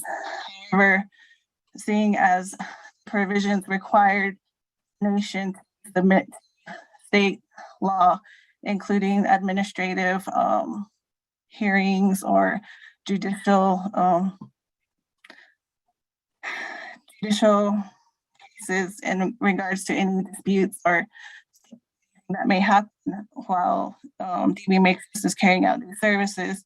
Since DB Matrix wanted to go ahead to see if they can move forward, be able to get a provider number under New Mexico and receive reimbursements, the only way, yes, since the state is not willing to make amendments, I advise that they seek this limited waiver.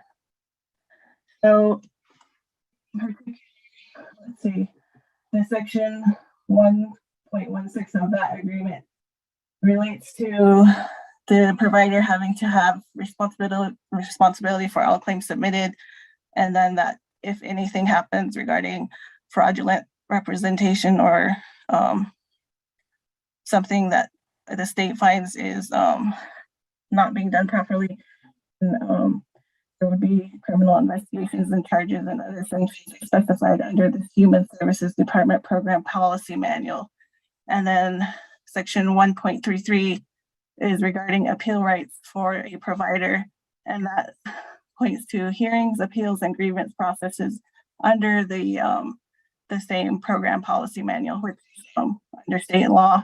And then Article 16 is a more general provision that states that the agreement shall be governed by the laws of the state of New Mexico, and all legal proceedings arising from unresolved disputes are subject to administrative and judicial review under state law. And the last article is Article 7 or 18, which relates to indemnification, requiring the provider to indemnify the state from any and all actions from liabilities or expenses resulting from the provider and its employees in connection with the performance of the agreement. And as you all may know, the Navajo Nation does not indemnify any other parties, so that goes. Are the issues that were raised and the reason why, since the state was not willing to make any changes to those particular provisions, why DBMHS is now coming to you for these limited waiver of sovereign immunity.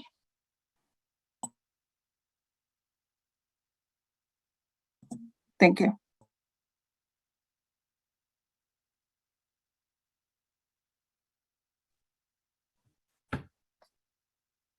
Thank you very much for that response. That going back to the floor, I don't have anybody else in the queue at this time.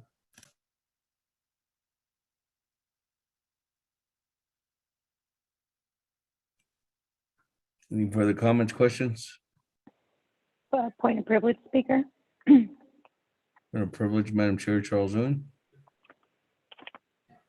Speaker, on page 3 of the legislation on D, line 1, there's a reference to a memo. I just went through the entire packet and I don't have that memo in this packet. Can we get that memo from the Department of Justice?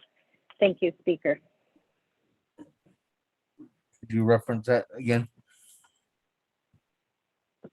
Yes, Speaker, on page 3 of the legislation, on D as in dog, line 1, it says the Navajo Nation Department of Justice reviewed the state of New Mexico provider participation agreement and provided a memo expressing concerns regarding an indirect waiver of sovereign immunity. That letter is not attached to the packet. So it is being referenced in the legislation. Can we get a copy of that letter, Speaker? Thank you. Department of Justice.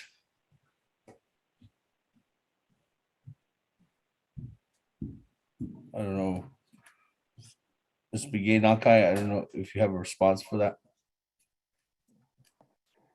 Yes, Mr. Speaker, that memo that is mentioned was actually a memo that I wrote to DBMHS regarding the legal concerns onto that, and it is an attorney-client privilege document, and as the legislation is for public, is available to the public. This was something that was brought up with Legislative Council when this legislation was being drafted, and they had included as an exhibit, but I told them that they shouldn't be because that was an attorney-client privilege memo.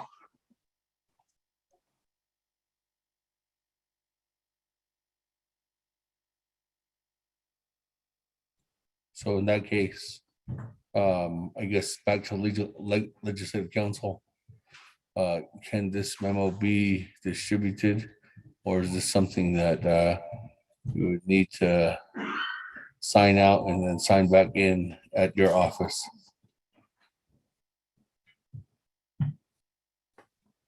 Thank you, Speaker. Because it's attorney-client privileged, the memo should not be included in the attached to the legislation. As far as a copy being distributed to the delegates, I would defer to the Department of Justice, if that is allowable. If not,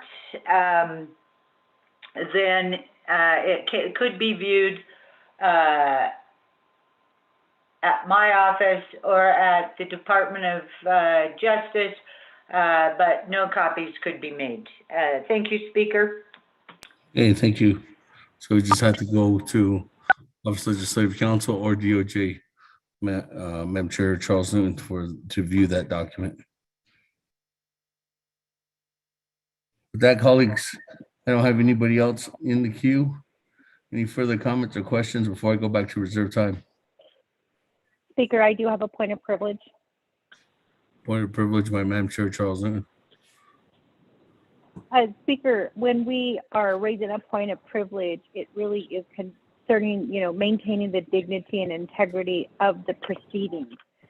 My question is, this document is going to be in place long after the 24th Navajo Nation Council is gone, when the 25th comes into place, when the 26th comes into place. The fact that we do have a reference to a letter that's not being provided within the legislation itself is a little bit concerning. So my question is, when we're talking about maintaining the integrity, we're talking about maintaining the integrity of this legislation. So should that language just be removed and no reference be given to the letter from DOJ? And the reason is, again, when future delegates look at this legislation, the fact that this letter, this memo is being referenced is going to be a question of, where is that letter at? So I think that, and perhaps it needs some legal guidance on this, but maybe just striking that part of the language out, since it sounds like it's been resolved. And it sounds like Office of Legislative Counsel, per the letter that they provided with the legislation, they do state that this document or this packet is legally sufficient. So can we just, or should we just remove that language from the legislation? Thank you, Speaker. That would be a question back to Office of Legislative Counsel, or maybe even refer that to the Department of Justice.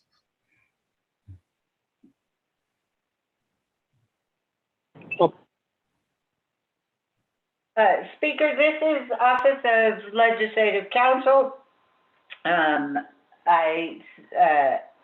I feel like that Chairman Charles Newton came up with a reasonable solution, and that language, that paragraph, is not necessary for the substance of the legislation. It's in section 2 findings. So that paragraph on page 3, lines 1 through 3, that could be deleted without any damage to the legislation. Thank you, Speaker. Thank you then for that recommendation. That, colleagues, any other comments, questions? Add me to the queue, Speaker. I'm Chair Charles Newton, floor is yours. Thank you, Speaker. I'd like to make an amendment to remove the language on page 3 of 3, starting with line 1, 2, and also line 3. And again, colleagues, the purpose of removing this language is it does point to a memo that is references a memo, I should say. And I think that anybody reading the legislation would know that anytime something is being referenced, that it's usually included within the exhibit or it's included within the packet. In this case, it sounds like the issue has been resolved between Department of Justice and then also what this legislation is trying to do. So I'd like to make that first amendment, Speaker, to remove that language as was stated by Legislative Counsel. It's not going to do anything to the language, but it will exclude that. So when future delegates look at this legislation, they won't ask what happened to that particular memo that was being sent out by Department of Justice. I reserve my time, Speaker. Thank you.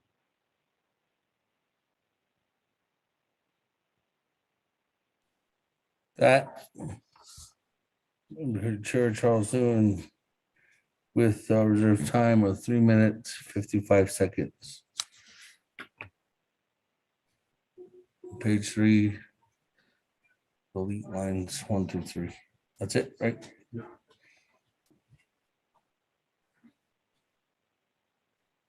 But don't you have to put the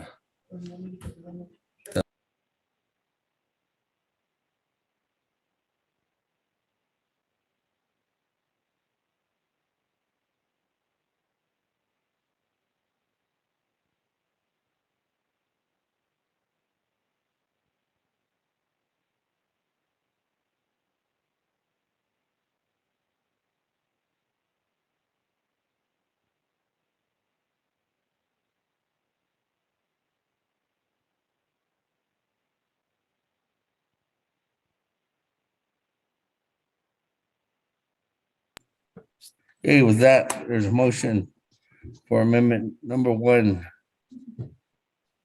to legislation 0241-21. Sponsored by Madam Chair Charles Newton.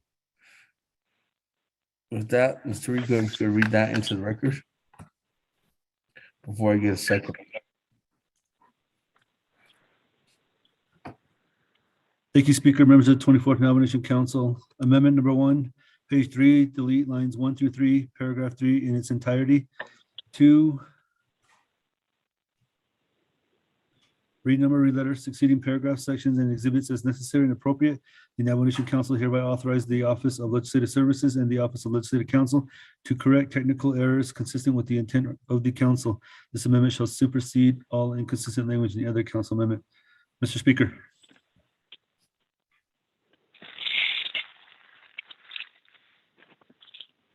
That, is there a second? Second, Honorable Holona. That, colleagues, any comments, questions on Amendment 1?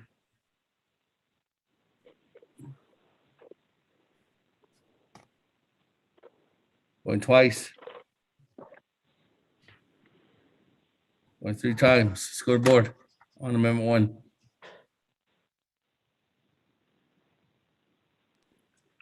Honorable Elmer Begay, how do you vote? I will agree. Honorable Elmer Begay votes green. Honorable Key Allen Begay Jr., how do you vote? Key Allen votes green. Thank you. Honorable Key Allen Begay votes green. Honorable Paul Begay, how do you vote? Honorable Paul Begay, how do you vote? Honorable Paul Begay did not vote. Honorable Nathaniel Brown, how do you vote? Delegate Brown votes green. Honorable Nathaniel Brown votes green. Honorable Eugenia Charles Newton, how do you vote? Honorable Eugenia Charles Newton votes green. Honorable Ember Kenneth Bakrati, how do you vote? They said this is Delegate Crotty. I vote green. Thank you. Honorable Ember Kenneth Bakrati votes green. Presiding Chair, Speaker, Honorable Seth Damon not voting. Honorable Herman Daniels, how do you vote? Green. Honorable Herman Daniels votes green. Honorable Mark Freeland, how do you vote? Honorable Mark Freeland. Honorable Mark Freeland did not vote. Honorable Mark Freeland is excused. Honorable Pernell Halona, how do you vote? Halona votes green. Honorable Pernell Halona votes green. Honorable Jamie Henio, how do you vote? Henio votes green. Honorable Jamie Henio votes green. Honorable Vince James, how do you vote?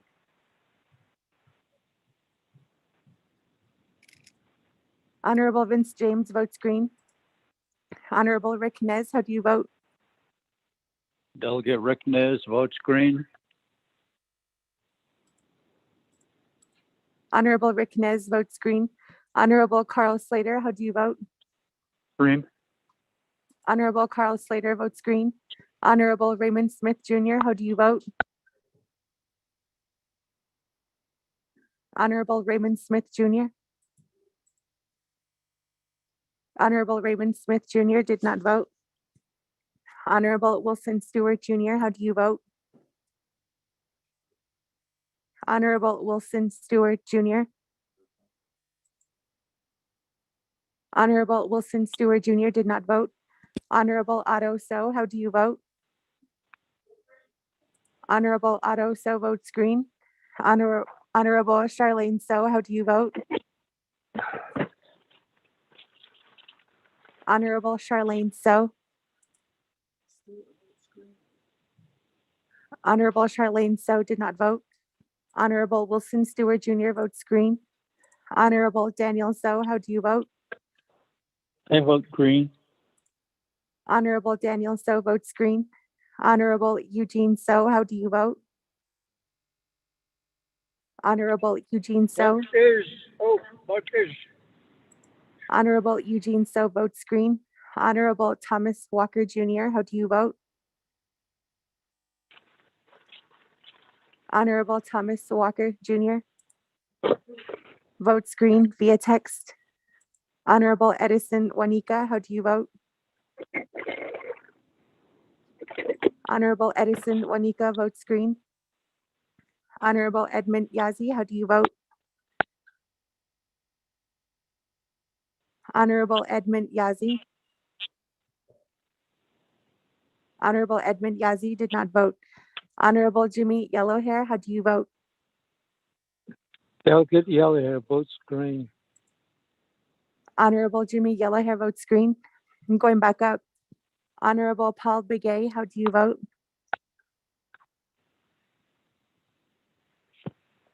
Honorable Paul Begay. Honorable Paul Begay did not vote. Honorable Raymond Smith Jr., how do you vote? Honorable Green. Raymond Smith Jr. votes green. Honorable Charlene So, how do you vote? Honorable Charlene So did not vote. Honorable Edmund Yazi, how do you vote? Honorable Edmund Yazi. Honorable Edmund Yazi did not vote. With that, Speaker Damon, you have 19 delegates in favor with 0 opposed and presiding chair not voting. Speaker, this is Delegate So, I vote in favor. Honorable Speaker, that changes the vote to 20 delegates in favor and 0 opposed with presiding chair not voting. Okay, thank you. That on Speaker, amendment number Delegate- 1, 20 in favor, 0 opposed. Speaker, Delegate Paul Begay votes green, please. That.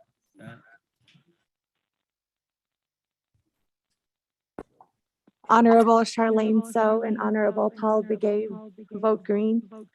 Honorable Speaker, that changes the vote to 21 delegates in favor and 0 delegates who oppose with presiding chair not voting. Hey, with that, 21 in favor, 0 opposed, chair or speaker not voting. Motion carries on amendment number 1. That, let me go back to the main motion on legislation 0241-21. I'll go back to the sponsor. Honorable Chairman Daniel So, we wave your hand. Thank you. That would be the extent of the presentation, Speaker.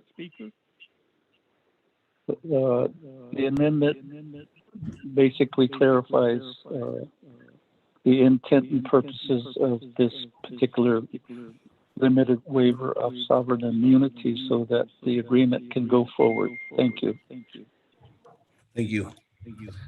With that, I don't have anybody else in queue at this time, so let me go back to reserve time.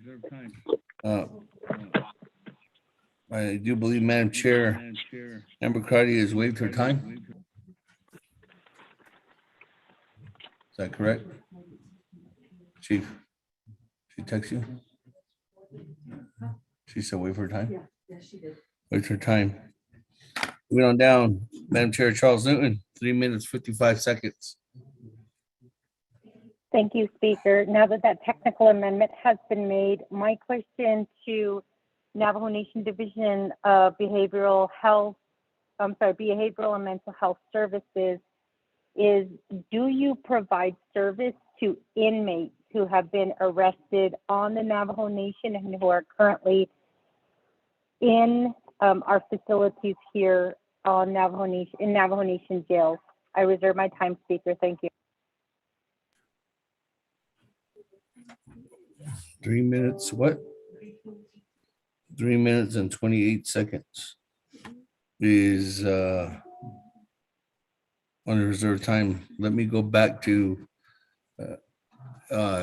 Chairman Daniel. So, Chairman, floor is yours at this time. Thank you, Cecilia, Speaker Damon, and members of the 24th Navajo Nation Council, and all the folks on the Zoom teleconference. I will refer that question to Agent Dr. Michelle Brancer.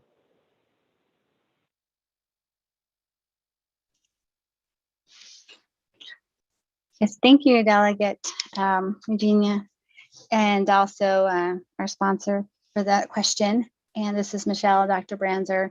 So my response to the question is yes, pre-pandemic, we did more of the, when a referral was made from a detention center, mainly on Navajo Nation, then yes, we would go in and assist if it's with crisis response, or if it was screening, assessment. So when they are released out of the detention center, they may continue on treatment. So it was very more individualized at that time.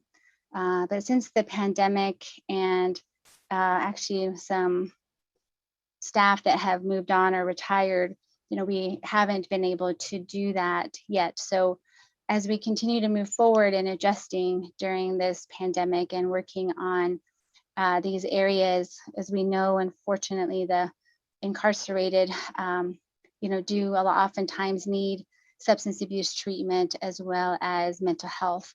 And with that, DBMHS, we would look to work with the Public Safety, Department of Corrections, those entities just to formalize or the understanding or agreement to really develop a program for those populations because we do see the need to reduce any recidivism or people that are continuing to have issues with legal charges related to substance abuse or even mental health issues. So in the past, I would say, yes, we did provide some, but more in the screening or crisis or referral. And then now moving forward, that is what I have been looking into. There are specialized treatment programs for this population. So thank you very much.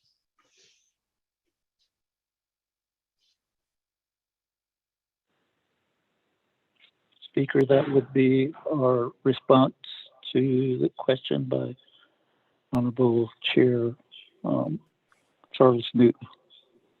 Thank you. Let me go back to the floor. Any other comments, questions, colleagues, before I go back to reserve time? Sure. Eugene So, floor is yours. Okay, now softness. I needed some limited waiver of the sovereign immunity. Can anybody explain the limited waiver? I don't sure I can that's the ice. All the ice. As Navajo Tito AD, yeah, that's it. The credit, yeah, reserve my time.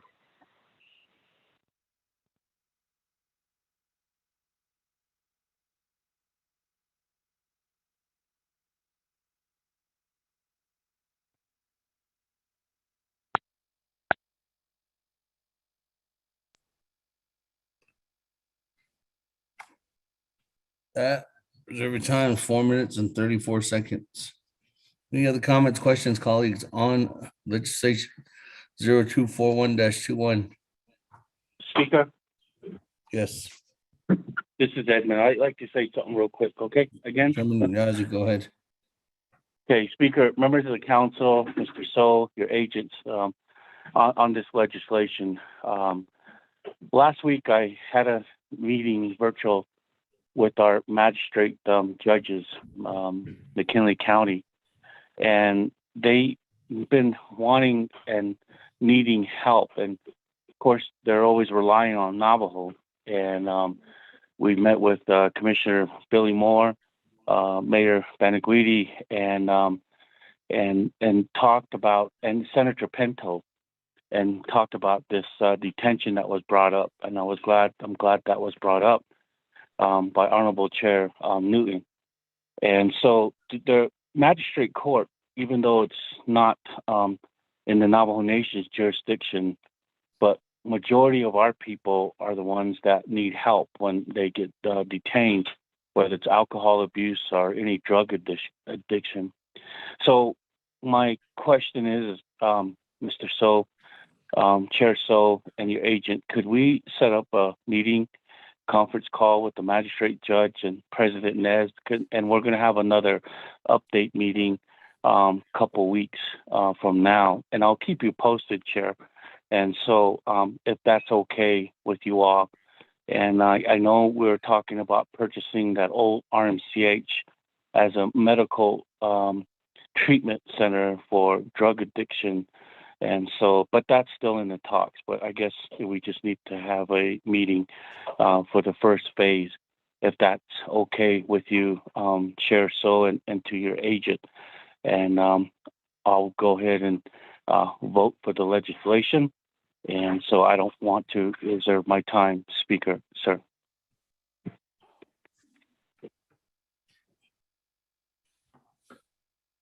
Thank you, Chairman.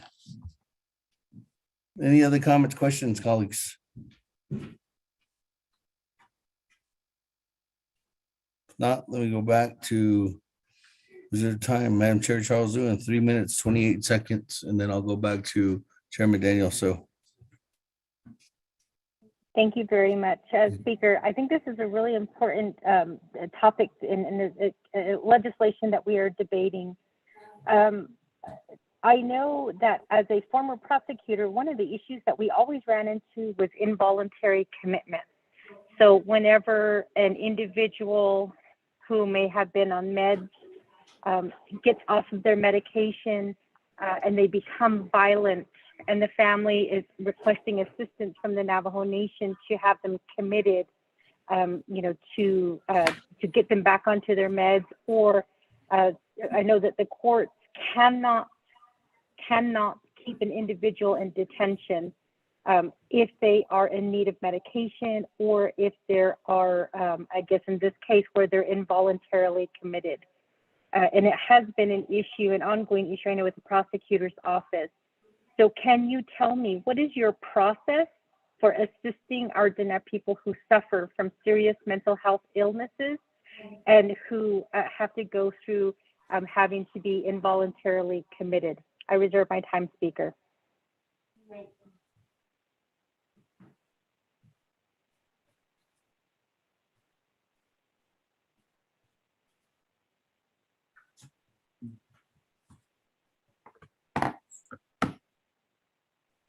Thank you. Madam Chair Charles Liu in 2 minutes and 19 seconds. Let me go back to Chairman Danielson for response as a sponsor. Chair, Cecilia Otto, and I, members of the 24th Navajo Nation Council, and thank you, colleagues, for the questions. In the matter of the limited waiver of sovereign immunity, Cecilia Ikwagi, Nalsospe Hadot Asigi, Akwagit Apikis Shitodis, Pashin Zaji Sospel Khatit Anigi Hashin Raja Ebe Nanistor Ligi a quagit Ebe Kesket Leg. Equagi, not a quaggy, none egi a network net or legi. Network langi a ya. Equagi achet out of he said, il had eight anegi achet out of as Dojo Aliago, quaggy nully. So quaggy dog out. Be being dash Mr. Hudo Nido. Caro con a wealthy, Edo at our Pichido Hatida dispute will yagi. A digi quaggy a quajo troje, Ajabas anigi, Ajabas hat atoli. Ado Aja a be. As Havint Edolis, a Edota Aja Eben. Achesint o a so het al zei ik had nego ik kwijt aje pa huint idole kwijt het al so hansi welten trage besluit ik to see ben ja had ida in my best Navajo legal aspects, that would be my response, Speaker, to Honorable Eugene So's question. On the other aspects, then I would refer it to my agents. Dr. Branswer. Yeah, thank you for the question. So for the involuntary health commitment or the Health Commitment Act, which was passed, I believe, in 2006 with Navajo Nation, does have a lot of probably changes. Hopefully, we can continue to address, meaning that the Mental Health Coalition was established just this past year under the Health Command Operations Center, HCOC, with the initiative by Dr. Jill Jim with Department of Health. And with that, it included IHS, Dr. Teresa Nez as their behavioral health consultant, I believe, and Dr. Cherno Ba with 638 Healthcare Corporations, and myself as the HSA for Behavioral Mental Health with Navajo Nation Department of Health. And with that, this is one of the areas we have become more aware of due to the fact of the pandemic and the limited healthcare beds we have, and the way we still have individuals that are struggling with substance use disorder or severely mentally ill, or both diagnoses happening within their lives. And so with that, it caused even more strain on our healthcare, hospitals, clinics, whatnot. And so with that, we have started looking at the Health Commitment Act, and we are making recommendations, and which would mean we'd have to go through a similar process here to work with Department of Justice, the Department of Health, delegates and legislation to make appropriate changes, just due to the fact we don't have enough of the licensed clinicians or psychologists, psychiatrists that's mentioned in this Health Commitment Act as it currently is written. And so that is a real challenge, that we continue to face. So as we continue to move forward in the Mental Health Coalition with us 3 entities, we are, looking at how we can address this due to the fact of, the needs of the pandemic, but in general, how the act can be amended to further meet the needs of our people and, overcome, the legal challenges or the requirements that are needed to have the judge or whoever is going to be presiding over these cases to help the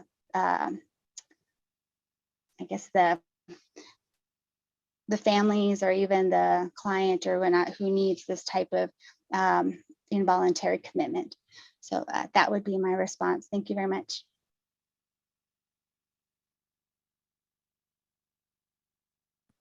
Thank you very much. Chairman Daniel, so does that conclude your response? Thank you, Speaker Damon. Yes, that concludes the response.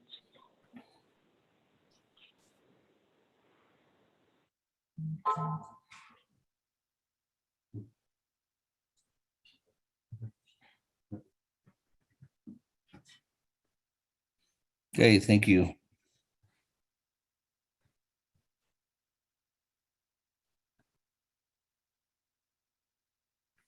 That, let me go back to reserve time. Madam Chair, Charles Newton, 2 minutes, 19 seconds. Thank you, Speaker, and also thank you for the response. I think that we do need to work, especially with mental health illness. I know that the President in his State of the Nation address, now we're just now rereading the printed document that he submitted to us. He has been, talking about the need to deal with mental health and then also substance abuse problems that are happening. On page 8 of his State of the Nation address, he said that he's met with he met with officials from Community Bridges, Inc. To continue developing a path forward to establish alcohol and substance abuse treatment centers on the Navajo Nation to heal our people and provide these crucial services closer to home. I guess my question is, what services do you provide and what services do Community Bridges provide? Thank you, Speaker. I reserve my time. 121.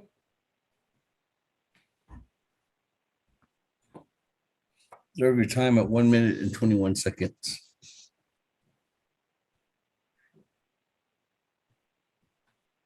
Moving on down, Honorable Eugene So, 4 minutes and 34 seconds.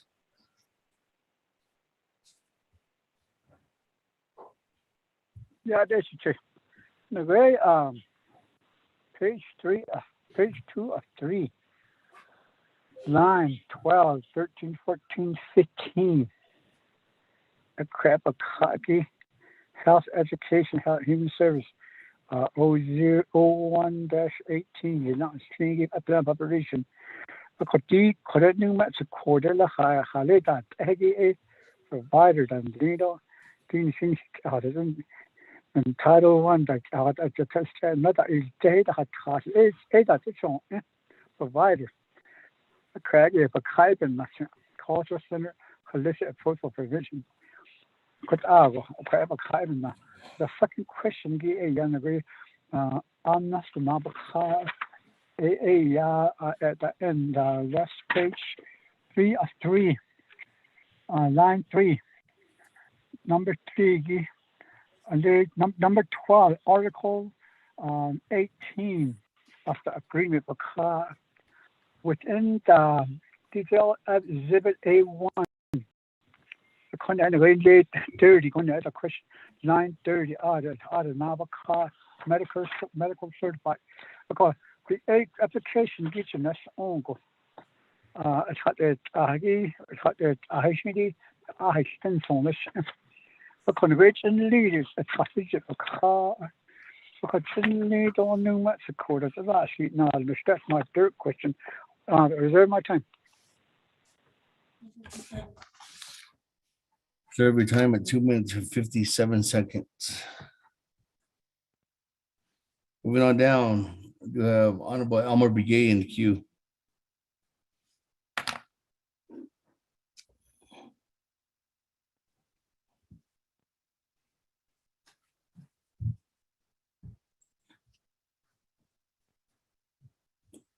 You are unmuted. Then with Honorable Elmer Begay is done, I'll go back to Chairman Daniel. So, can you hear me? Honorable Elmer Begay? Yeah, I'm here. What is yours? Thank you. Thank you, Speaker. I run the members of the Navajo Nation Council. I have a question. I wrote, I can't check where Delegate Daniel So, the legislation. I'm trying to think about from the previous years when I've been with the Navajo Nation. We have a behavioral health here in Delcon. I call it since I get then even the sweat and even the there used to be having the ceremonial site network. Like they have a they put up teepees and maybe the other faith-based throughout the years ago. I understand then and then so but I used to know that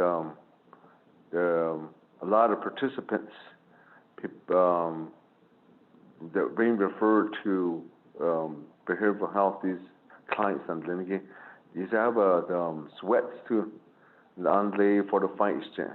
But I know that your legislation here is New Mexico, but it seems that the concept that was using is over at from the New Mexico side there. I don't know what happened. So my question is going to be that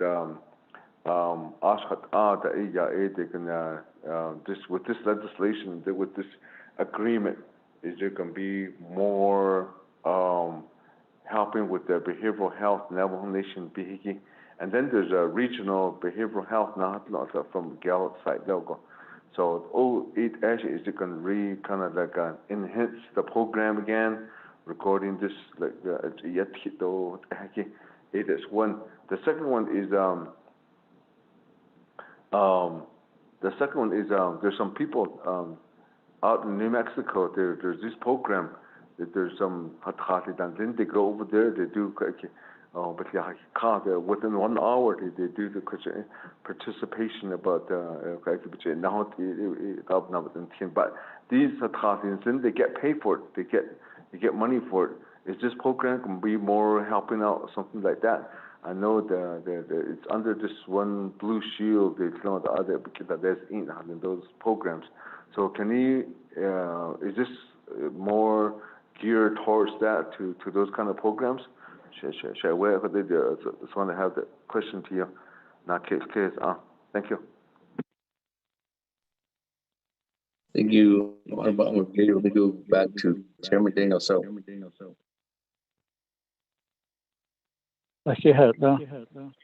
Speaker,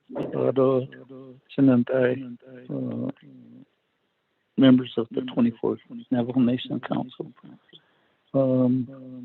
Some of the questions respective of this agreement. Yes, it does list the Chinle aspect. Kunde. I think it's basically one, when you do establish a service, you don't limit it to the state. And so that's how come it's listed. And we'll let Dr. Branser answer those specific questions. Regarding my daddy's questions, Elmer gave that item number D. It deals with the state of Arizona regarding the access, Arizona Healthcare Cost Containment System. It'll be specific to your thoughts and questions. Kunde, I'd like to refer the unanswered questions to Dr. Branser. Dr. Branser?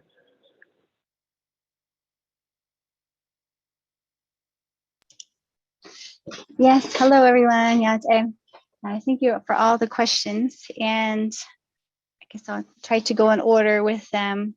So in the limited waiver of sovereign immunity, we did include some of the sites that are in Arizona, due to the fact is we want to work with the state of New Mexico, because some services will be allowable like across the state. If for some reason someone from New Mexico has their Medicaid, and let's just say they're going to receive some treatment services in Chinle, we can request, and it is up to the state to let us know, their requirements as well, to utilize the billing for New Mexico side, or if it's possible to transition it to Arizona.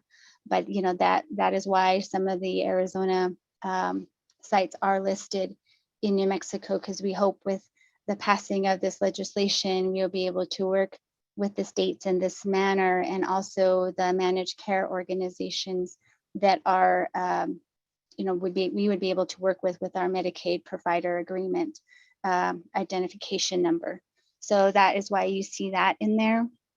I believe the question by one of the delegates is about community bridges. And yes, they are a substance use / mental health organization in the state of Arizona. And they do have a really nice website if you want to look on there as well. But you'll see within the state of Arizona, they work with crisis response. There is a crisis network all through Arizona. They do have more medical detox facility, and currently we have working on our renewal of a contract for crisis services, because we do not offer detox services in the regards of part of treatment as getting yourself into substance abuse treatment. You need to sometimes go through those withdrawal symptoms first before you're ready for any other type of treatment. So, they do offer that, community bridges, and we do work with them with, that type of level of care. The other one they do provide is residential in a sense of, where people would stay after being assessed at a certain higher level of care, we would call it. And these where the clients would stay at the facility where and community bridges, and hopefully get the skills, gain the sobriety or the wellbriety, so that they can be more successful in staying away from whatever substances they use. And so with us at DBMHS underneath the nation, and why President Nez, I believe, has this initiative is so people, if we were able to grow and do more with our residential services. So we do have one facility in Shiprock at Navajo Regional Behavioral Health Center. It's remodeled from the old IHS building that was there, was behind the current newer IHS facility. And there is level 3, which is residential care. However, that building unfortunately had a lot of repairs stemming from HVAC and other things, that generator, water systems that we've been using this time of the pandemic this year, or past year, I should say, to really go gung-ho on trying to get all those repairs completed, so we can again open it up to adolescent residential care at a higher level, and transitional, as well as adults, men and women as well. And right now, we do currently, due to our staffing with the adults, our residential is at a lower level, what they call a 3.1, which is more transitional, meaning when somebody completes a higher level of care, like let's just say Community Bridges offered that higher level, 3.5 or something level of care for an adult male or female, and that transitional at 3.1 allows that person to then go into this separate facility to really practice their recovery skills, so they could go back to school or work, be more of a healthier parent for their families, or just whatever it is that they need to practice before eventually, being maybe on a more outpatient level of treatment. So that in a sense is why we look at, our services, at the levels of care and our staffing pattern and the facility. Because currently, as I stated, in Shiprock, that is the only residential facility that is being repaired, but that can offer that level of care. Currently, Navajo Nation, we do not have a detox facility. So we are looking at how we can do that. But again, this type of legislation we're looking at can help support some of those salaries, or even just depending on how we can utilize the funds, to expand in these areas. And so the last question, I think, was related to Dilcon Outpatient Treatment Center. It is one of our smaller treatment center sites. And it's true, we've had some staff retire or just attrition, people moving on or whatnot. So currently, we do have one counselor. I'm sorry, I take that back. That was our faith-based counselor. He did retire. One substance abuse counselor and one prevention specialist and an office specialist that is at that facility. So it is technically, a staff of 3 or possibly 4. The behavioral health director, she is there. Her name is Janelle Dixon, and she helps oversee that smaller site as well as some other smaller sites on that western side. And so it's true, we want to use this legislation and opening up services. And another way of doing that is with this Medicaid provider number. As I said, we can work with managed care organizations as well as further with the state with tribal consultations, because other Native nations are also in the challenge of how to reimburse sometimes traditional services if we can, or just in general, utilizing the funds that are generated from licensed clinicians in the services to further build, like the faith-based or the traditional services that, our people do want, which is the sweat lodges, as was mentioned, or the ceremony, depending what our practitioners that we have hired within DBMHS are able to provide. And we do have, some of you may know Mr. Gerald King. He is our cultural spiritual liaison, as I've worked to kind of look at reorganizing DBMHS to help us really see where our expertise, I guess, in ceremonies is with our current practitioners. So hopefully we can outreach, and when we hire other, practitioners for sites, like Dilcon does not have a practitioner on site hired for that treatment center, outpatient treatment center. So, they would have to request one from, Fort Defiance or, Gallup. We do have some practitioners, but not a whole lot that can be at every treatment center site. And so, yes, we would utilize our new funds or our new revenue streams to help us expand and grow in those areas. So, and hopefully that answers all your questions. Thank you. Thank you very much. Chairman, does that conclude your response? Thank you, Satilla. Oh, Speaker Damon, that would be our response to the question from colleagues.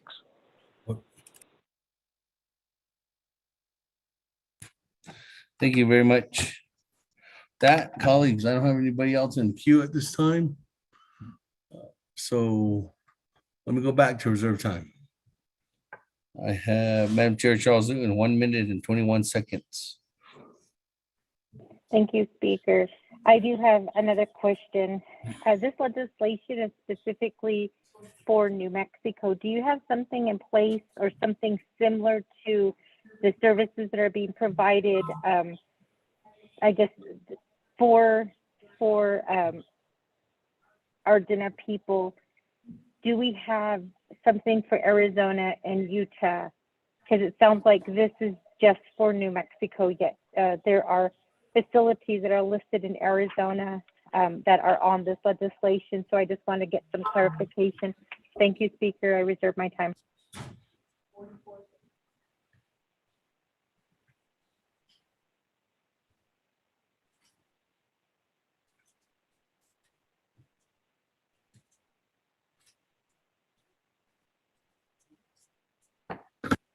For a second.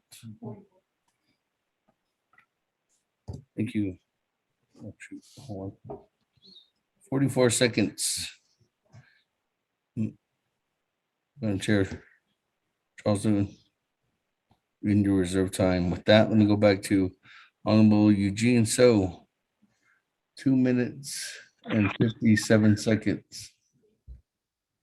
Should say, these I'd like to first say that I'm very gratefully recovered father and sober since 1984.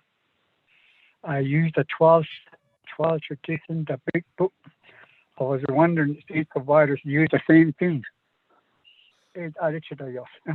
I went to Phoenix Rehab, also recovery, rehabilitation. Yes, it doesn't cost, but they paid my fee from the cassette church. So that's how I became to be now sober, and I'm very proud of it.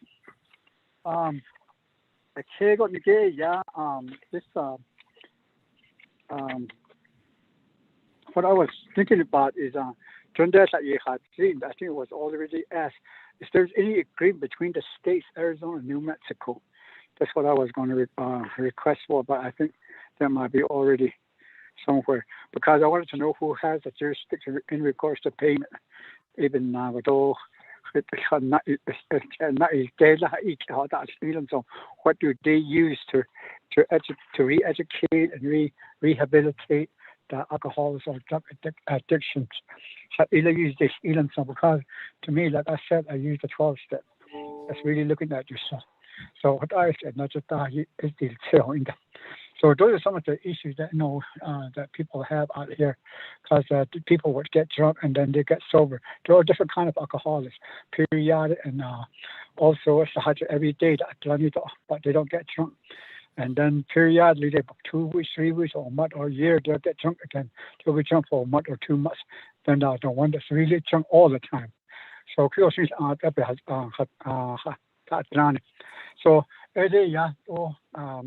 not this, so I reserve my time. Speaker.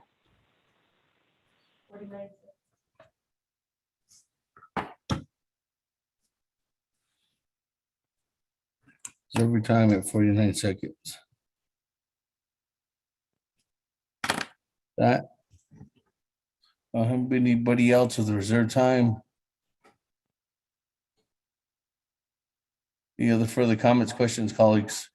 Before we go back to the sponsor. Zan?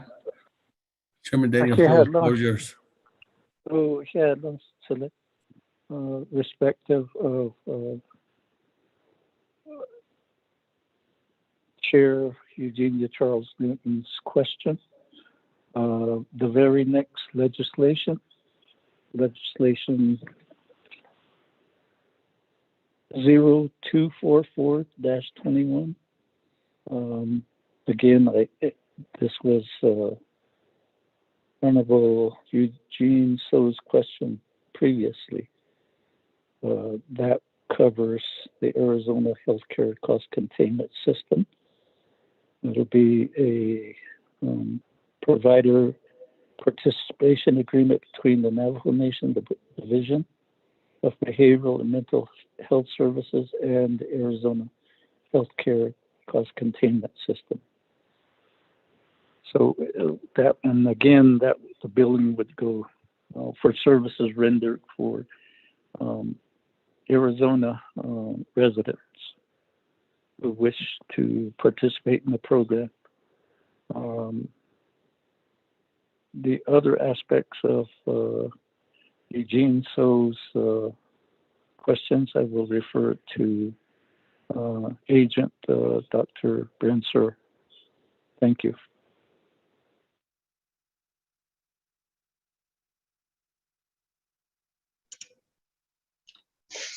Yeah, Chair, so sorry, I had to speak with some folks about other things, but in response to the, I think I heard the Arizona legislation is up next, so we will be addressing that as well, the state of Arizona. Yes, with the state of Utah, that is another step in the right direction of third-party reimbursement. Utah State does have a Medicaid, system in place as well. And we know the nation goes into those regions as well. So after we complete this with New Mexico, Arizona, that would be one of our next steps. In the other four corner states is state of Utah as well as state of Colorado, but those would be, coming like next steps. Let's see. And then of course we'd have to work with our executive director and DOJ and all those provider agreements in that manner too. And then the next question I heard was about the tools or the treatment methods we use. And we are correct, the 12 steps is widely used if it's more the big book or the 12 traditions, or there's a lot of newer devotionals, if you will, or other ways that people are looking at different populations. But the 12 step is one of the core methods to help someone to start thinking in a different manner, to understand what they're up against in a sense of, I often think of as addiction or substance abuse as, a battle against oneself at times, because you sometimes know the tools or the ways that you can stay sober, but yet there's something still really challenging that triggers that use again, as I think one of the delegates has stated, in the different types of alcoholism that can be seen in individuals. And then if you add co-occurring or mental health, then obviously that plays in there as well. So with that, we also use other evidence-based methods. Some of you may have heard of cognitive behavioral therapies. That just means is more how we think is how we're going to act in our behavior, and looking at how our thoughts can even trigger our emotions. There's also other types of therapies, mainly dealing with kind of like behavior management, knowing how to recognize behavior that's not helpful or that's going to cause a relapse or episode of, behavior that's not helpful for recovery. And then we also look at other things, like I said, in more of the spirituality realm. There is a Celebrate Recovery, which is a model for more faith-based ways of looking at recovery. There's the Red Road to Sobriety, which is also more native-based teachings, philosophies about living healthy and staying away from substances. There's just many things that we can do as well, like sweat lodges, ceremony. There's just a lot more to add to that, but we do have clinicians that are licensed and that can continue on their education, or helping the next generation would be our goal too, so that what we find helps our people is what we want to continue to do and increase the recovery rates. And so I think that answers all of the questions. Thank you very much. Speaker, that would conclude our response to the questions.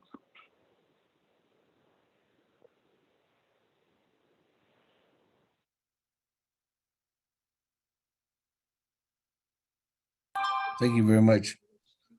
With that, colleagues, let me go ahead. I still don't have anybody in the queue, so let me go back to reserve time. Madam Chair Charles Nguyen, 44 seconds.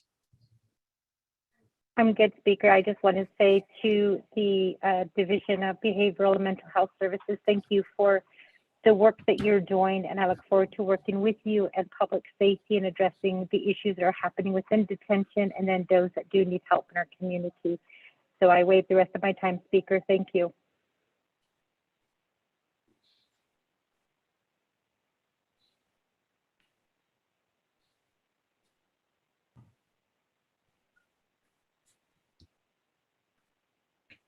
Thank you,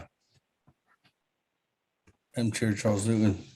Yeah, moving on down, Honorable Eugene So, 49 seconds on reserve time. Thank you, Chief. 3 types of alcoholic: periodic, chronic, maintenance. And thanks, behavioral health.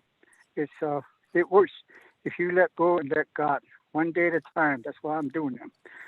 There's a woman that celebrated her husband's recovery, 4 to 5 days, came back from rehab, and she celebrated with a bottle of wine, which is not really that good. Thank you. They had to have an Al-Anon too. Thank you. Wait my time. Thank you very much. That, colleagues, if there's no other comments or questions, ready to vote on 0241-21. Went twice. Went 3 times. Let's go to board. Our second reading with a 1 amendment. Honorable Elmer Begay, how do you vote? Oh.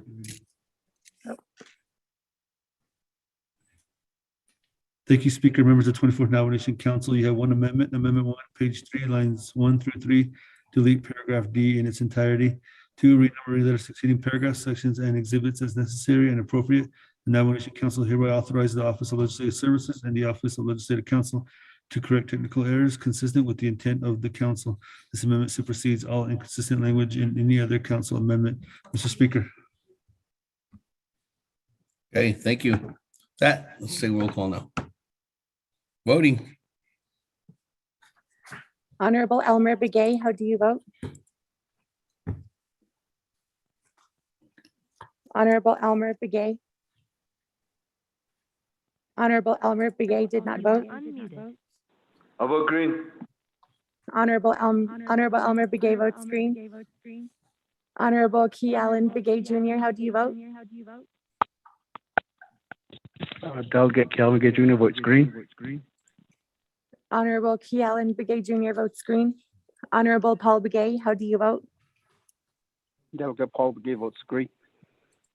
Honorable Paul Begay votes green. Honorable Nathaniel Brown, how do you vote? Delegate Brown votes green. Honorable Nathaniel Brown votes green.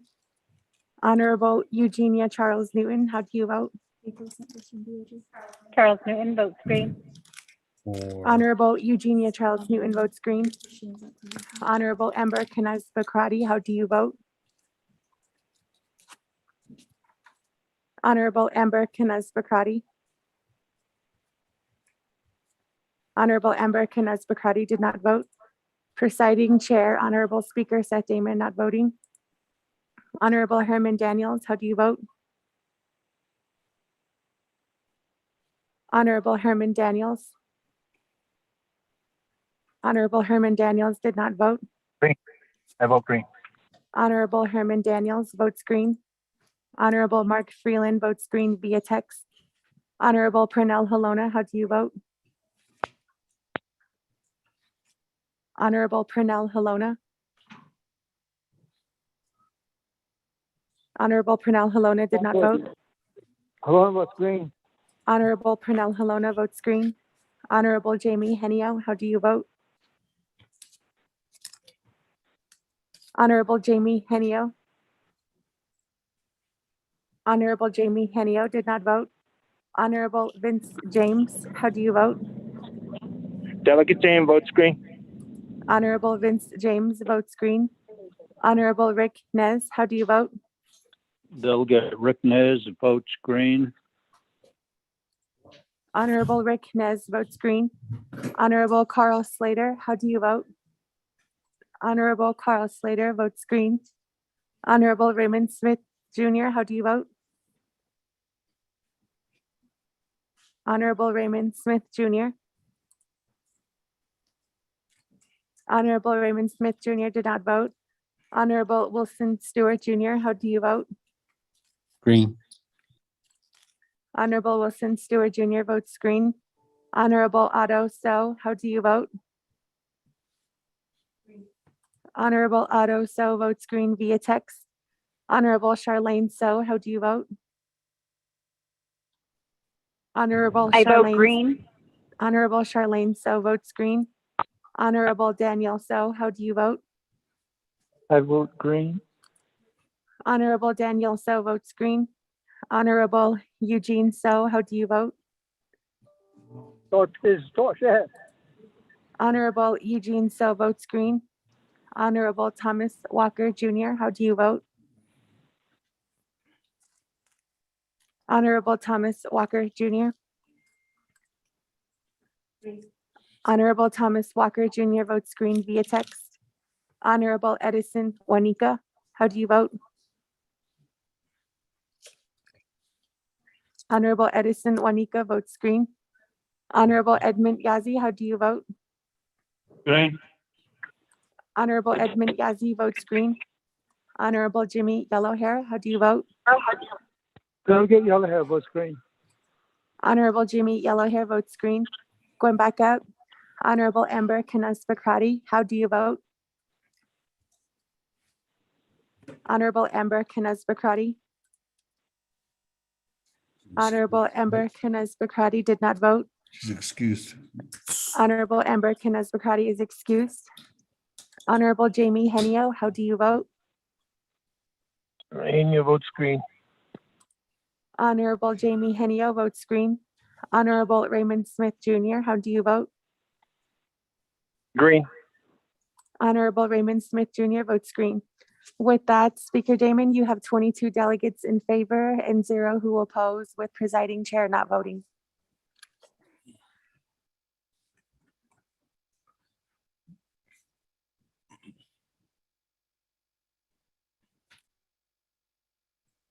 Thank you very much. 22 in favor, 0 opposed. Speaker not voting, motion carries. On legislation 0241-21. Thank you, colleagues. That. Continuing on down on our agenda.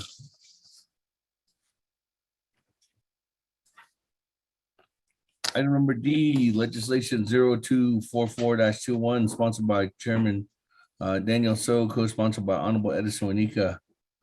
That, colleagues, or Mr. Rico, if you would read it into the record, then we'll go to the full.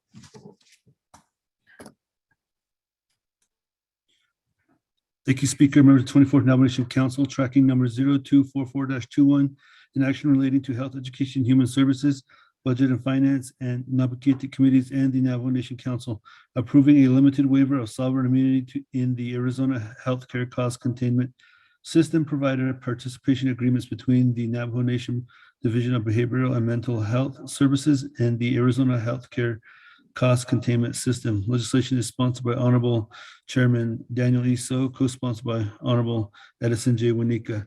There are committee reports from the Health, Education, and Human Services Committee that recommend a due pass with no amendments.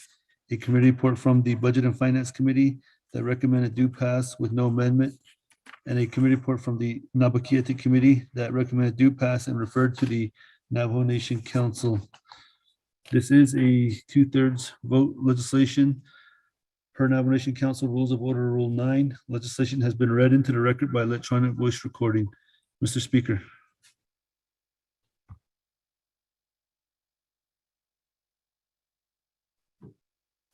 Thank you very much for that. Motion by Honorable Edison Juanica. Is there a second? Second by Honorable Vince James. That, colleagues, any comments, questions?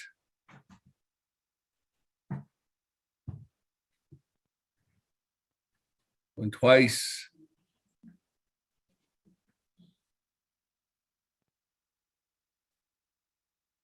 Or 3 times. Good board. You are unmuted. Honorable Elmer Begay, how do you vote? I vote green. Honorable Elmer Begay votes green. Honorable Key Allen Begay Jr., how do you vote? Honorable Key Allen Begay Jr. Honorable Key Allen Begay Jr. did not vote. Honorable Paul Begay, how do you vote? Delegate Paul Begay votes green. Honorable Paul Begay votes green. Honorable Nathaniel Brown, how do you vote? Honorable Nathaniel Brown. Honorable Nathaniel Brown did not vote. Honorable Eugenia Charles Newton, how do you vote? Charles Newton votes green. Honorable Eugenia Charles Newton votes green. Honorable Amber Kenneth Bakrati is excused. Presiding Chair, Speaker Seth Damon not voting. Honorable Herman Daniels, how do you vote? Green. Honorable Herman Daniels votes green. Honorable Mark Freeland, how do you vote? Honorable Mark Freeland votes green via text. Honorable Pernell Halona, how do you vote? Lone votes green. Honorable Pernell Halona votes green. Honorable Jamie Henio, how do you vote? Any votes green. Honorable Jamie Henio votes green. Honorable Vince James, how do you vote? Delegate James votes green. Honorable Vince James votes green. Honorable Rick Nez, how do you vote? Delegate Rick Nez votes green. Honorable Rick Nez votes green. Honorable Carl Slater, how do you vote? Honorable Carl Slater votes green. Honorable Raymond Smith Jr., how do you vote? Green. Honorable Raymond Smith Jr. votes green. Honorable Wilson Stewart Jr., how do you vote? Green. Honorable Wilson Stewart Jr. votes green. Honorable Otto So, how do you vote?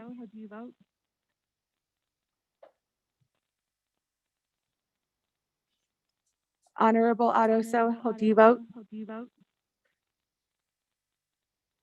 Honorable Otto So did not vote. Honorable Charlene So, how do you vote? I vote green. Honorable Charlene So votes green. Honorable Daniel So, how do you vote? I vote green. Honorable Daniel So votes green. Honorable Eugene So, how do you vote? What is door here?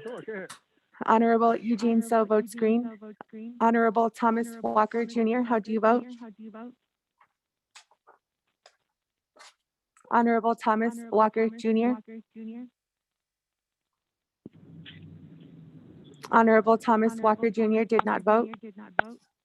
Honorable Edison Juanica, how do you vote? Honorable Edison Juanica votes green. Honorable Edmund Ghazi, how do you vote? Green. Honorable Edmund Yazzie votes green. Honorable Jimmy Yellowhair, how do you vote? Delegate Yellowhair votes green. Honorable Jimmy Yellowhair votes green. Going back up, Honorable Key Allen Big A Jr., how do you vote?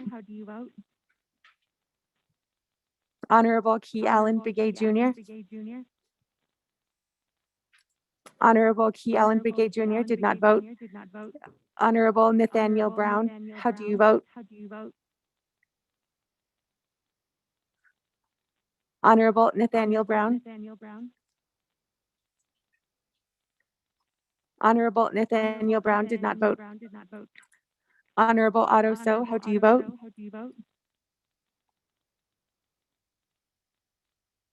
Delegate Brown votes green. Honorable Key Allen Big A and Honorable Nathaniel Brown vote green. Honorable Otto So votes green via text. Honorable Thomas Walker Jr. votes green via text. With that, Speaker Damon, you have 22 delegates in favor, 0 delegates who oppose, with presiding chair not voting, and 1 excused.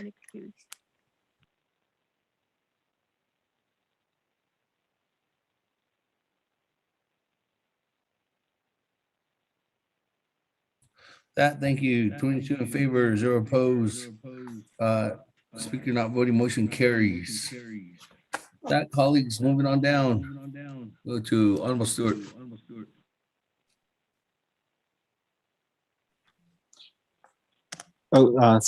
Speaker Damon, auto colleagues, the Matanigi SLD, Kwagi this legislation 0003-22.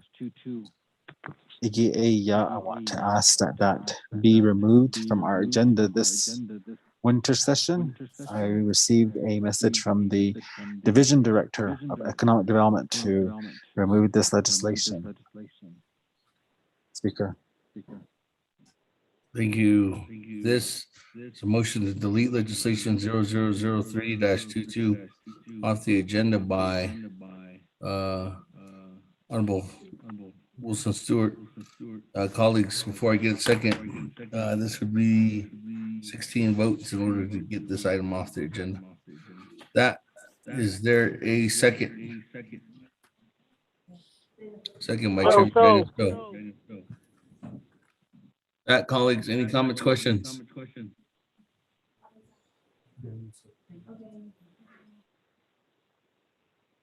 Going twice.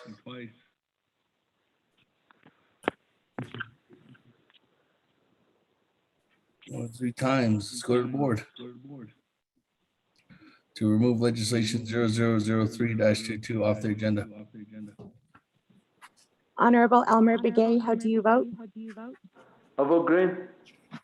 Honorable Elmer Begay votes green. Honorable Key Allen Begay Jr., how do you vote? Delegate Key Allen Begay Jr. votes green. Honorable Key Allen Begay Jr. votes green. Honorable Paul Begay Jr., how do you vote? Honorable Paul Begay votes green. Honorable Nathaniel Brown, how do you vote? Honorable Nathaniel Brown. Honorable Nathaniel Brown did not vote.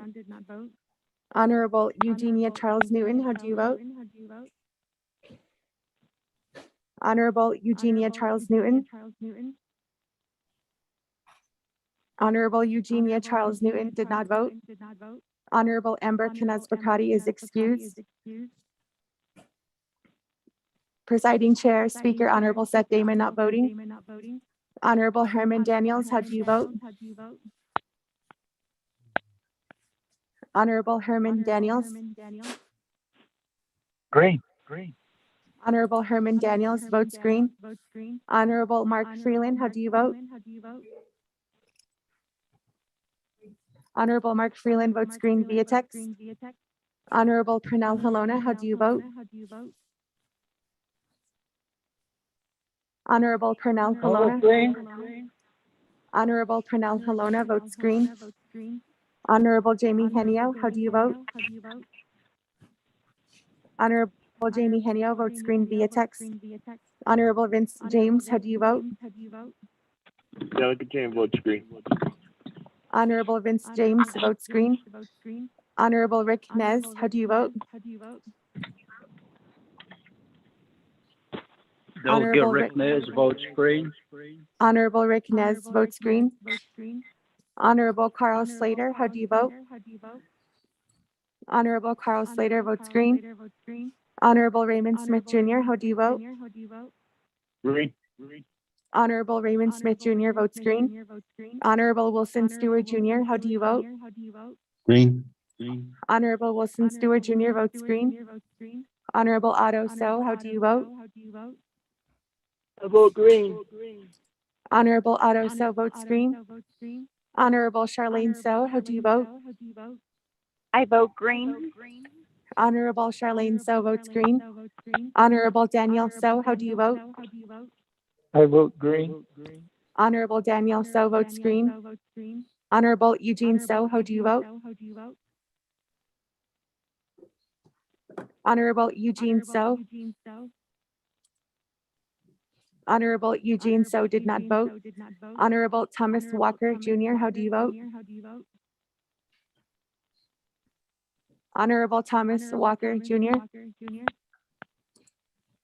Honorable Thomas Walker Jr. did not vote. Honorable Edison Juanica. Excuse me, Honorable Thomas Walker Jr. votes green. Honorable Edison Juanica, how do you vote? Honorable Edison Juanica votes green. Honorable Edmund Yazzie, how do you vote? Green. Honorable Edmund Yazzie votes green. Honorable Jimmy Yellowhair, how do you vote? Delegate Yellowhair votes green. Honorable Jimmy Yellowhair votes green. Going back up. Honorable Nathaniel Brown, how do you vote? Delegate Brown votes green. Honorable Nathaniel Brown votes green. Honorable Eugenia Charles Newton, how do you vote? Charles Newton votes green. Honorable Eugenia Charles Newton votes green. Honorable Eugene So, how do you vote? Honorable Eugene So. Honorable Eugene So votes green. With that, Honorable Speaker, you have 22 delegates in favor and 0 opposed, with presiding chair not voting and 1 delegate excused.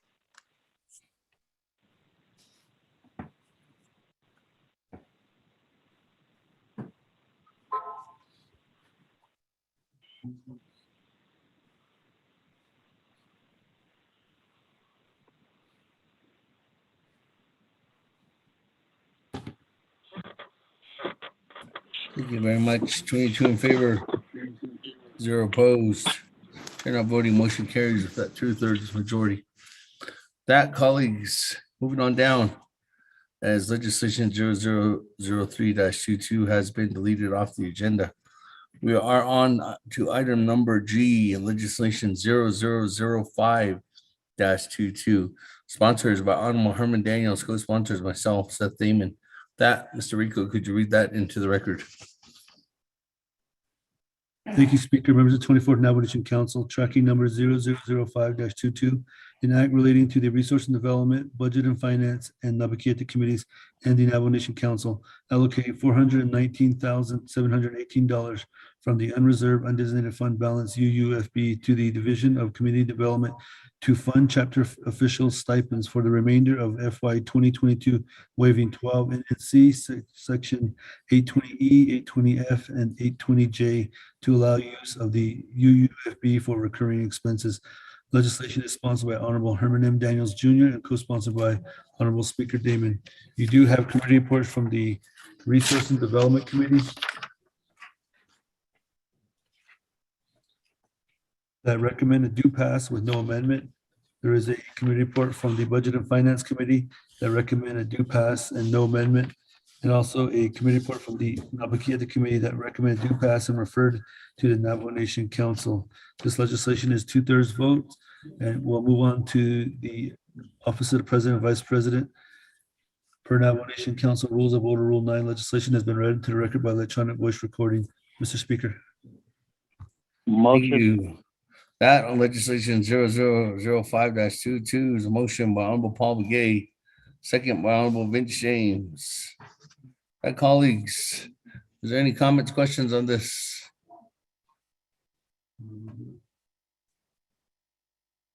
Going twice. Going 3 times. Let's go to board. Honorable Elmer Begay, how do you vote? Honorable Elmer Begay. Honorable Elmer Begay did not vote. I vote green. Honorable Elmer Begay votes green. Honorable Key Allen Begay Jr., how do you vote? Delegate Key Allen Begay Jr. votes green. Honorable Key Allen Begay Jr. votes green. Honorable Paul Begay Jr., how do you vote? Delegate Paul Begay votes green.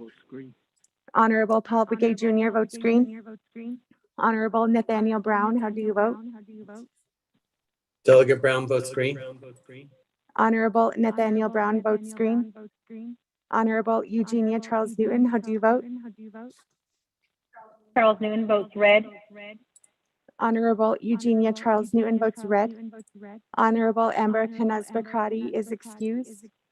Presiding Chair, Honorable Speaker Seth Damon not voting. Honorable Herman Daniels, how do you vote? I vote green.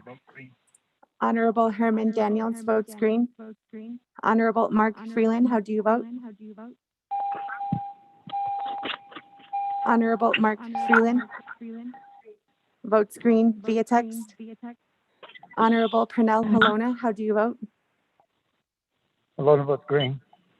Honorable Pernell Halona votes green. Honorable Jamie Henio, how do you vote? Henio votes green. Honorable Jamie Henio votes green. Honorable Vince James, how do you vote? Delegate James votes green. Honorable Vince James votes green. Honorable Rick Nez, how do you vote? Delegate Rick Nez votes green. Honorable Rick Nez votes green. Honorable Carl Slater, how do you vote? Honorable Carl Slater votes green. Honorable Raymond Smith Jr., how do you vote?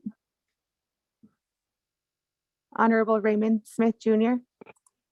Green. Honorable Raymond Smith Jr. votes green. Honorable Wilson Stewart Jr., how do you vote? Green. Honorable Wilson Stewart Jr. votes green. Honorable Otto So, how do you vote? Green.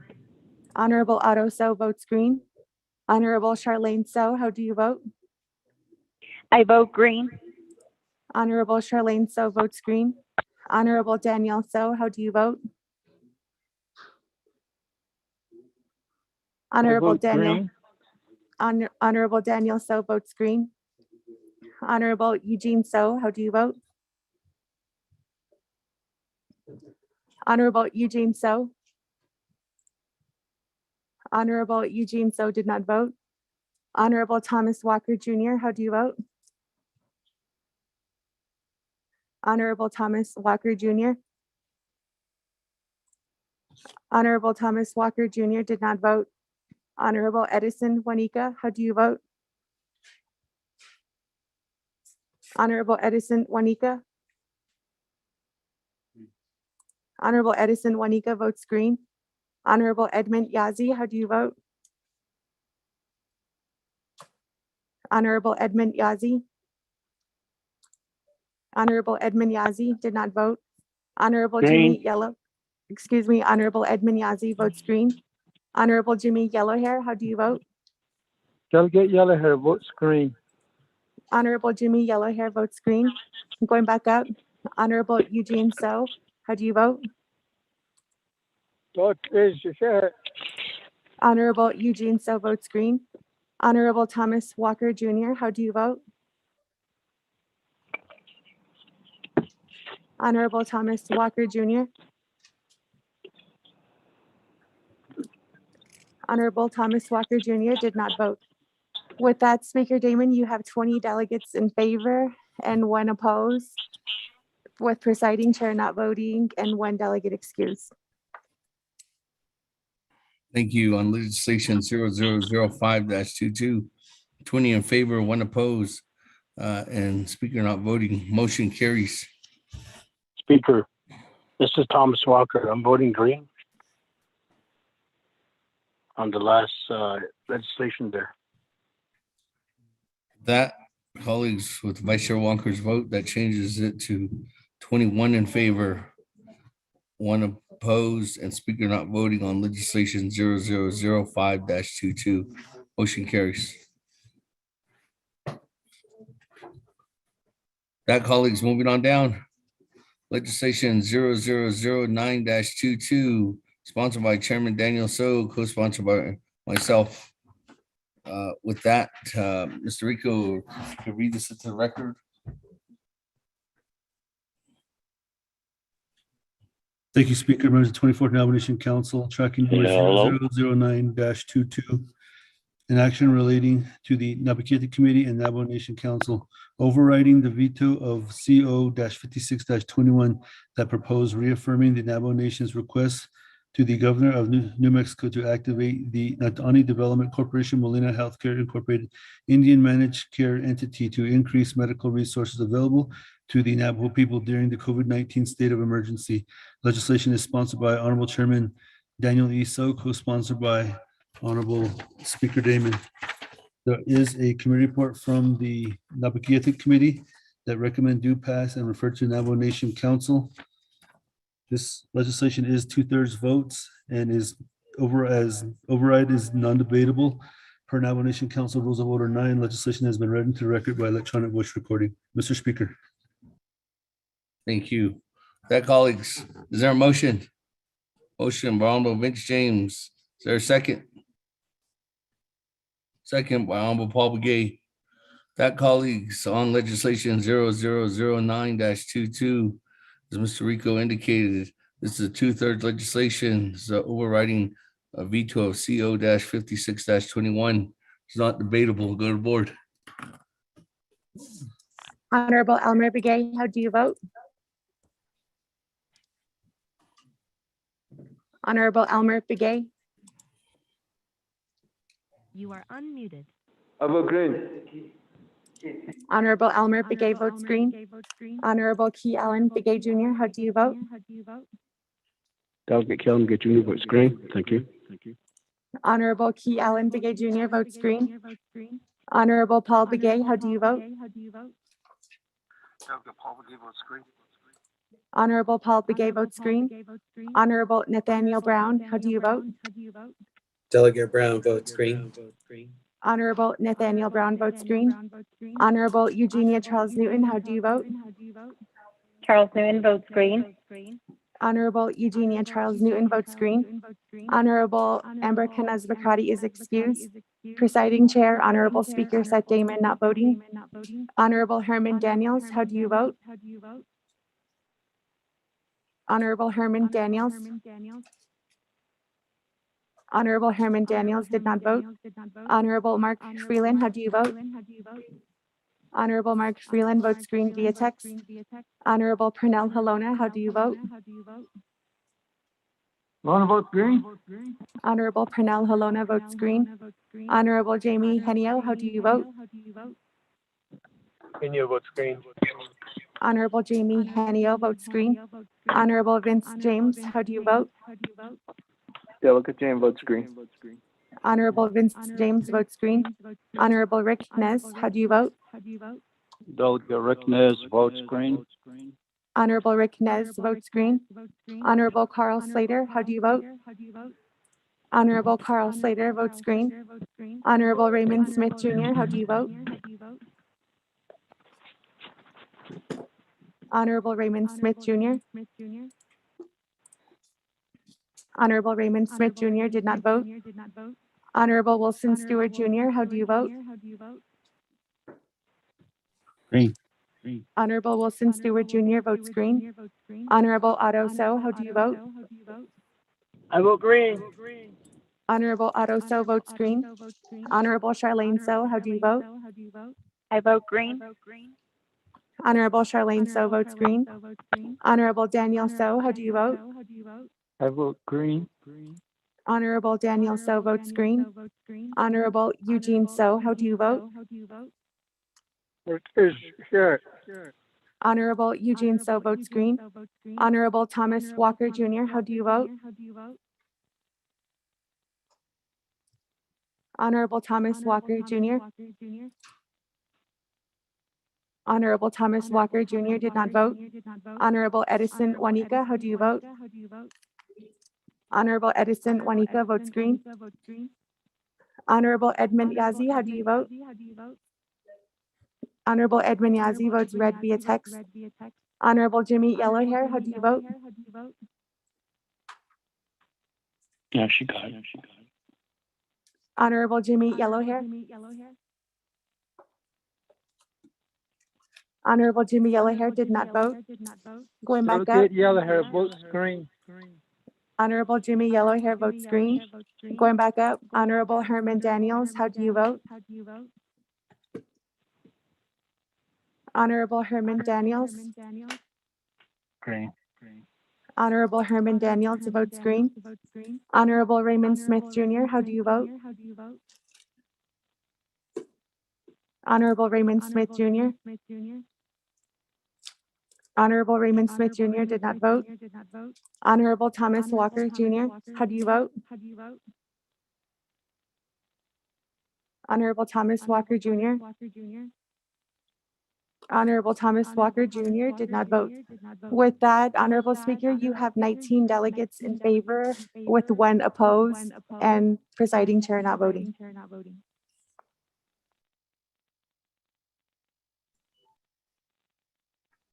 Thank you very much, colleagues. On legislation 0009-22. Oh, can you hear me? What? Final authority is here at Navajo Nation Council. the vote of 19 in favor, 1 opposed, and speaker not voting, motion carries. That, colleagues, moving on down on our agenda.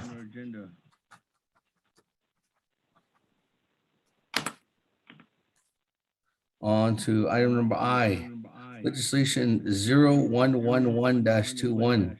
Sponsors by Chairman Henio, co-sponsors by Honorable Jimmy Yellowhair. With that, Mr. Rico, if you could read that into the record.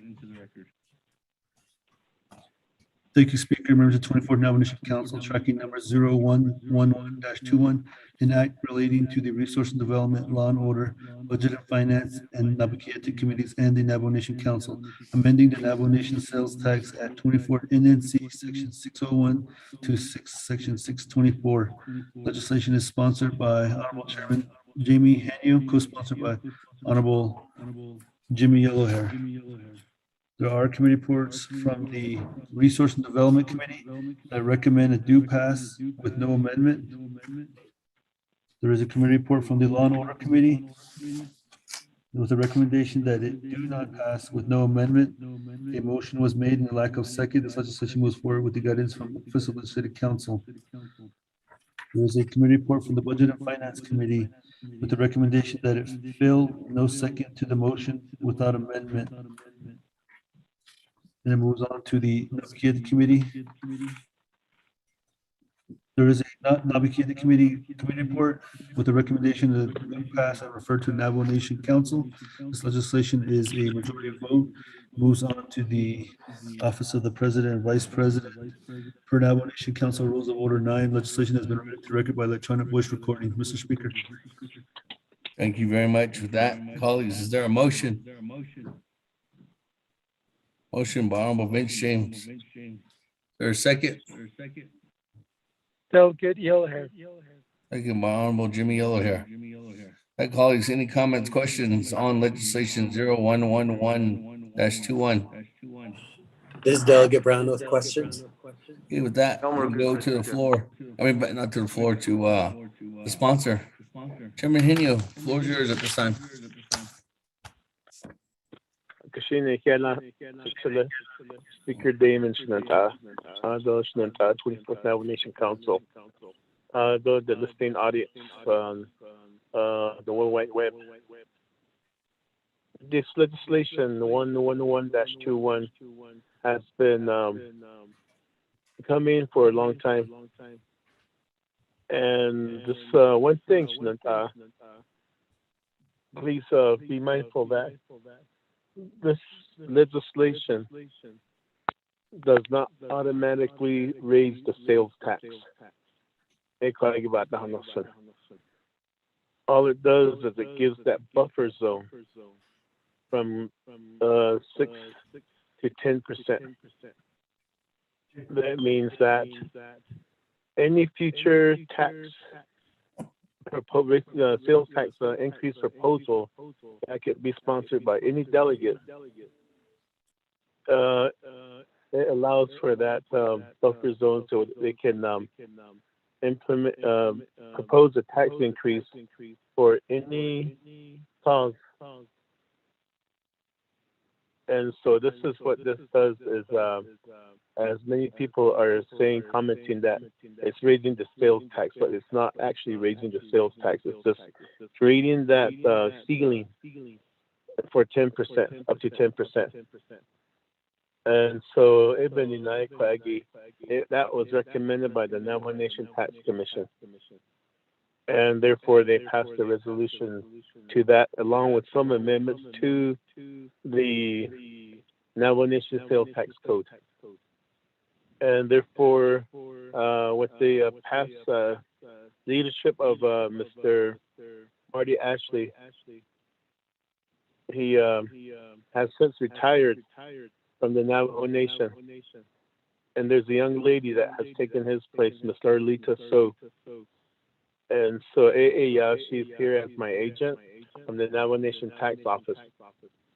And she's very familiar with all the amendments that were being proposed and how the tax commission moved on this. So even in I'd like to give time to my agent. And also, my other agent would be from the Navajo Nation Department of Justice, attorney that has also worked on it, and so could call upon the attorney to provide assistance as they had closely worked together with the tax office on this. So with this speaker, if you would call on Ms. Larlita So to complete this presentation.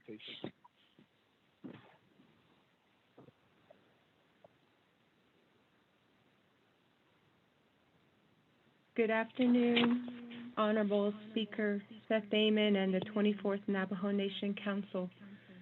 Larietta So Yanishya, Twinity Shwa, Katne Sahni Bashish Chain, Maidesh Gizni Deshache, Hickory Apache Dashanale.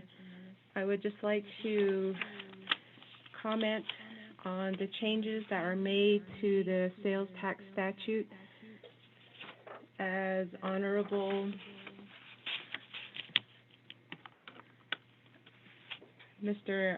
Henio indicated, that we are not increasing the sales tax.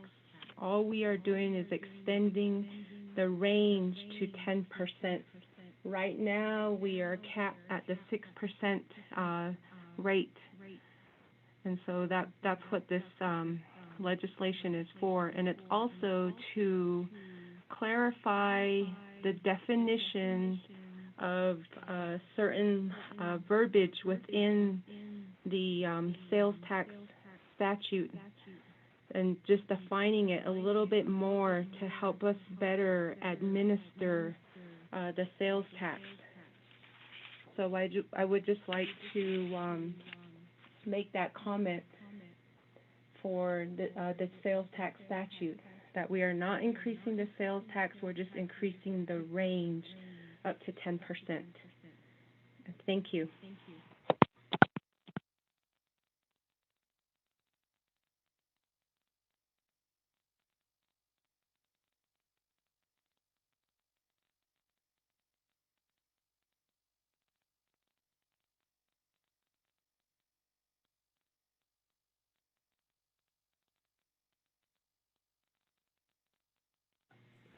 Okay, with that explanation, so to speak, to Damon, Okay. I believe that would complete our presentation as we, Ms. So and also the attorney from Navajo Department of Justice will stand for questions from the Navajo Nation Council. All right.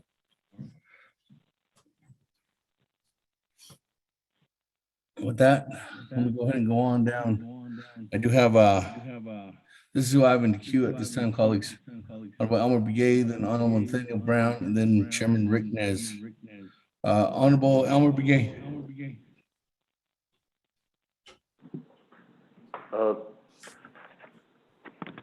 Speaker, I know that members of the Navajo Nation Council, I know Chair Henio, legislation in I think my question, I kind of got the answer about regarding the sales tax, just to raise the ceiling level to 10%. But my question is this really coming from the tax commission, or Jimmy Yellen heard of it?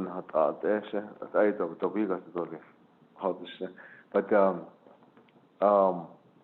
I think the reason why I'm saying this is, are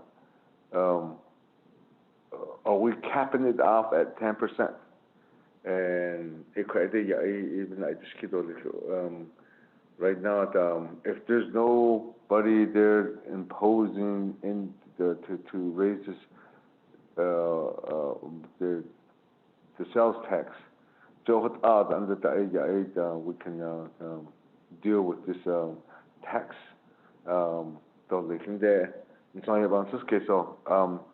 What was the really reason why? Is it coming from the tax commission? Is it better to keep it to have a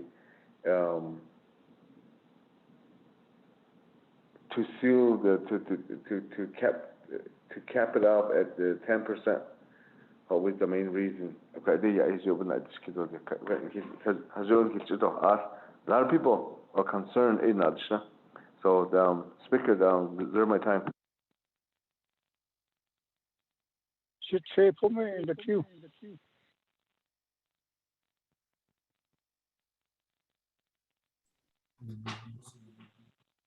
Honorable Eugene, so 3 minutes and 11 seconds in reserve time.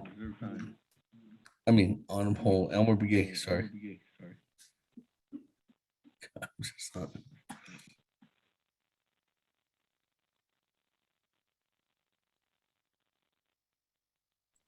Honorable Brown. Where's yours? Oh, yeah, Speaker. Ado, Peshmansaan.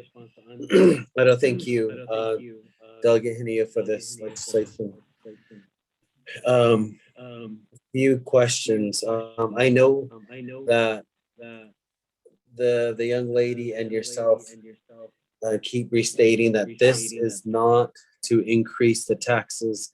However, you know, with the buffer, there's still a possibility that later on, Navajo Nation Tax Commission will have the capability to increase the tax up to 10%. Is that correct? My question number 2 would be, did you consult with our Navajo Nation businesses? I think with the nation that we are trying to entice companies to come onto the Navajo Nation, yet I don't see with this legislation helping our Navajo-owned businesses and any business to come onto Navajo Nation. It's not going to bring these companies on the Navajo Nation. The other thing is your website. You mentioned that it's user-friendly. When we go on there, we don't see that's the case. The other thing is, please answer that as far as your tax commissioners, do you still have the full tax commissioners that are present there? I feel like we don't have all hands on deck and the support right now on the tax commission. I know that there was a lack of tax commissioners. I have other questions, but let me reserve my time at this point, Speaker. Thank you.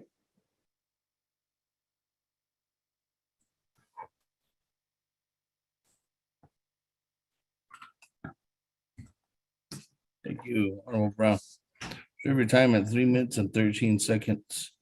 Let me move on down to Chairman Rick Nez.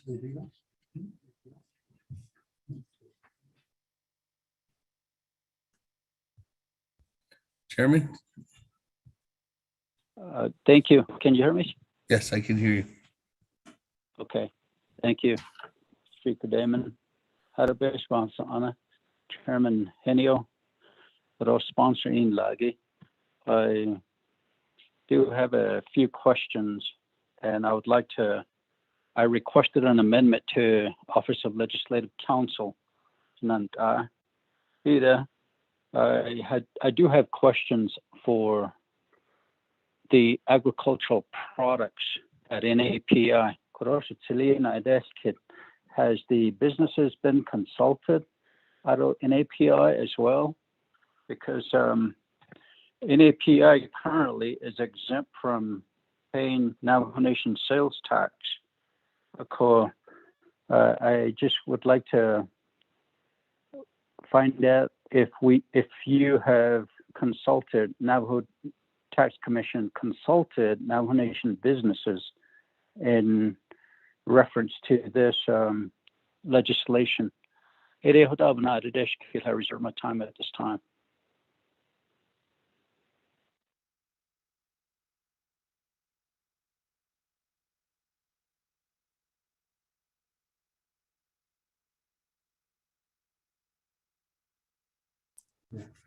That 3 minutes and 55 seconds. Reserve time. Office Ledge Council, do you have an amendment? We haven't received anything yet on this side. Thank you, Speaker. This is Office of Legislative Counsel. We are finalizing the amendment. It will probably be about 5 more minutes. Okay. I'll have to come back to you, Chairman S.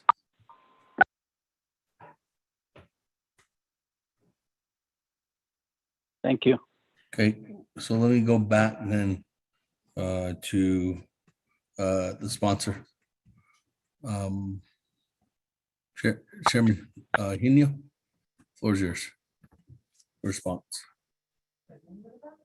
Pagkasina, kaya sila Speaker Damon sinanta, sinanta 24th Navajo Nation Council. Sinanta, those are all valid, good valid questions, and of course concerns raised when you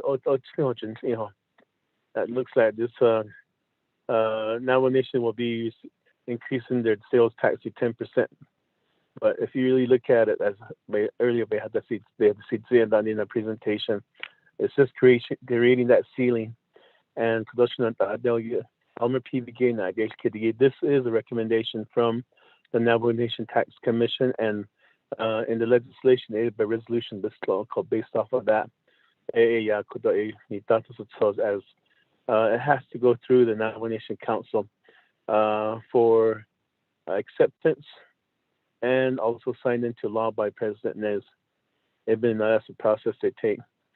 So, and nowhere in the legislation does it say that the sales tax will be increased and imposed upon business. That's the way I read the legislation.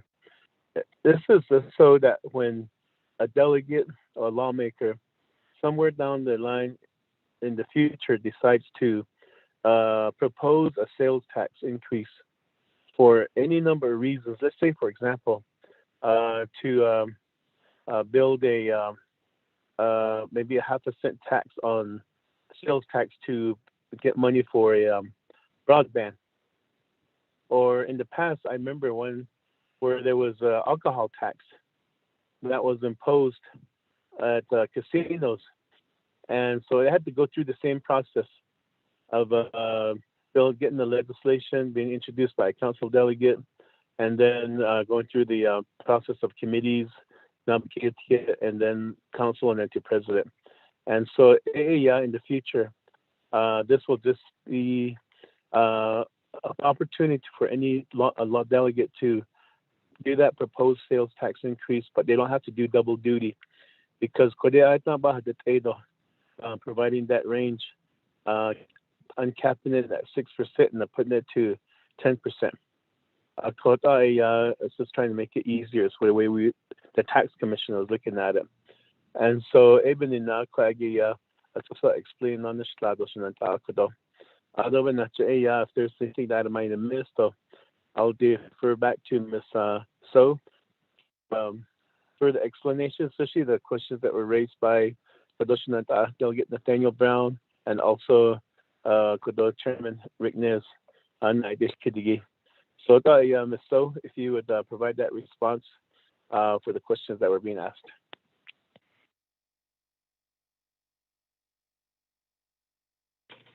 Okay. To your question, Delegate Begay, as far as capping it off at 10%, and what is the main reason to cap it at 10%? Well, to allow the council room to change for the sales tax if it is chosen. So back to the history of the sales tax, when we first started, it was at 3%. And at that time, there were public hearings and forums that were held to hear from the public on their concerns. So it was also the time that an analysis is done on the pros and cons and know what the increased tax rate will be used for. So when the rate increased from 3 to 4%, it was initiated by one of the delegates in 2007 to use 1% for the Judicial Public Safety Facilities Fund. And then again, it was increased from 4 to 5, initiated by another delegate to use 0.5% for economic development and 0.5% for scholarships. And then when it went from 5% to 6%, it was also initiated by another delegate to be used toward fire and rescue services for that program.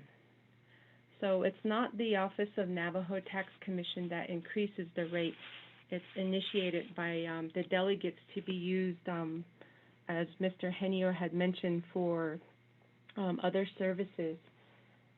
So right now, if it passes, then it'll be up to the council to increase the tax rate. Mr. Speaker, this is Mel. Mr. Rodas? Mr. Speaker, good afternoon. This is Mel Rodas from the Tax and Finance Unit of DOJ. Go ahead, Mel. Thank you, Mr. Speaker. Thank you, Chair Henio, and honorable members of the 24th Navajo Nation Council. I just wanted to jump in here because I think that things might be getting further confused. I just want to draw everyone's attention to section 605 regarding rate of tax, and that's letter A. And it says the tax imposed by this chapter is imposed at a rate of not less than 2%, nor more than 6%, and 6 is stricken, and then 10 is underscored, which shall be specifically established by regulations promulgated by the Navajo Tax Commission. So the last part of that sentence is what I want to emphasize, is that the Tax Commission sets the rate by passing a resolution approving amendments to the regulations. And so if council, if Chair Henio as the legislative sponsor or council wants council to be the one to set the tax rate instead of the tax commission, then this section would be the section to introduce an amendment. But as it stands, the rate of tax, let me say this again, the range of the tax rate, which sets the maximum, the minimum and the maximum, is set by statute. And then the actual rate is established by regulations that are promulgated by the Tax Commission. Thank you, Mr. Speaker and Chair Henio.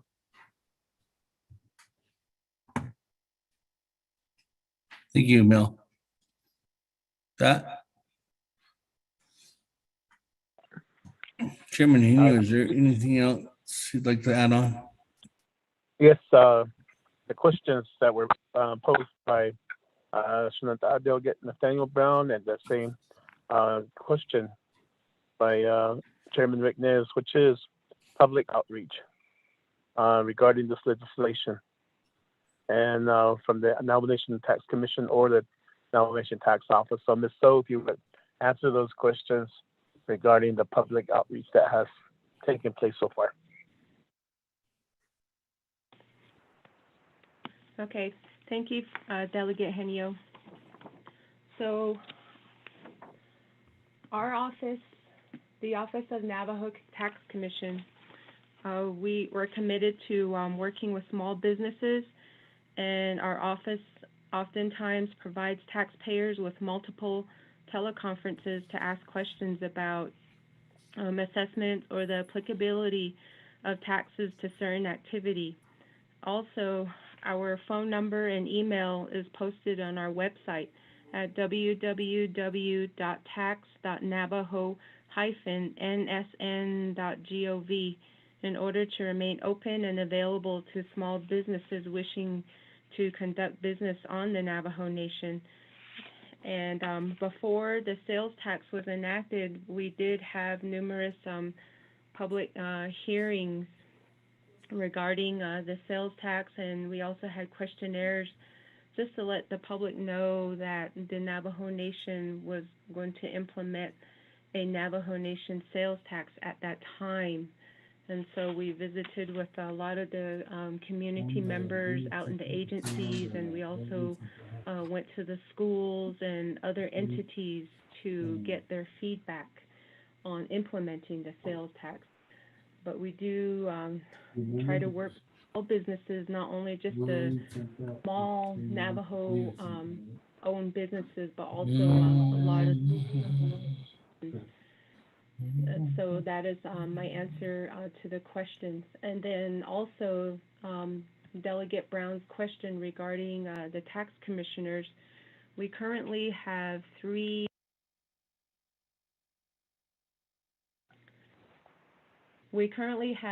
commissioners right now, Mr. Mark Graham, Geraldine Kiyazi, and That one's the Navy Shana Fairhand, and Loretta Largo. So those are our commissioners at this time. And then also Mr. Delegate Nez, questions on the agricultural definition. And you had indicated that NFPI is exempt from the Navajo Nation sales tax. We just wanted to further define what we meant by agricultural producers, just to have that clarification so that our office would better administer these taxes and know what our boundaries are. So that's what we were doing with the agricultural definition. Are there any more questions that I may answer? Thank you. Kashina, thank you, Ms. So, for the response. Also, Mr. Rodas, for helping us out here. With that, so to the Speaker Damon, that is the response, and I yield the floor back to the Council.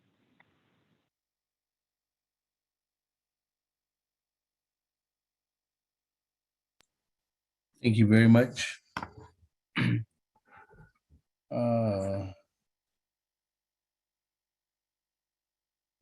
Chairman Nino.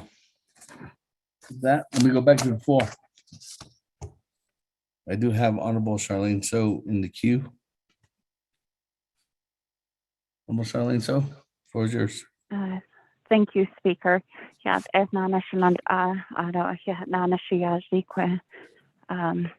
Legislation. I do have a couple of concerns. Is what exactly was the consultation and what was in the discussion at the time this legislation was being drafted? Because the sales tax increased during a pandemic. I am not too sure if that is going to be favorable to our people. A lot of our people, like at Aita, they go to border towns to shop. Gas,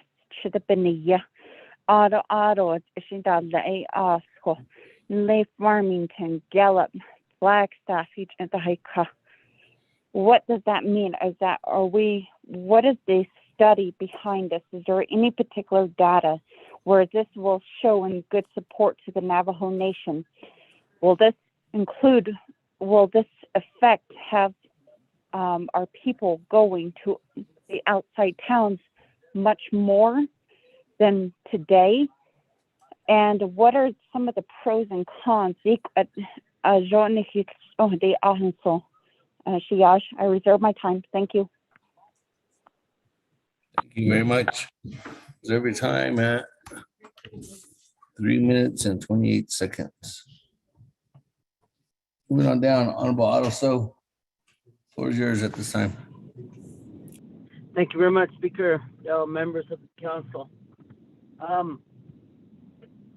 believe this legislation came through the committee. There's no second on this, and it put it to a point where there was no action.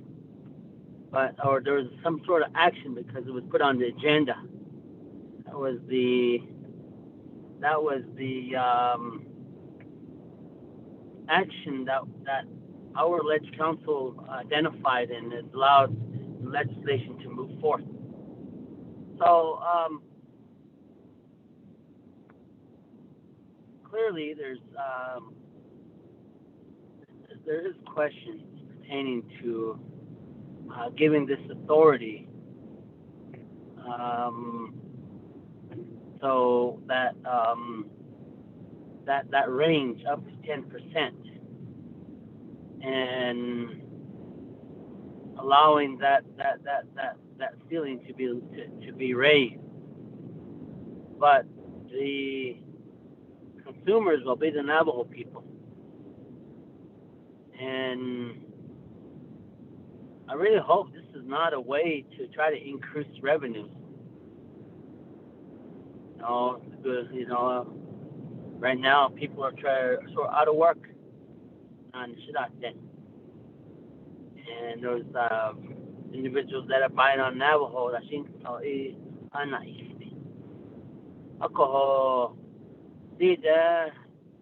talking about the consultation of the businesses, but has the consultation ever happened at the local level? Maybe at least from the chapters.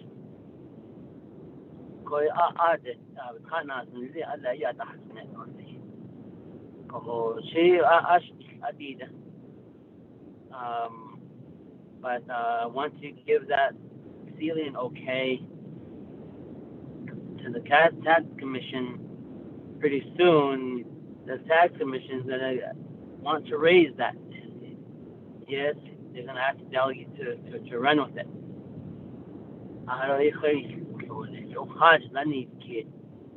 Then later the history came out to 3%, then 4, 5 out of 6.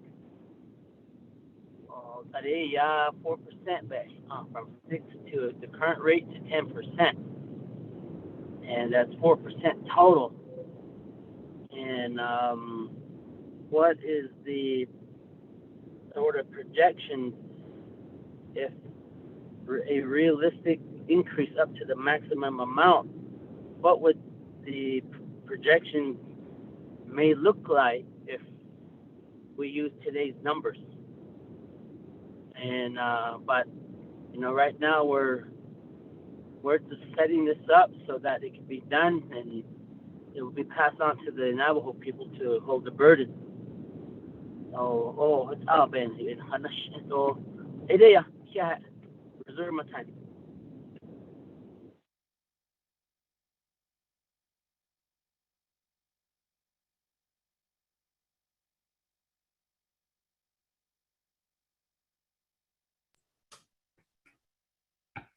Thank you, Honorable. So reserve time at 1 minute, 38 seconds. Moving on down, Honorable Eugene So. Floor is yours at this time. Okay. Oh. I'm not for or against this. I'm a very conduction a colonization. Texan that's not the from England. I see that y'all cannot open us. They want to start a new country. Texans law is all you because that's really good to pay tax and property tax about data. I can lot of Yale was like city limit municipal ADH, all lights and roads, my schools, university, colleges, and everything is run by that tax. Zona or Asia, could add the United States, the tourism, the United States. Okay, that tax on the Daban Hati, basically, I the Navajo Nation, they were sovereign nation, and we don't really get that much money to base on that. Then, Kedahonit, and also Badin on Kedahonit. A credit hotel or Behades today and so. So, Elenago body are when in the way line 8 to 17 page on the section 2 findings 21 D they are now number 2 age of need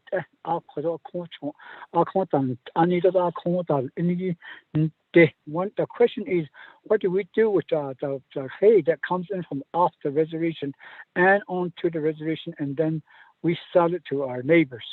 It text okay, your question, thank you. Reserve my time.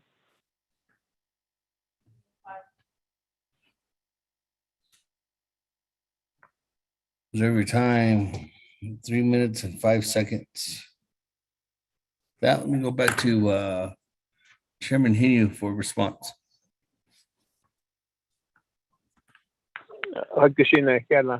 Speaker Damon. 24th Nomination Council. As far as questions again, as far as impacting and how it would the consumers on the nation. It's not like you said earlier in our explanation and presentations is that this legislation does not increase the sales tax as we see it right now at 6.5%, I believe it is right now, minus not including the percentage for the unhealthy food tax. That was proposed several years back. And if you all remember, but all the movement that happened and how they moved along through the committees, and it was sponsored by a delegate, and it was approved and signed into law. And so that's why we have the unhealthy food tax. But in this legislation, again, as we had stated earlier, it's just creating that range of not less than 2% and not more than 10%. So somewhere if this legislation does receive a due pass from council and that's signed by President Nez, they'll have that range in place already and not capping it currently at 6%. They'll offer that range. So somewhere next year, the year after that, or several years, if a delegate wishes to propose a sales tax increase through legislation for a specific purpose, then they have that range to work with. And so,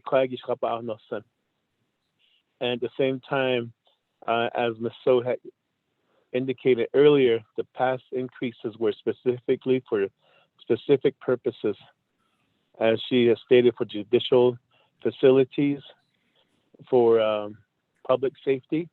I remember that alcohol tax that was introduced by Chairman Yazzie was specifically for public safety, where the tax that was imposed upon by alcohol sales at the casino, a public safety fund being data without nido without bila azlina. And so it would specifically have be up to a lawmaker, a delegate, to move on a separate legislation, but not with this one. This one, again, as we stated earlier, is just providing that range, and also providing some definitions, updating the definitions in the sales tax code. So as far as providing pros and cons, again, unless there is a specific intent of raising the sales tax for a specific purpose, then I believe that's how we'd be able to go into the pros and cons and explanations. But it's just the only explanation I could provide right now is that it's just providing that range, so any future tax proposals won't be hindered by the cap.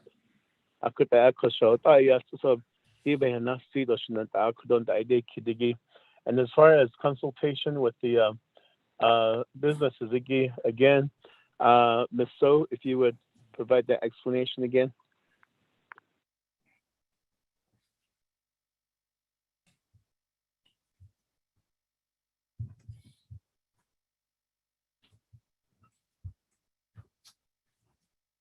Ms. So? Okay, thank you, Chairman Henio, for that.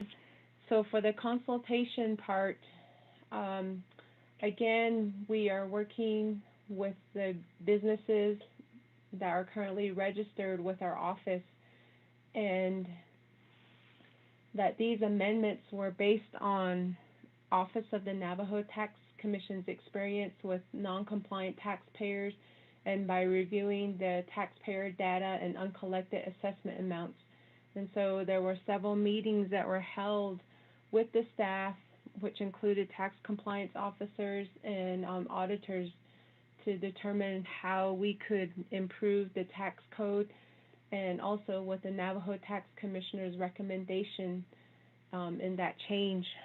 So this is just to help our office better administer these taxes and give us, lets us know what our boundaries are.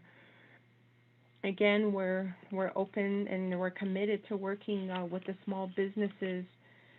And if they have questions, they can call our office or they may email us to www.tax.navajo-nsn.gov, and they also may email us at nnontc@navajo-nsn.gov, and we're more than welcome to answer any questions that they may have.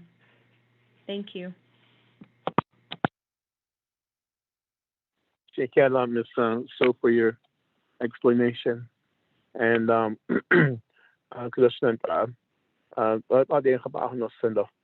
as that this legislation does not raise the sales tax. All it does is just provides that range. So that's to the Speaker Damon. I yield the floor back to you.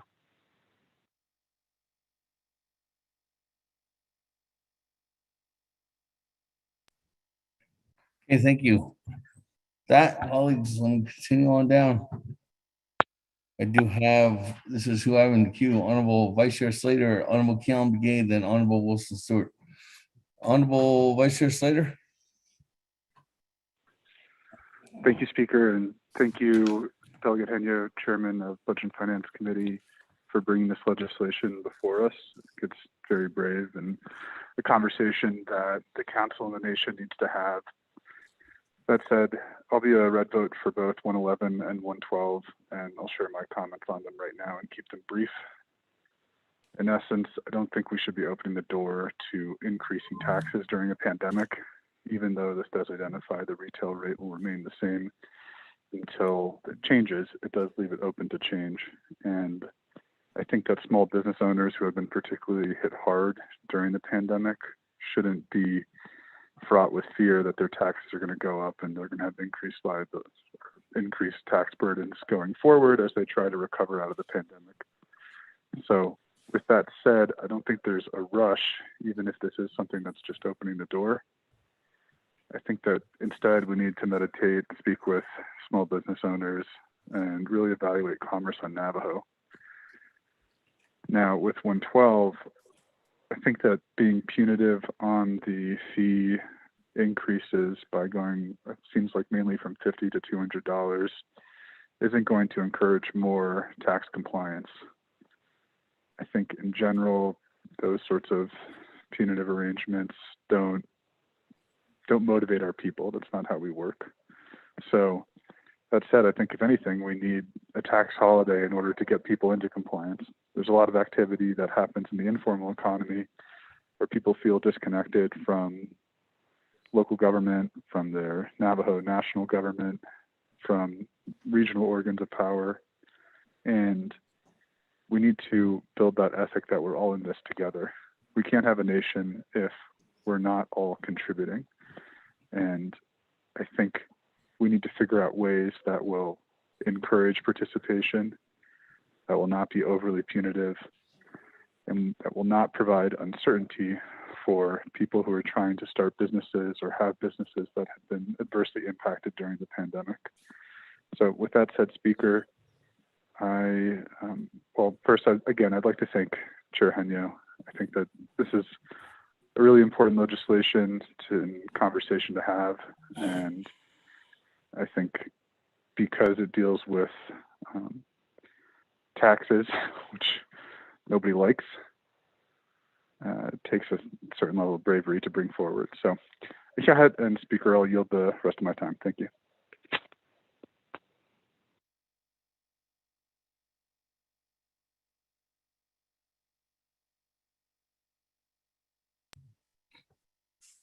Thank you very much. That.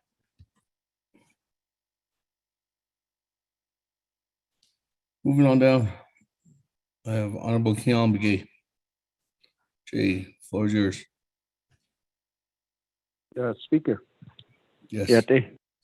The legislation 0111.21 baby gas chocolate hit and the Joti and all taki vayel hit our a joy dear sape suki trans cheap big how joke a equator in all time deliki in the land latin and deliki Ado lasto dik has trans cheap big hota a dot list to need a joy cut has on in me go AJ the land deliki baby chocolate list arch you name it only just I has on it you had I been a coco di had all a up halfway dinner don't let it quack just has ticket 0111 and me go 80 his car be has aniki could the tax commission do based on and deliki ye dahnani do deliki to 6% that what I be has a coco and geek at legislation and me go HOA nes na 10% to go a bin ha hot on how say on quite a quite end has actually add dot sell taxi the wheel and paying an install list dot quite the base bounce and the tax commission the wheel dot least go quickie HOA be or the lily baby wheel at quite again. Coco Nash Ego got Ali out of Jordan Nafit 8 of baby wheel na a Cotilla Asasa cheat or not cheat either that Matia the Dial Biga Cocoto in our town and Habananit in certain area. Jonah had to talk me so quite a Gishi by Yajata Odnissa. Hajo ya kwa age 80 hajon his son and not don't his son at all me what a go a the inal tan deligishi the hot link go kwa age john hapa yel to could don't his son equinoxen to especially those business owners. So I see some comments made by the chamber, the May Chamber of Commerce. The kodo knowledge but the yellow flicky or are there in our time deliki hotas ikuko nishikote being hit the job in sato kodo ishi the nalani diosna asasha china cheap big her nabla ko o inde ala be ital and you go sato ya hati a coco beninago go like it el kwake ilna dole a coco for one area I know that I've tried the nan deliki asasa chino taki which hoto this hit it or this night the kid deliki for solid waste because it's nature or cheta hardly such go a co ediki quite be not install this snake go kodo sato ben liant e go the nan deliki the cut the dini ne a coco a quite keeping just case with the nan deliki shin the cut instant jo hit out that quite issue mahili don haniki or Otohutaku Kodo Peso, but the Tahoyegi quite edit in our time the Niki Banana Niki Kissing Crabby the Nacha Cosissa Zig hit Ashi bit dot Asiki at Ben Saskis great Ibit started at the Bear Ado Lehinson Saskis did. So speaker again it's just more giving more authority to the council, if not the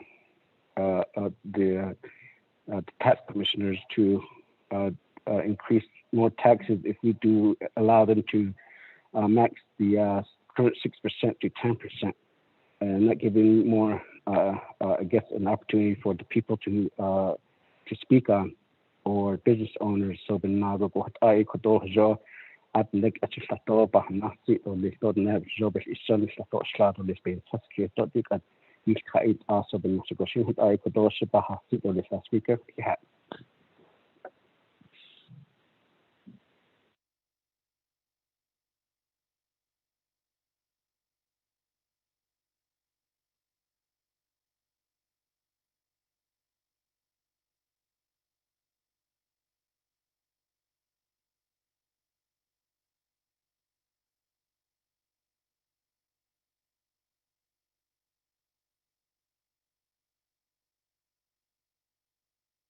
Thank you very much, Honorable Kiambage.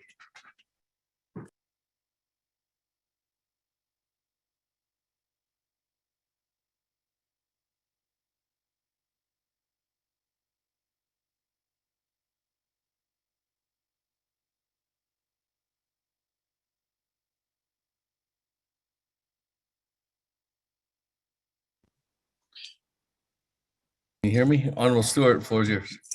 Yeah, should sell speaker name. Yeah.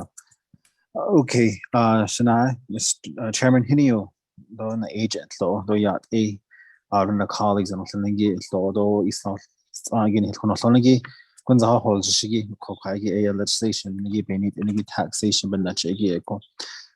It's just Kunza holds a show called it's not increasing as of once this passed, and Nigi Alshana.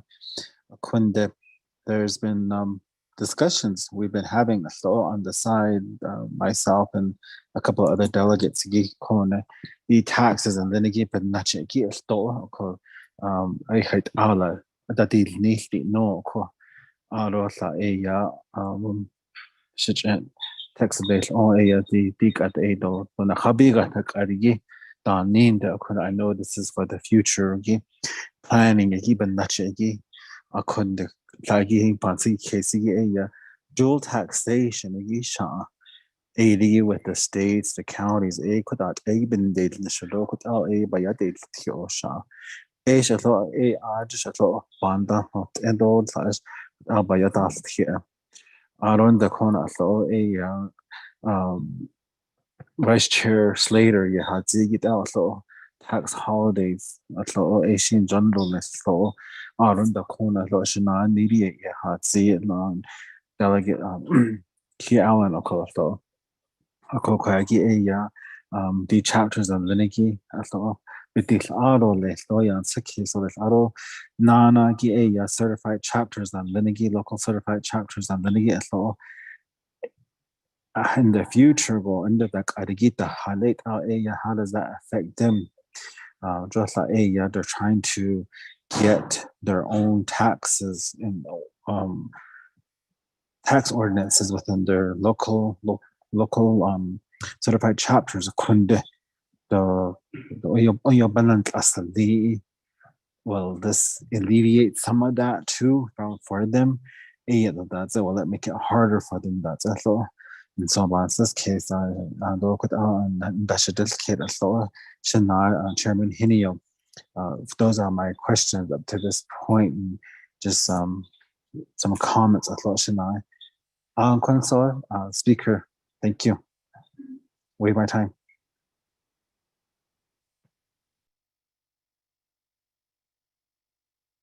Thank you, Honorable Stewart. With that, let me go back to Chairman Hinio. Like the Shin Ekela to the Speaker Dimension other condition 24th. Navajo Nation Council, other those, and I don't comment that's back to Linko, hearing your thoughts and on this legislation. Other condition and Vice Chair Carlos Slater, thank you for your openness on this subject, on this legislation and the next legislation that will be coming before the Navajo Nation Council. And again, the timing of this legislation is unfortunate that we are in the midst of a pandemic, and I do agree with that. At the same time, this legislation, the tax commission had hopes to put this on before the council back in before the pandemic. It's just that just so happens that this happened right now. We're in that position right now. So so as far as the tax holiday, again, it's up to the Navajo Nation Council through the legislative process if they wish to provide a tax holiday for the Navajo Nation and alleviate any tax burdens on sales taxes and so forth for a period of time, through legislation. But I believe some of the consumers would be open to that. But then again, that's just a comment that was made and something that maybe somebody might pick up and go with. But back to the legislation itself. And could, again, providing that range up to 10%.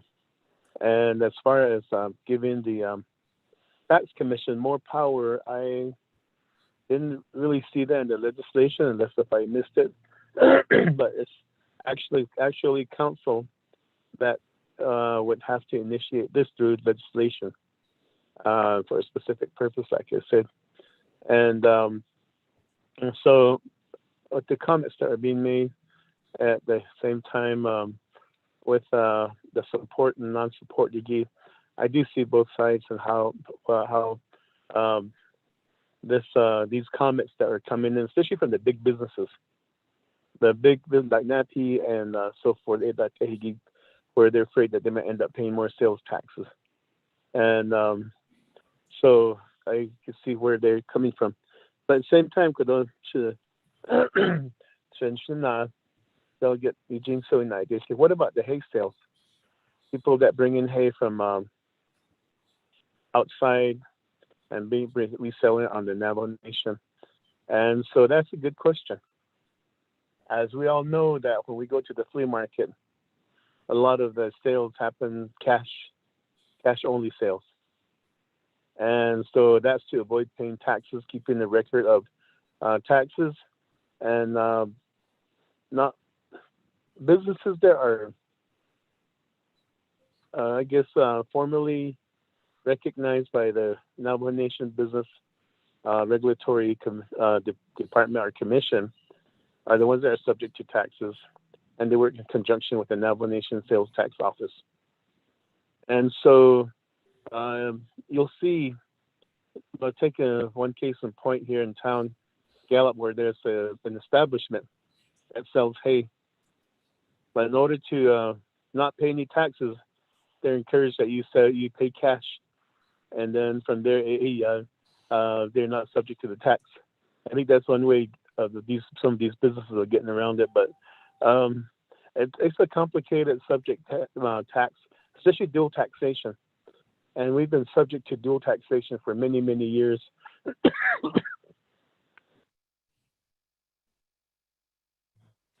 Especially living within the state jurisdiction.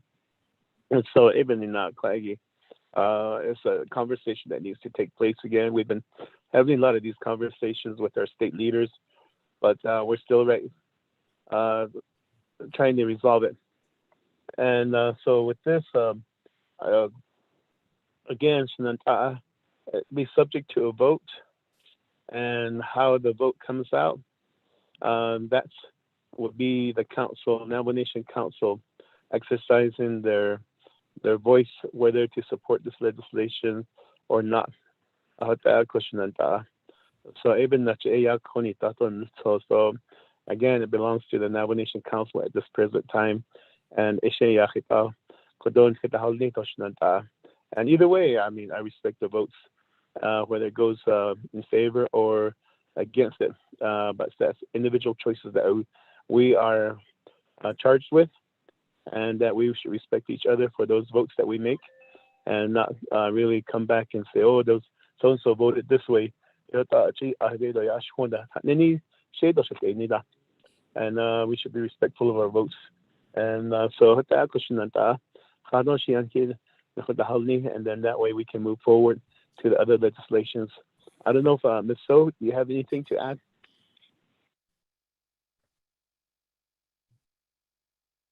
Thank you, Delegate Henio. I just want to say that we tried to get this legislation through before the pandemic, as you had mentioned earlier, and like the timing isn't there right now. But I just thank you all for your questions and your concerns regarding this legislation and the next legislation. And so it'll be up to the council what they decide. And thank you for your time. Thank you, Ms. So. I know, Commissioner, that 24th Navajo Nation Council, I don't, that about now needs in that. Navajo Nation Tax Office has been an integral part of the Navajo Nation government for many, many years, as they are there to monitor the sales taxes and the collection of sales taxes from businesses who operate on the Navajo Nation, whether it be Navajo owned or non-Navajo owned, on foreign businesses that do business on the nation. They're subject to these Navajo Nation taxes. So I really do support the Navajo Nation Tax Office as far as what kind of a role they play within the Navajo Nation government when it comes to generating the needed revenue for the Navajo Nation general funds, as they play that big part. So Speaker Damon, I yield the floor back to you. Okay, thank you.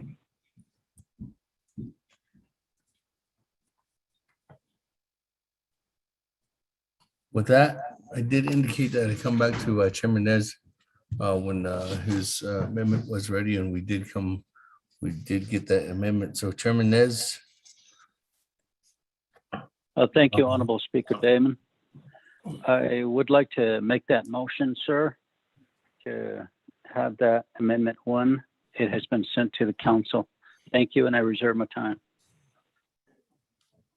347. Second on that amendment, Helena. On Amendment 1, Mr. Rico, if you could read into the record. Thank you, Speaker, members of the 24th Navajo Nation Council. Amendment number 1 on page 3 at line 12. After item number, delete overstrike 7 and insert 6. On page 5 at line 23, after means, delete persons who are. On page number 3 on page 12 at line 2, after nation, insert language underscore and sales of agricultural products by the Navajo agricultural products industry, a wholly owned enterprise of the Navajo Nation, NAPI. End of new language. 4, page 12 at line 2, after producers, insert new language underscore unless such sales pertain to the farming operations of NAPI. End of new language. 5, renumber, reletter succeeding paragraphs, sections, and exhibits as necessary and appropriate. The Navajo Nation Council hereby authorize the Office of Legislative Services and the Office of Legislative Counsel to correct technical errors consistent with the council's intent in approving this amendment. This amendment shall supersede all inconsistent language in any other council amendment. Mr. Speaker.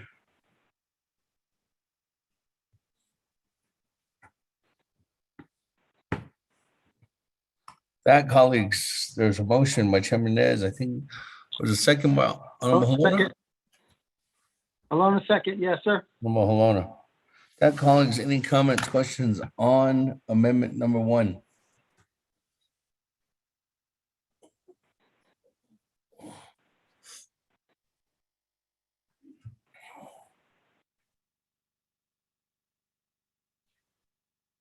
Going twice.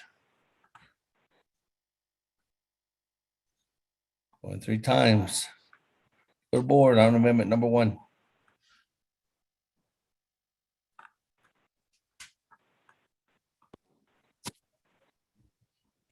Honorable Elmer Begay, how do you vote? Honorable Elmer Begay. You are unmuted. I will agree. Honorable Elmer Begay votes green. Honorable Kealan Brigade Jr., how do you vote? Delegate Keelan votes green. Thank you. Honorable Kealan Brigade Jr. votes green. Honorable Paul Brigade Jr., how do you vote? Delegate Paul Brigade votes green. Honorable Paul Brigade votes green. Honorable Nathaniel Brown, how do you vote? Delegate Brown votes green. Honorable Neil Brown votes green. Honorable Eugenia Charles Newton, how do you vote? Honorable Eugenia Charles Newton votes green. Honorable Ember Knez Bakrati is excused. Honorable Ember Crotty votes green. Presiding Chair, Honorable Speaker Seth Damon, not voting. Honorable Herman Daniels, how do you vote? I vote green. Honorable Herman Daniels votes green. Honorable Mark Freeland, how do you vote? Honorable Mark Freeland. Honorable Mark Freeland did not vote. Honorable Pernell Halona, how do you vote? One votes green. Honorable Pernell Halona votes green. Honorable Jamie Henio, how do you vote? Henio votes green. Honorable Jamie Henio votes green. Honorable Vince James, how do you vote? Delegate James votes green. Vince James votes green. Honorable Rick Nez, how do you vote? Delegate Rick Nez votes green. Honorable Rick Nez votes green. Honorable Carl Slater, how do you vote? Green. Honorable Slater, Carl green. Slater votes green. Honorable Raymond Smith Jr., how do you vote? Honorable Raymond Smith Jr. Honorable Raymond Smith Jr. did not vote. Honorable Wilson Stewart Jr., how do you vote? Green. Honorable Wilson Stewart Jr. votes green. Honorable Otto So, how do you vote? I vote green. Honorable Otto So votes green. Honorable Charlene So, how do you vote? I vote green. Honorable Charlene So votes green. Honorable Daniel So, how do you vote? Honorable Daniel So. Honorable Daniel So votes green. Honorable Eugene So, how do you vote? What is that? Honorable Eugene So votes green. Honorable Thomas Walker Jr., how do you vote? Honorable Thomas Walker Jr. votes green. Honorable Edison Wanika, how do you vote? Honorable Edison Wanika votes green. Honorable Edmund Yazi, how do you vote? Honorable Edmund Yazi. Honorable Edmund Yazi did not vote. Honorable Jimmy Yellowhair, how do you vote? Delegate Yellowhair votes green. Thank you. Honorable Jimmy Yellowhair votes green. Going back up. Honorable Mark Freeland, how do you vote? Honorable Mark Freeland. Honorable Mark Freeland did not vote. Honorable Raymond Smith Jr., how do you vote? Honorable Raymond Smith Jr. Honorable Raymond Smith Jr. did not vote. Honorable Edmund Yazi. Honorable Edmund. Honorable Raymond Smith Jr. votes green. Once more, Honorable Edmund Yazi. Honorable Edmund Yazi did not vote. With that, Honorable Speaker, you have 20 delegates in favor with 0 opposed, with presiding chair not voting. Yes. Oh, okay. With that, Honorable Speaker, you have 21 delegates in favor with 0 opposed and presiding chair not voting. Thank you very much. With that, on Amendment 1, 21 in favor, 0 opposed, chair not voting, motion carries. Thank you very much, colleagues. That, I don't have anybody else in the queue right now, but I do have reserved time on the main motion. So we go back to reserve time. Honorable Elmer Brigade, 3 minutes, 11 seconds.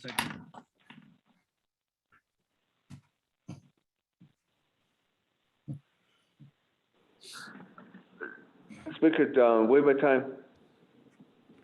Give your time. Honorable Nathaniel Brown, 3 minutes, 13 seconds. Ayat Nana, Speaker, I do have a lot of questions still. 3 minutes is not going to be enough for me. I understand that.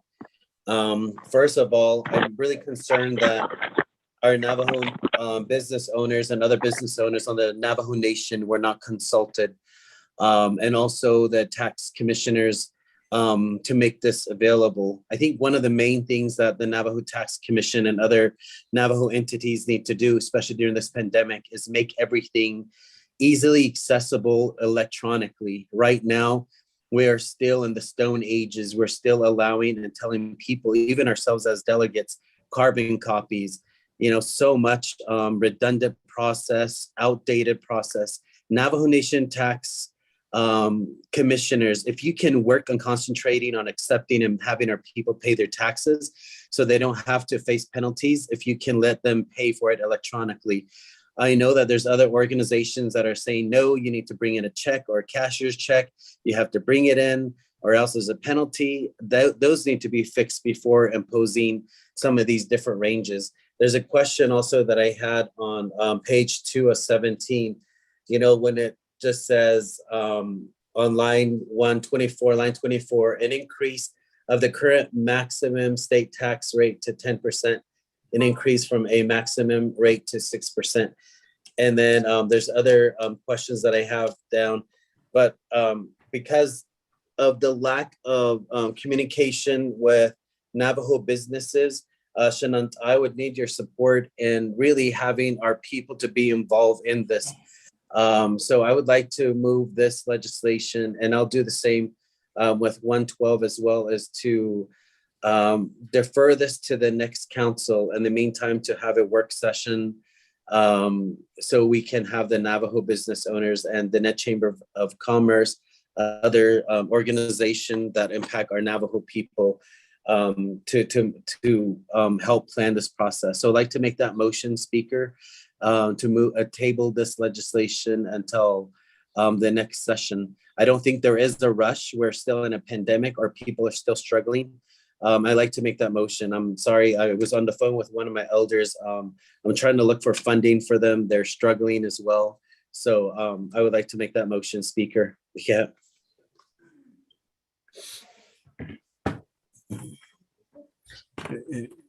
They said.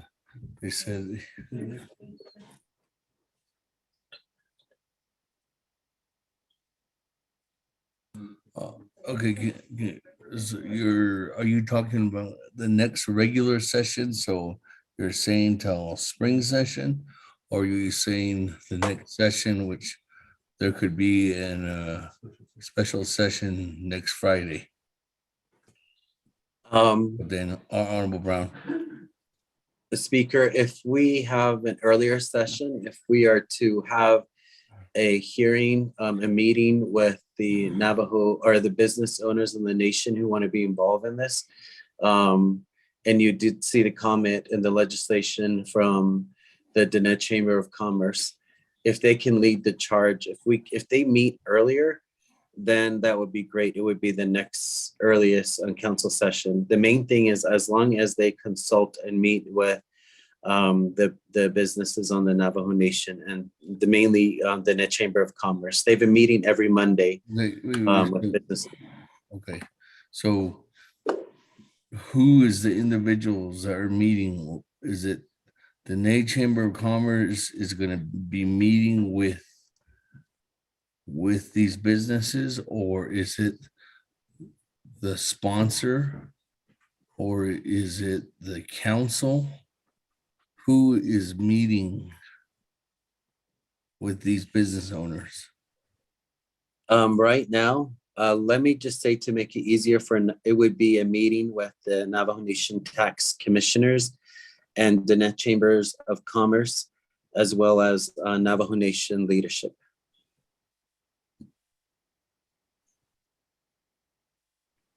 Tax commissioner. And of course, we would like to invite Navajo Nation businesses, because it is we want them to be involved. So I'm hearing from them. I'm hearing.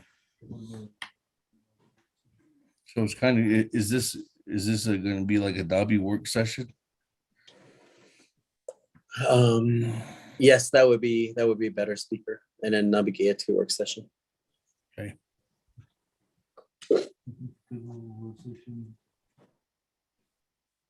Motion to table legislation until there's an updated committee work session that includes the Navajo Nation Tax Commission, Navajo Nation, the Dene Chamber of Commerce,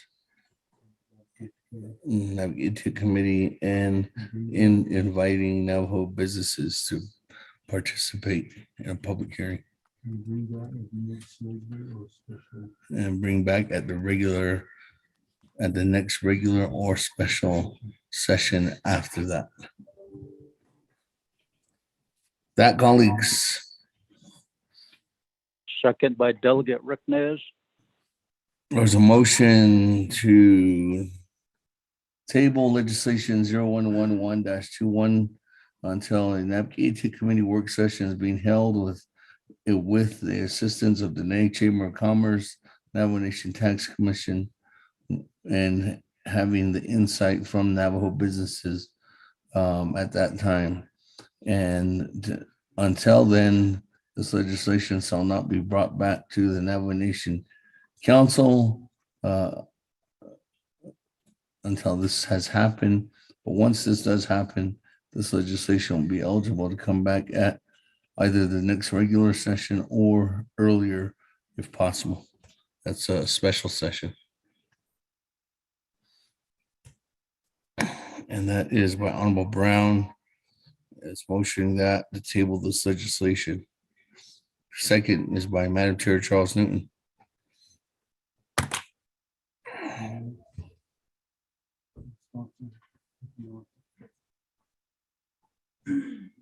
That, before I go to the tabling motion, because we were following in the Navajo Nation Council Rules of Order, I'll go to the sponsor, Chairman Hinio.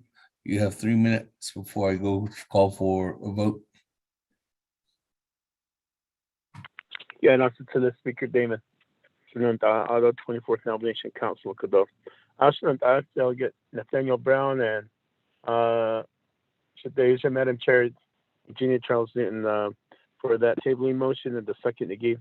And I do agree. I have no issues with setting it back and having input from the Dene Chamber of Commerce and other business owners that want to participate with leadership and making sure that we're all on one page and we have the buy-in. And so with that, I appreciate it. And again, like you stated earlier, what's the rush? And so Ibn Nai I would support that tabling motion, and then that way we can come back to the table. So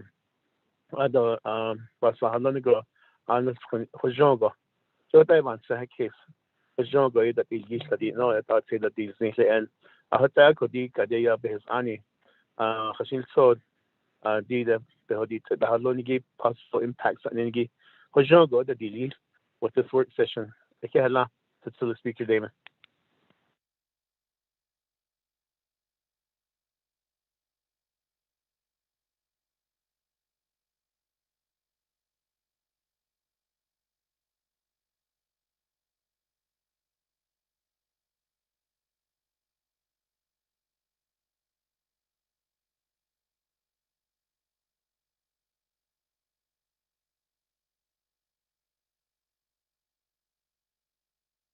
Thank you. That, colleagues, let's go to the board on the tabling motion. Honorable Elmer Begay, how do you vote?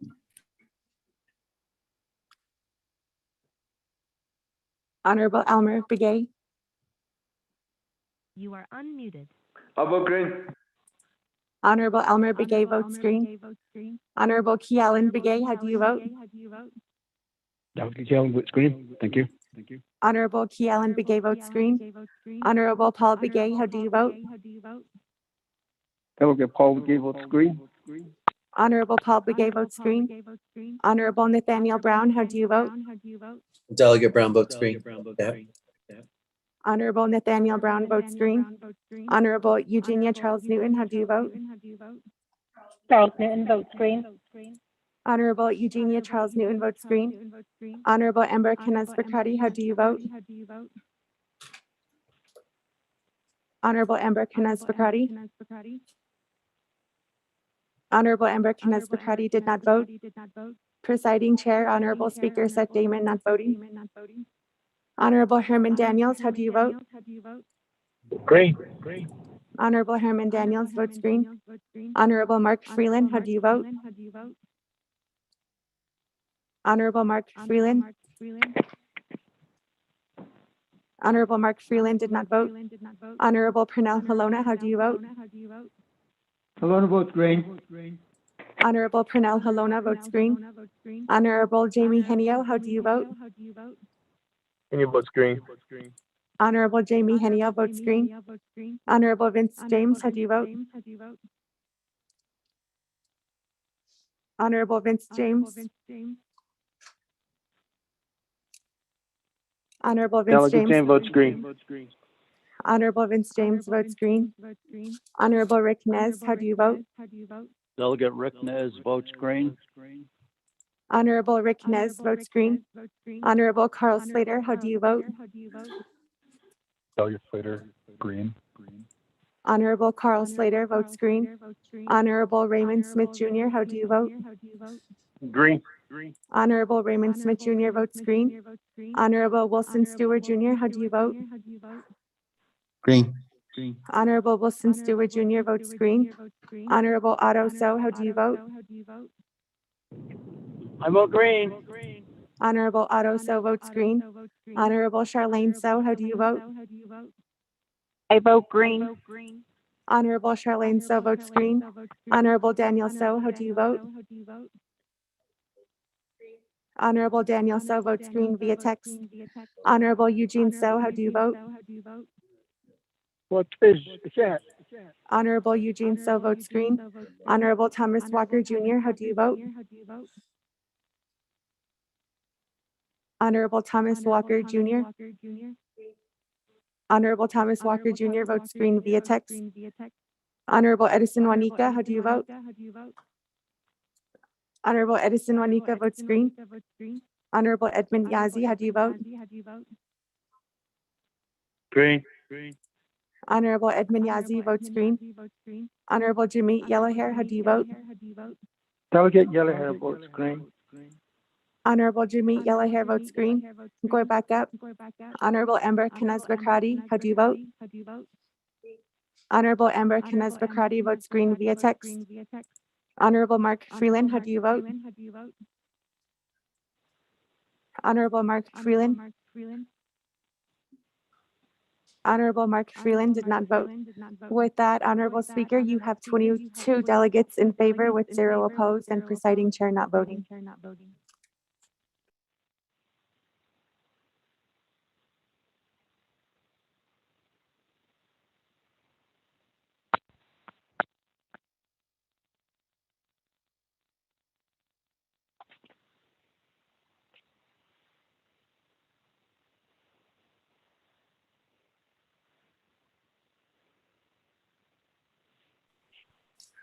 Thank you. With that, colleagues, 22 in favor, 0 opposed, chair not voting, motion carries to table this legislation. That. We're moving on down. Item number J.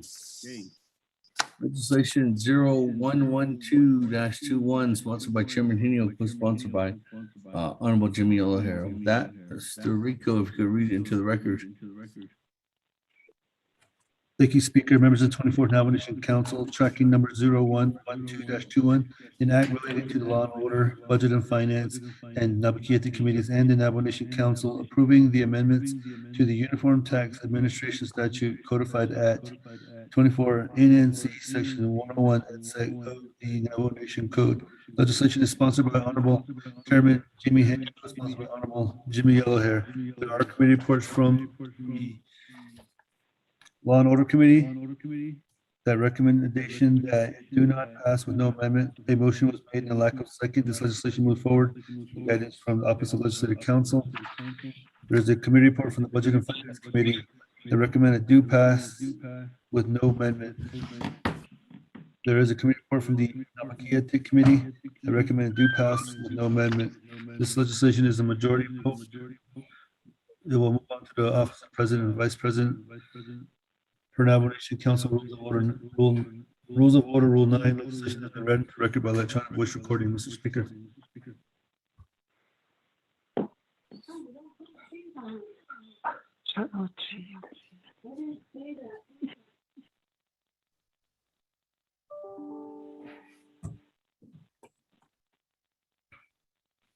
Thank you very much. That colleagues on legislation 0112-21, sponsored by Chairman Henio, co-sponsored by Honorable Jim Yeller. Could I get a motion? Motion by Honorable Vince James. Is there a second? A second by Honorable Ed Sonica. That we go to Honorable Brown. Ayat Speaker. Yeah. Ado Shashan Ash the Craigie 10112-21. Again, this is complementing and working with the Navajo Nation Tax Commission with the other legislation as well. I would like to make the same motion for this legislation. If the other legislation 111 and 112 be to both be heard in a Nabucco work session. I'd like to make that motion.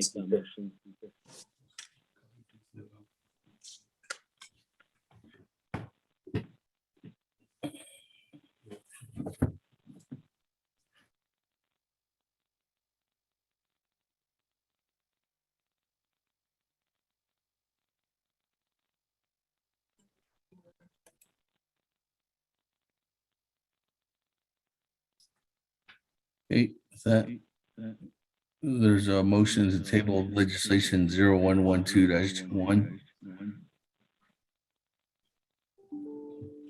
To hold an Application Committee work session with the assistance of the Navajo Chamber of Commerce, Navajo Nation Tax Commission, and receive the insight from Navajo businesses and bring back to Navajo Nation Council during the next regular or special session following this Navajo Committee work session.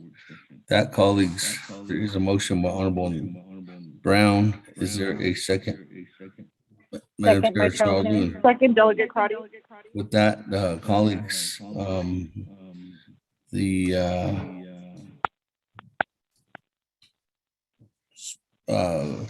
the rules of order, per the Navajo Nation Council rules of order, let me go to the sponsor, who is Chairman Henio.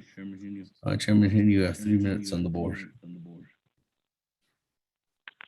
Okay, not to Speaker Danish the Kudo, 24th Navajo Nation Council.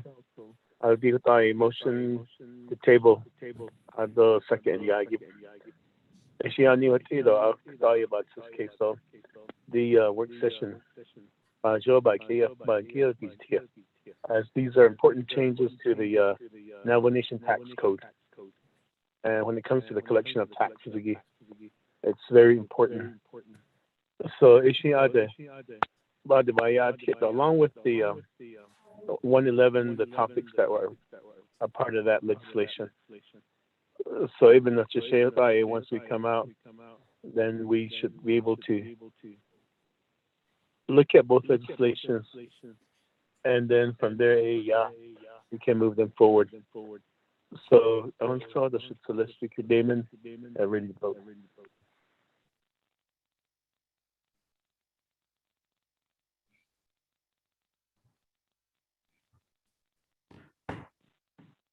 Thank you very much, Chairman Henio. With that, colleagues, let's go to the board on a tabling motion on legislation 0112-21. Honorable Elmer Begay, how do you vote? I vote green. Honorable Elmer Begay votes green. Honorable Key Ellen Begay, how do you vote?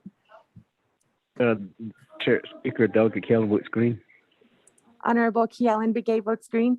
Honorable Paul Begay, how do you vote? Paul Begay votes green.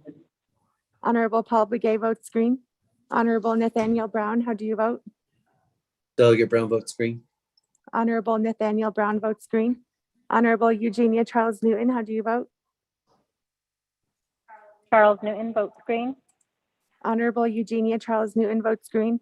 Honorable Amber Kinez Bakrati, how do you vote? Honorable Amber Kinez Bakrati votes green via text. Presiding Chair, Honorable Speaker Seth Damon not voting. Honorable Herman Daniels, how do you vote? Green. Honorable Herman Daniels votes green. Honorable Mark Freeland, how do you vote? Honorable Mark Freeland. Honorable Mark Freeland did not vote. Honorable Pernell Halona, how do you vote? Halona votes green. Honorable Pernell Halona votes green. Honorable Jamie Henio, how do you vote? Henio votes green. Honorable Jamie Henio votes green. Honorable Vince James, how do you vote? Delegate James votes green. Honorable Vince James votes green. Honorable Rick Nez, how do you vote? Delegate Rick Nez votes green. Honorable Rick Nez votes green. Honorable Carl Slater, how do you vote? Delegate Slater, green. Honorable Carl Slater votes green. Honorable Raymond Smith Jr., how do you vote? Green. Honorable Raymond Smith Jr. votes green.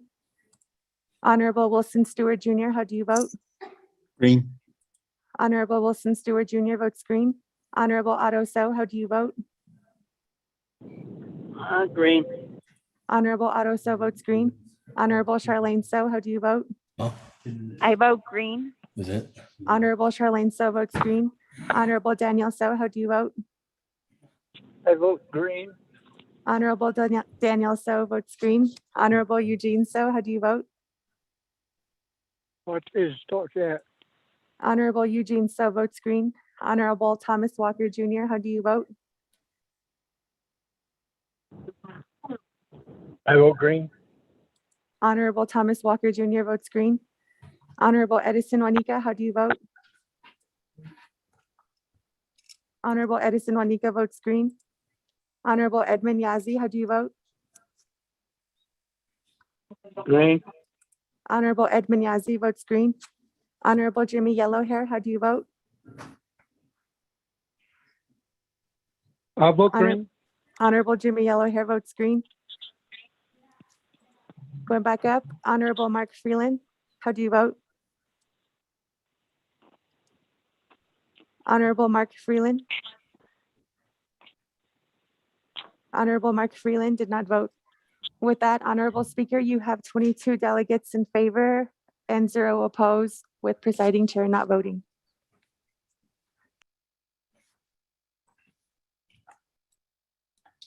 Thank you very much, colleagues. On a tabling motion on legislation 0112-21 with 22 in favor, 0 opposed, speaker not voting, motion carries. With that, colleagues, continuing on down on our agenda, we are item number K, legislation 0195-21. Madam Chair, sponsored by Madam Chair Charles Newton. That, Mr. Rico, if you could read it into the record. Thank you, Speaker. Members of 24th Nomination Council, tracking number 0195-21, an action relating to health, education, and human services, Navigated and Navajo Nation Council, approving the reinstatement of Najoni Harker as a member of the Navajo Nation. Legislation is sponsored by Honorable Madam Chair Eugenia Charles Newton. There is a committee report from the Health, Education, and Human Services Committee that recommended do pass with no amendment. A committee report from the Navigated Committee that recommended pass and refer to Navajo Nation Council. This legislation is a majority vote. Navajo Nation Council is final authority. Per Navajo Nation Council Rules of Order Rule 9, legislation has been read into the record by electronic voice recording. Mr. Speaker.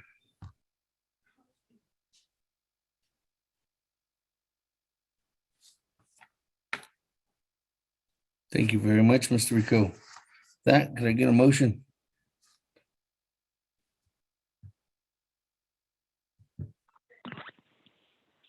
Delegate Yellowhair. Honorable Jimmy O'Hare, second by Honorable Paul Begay.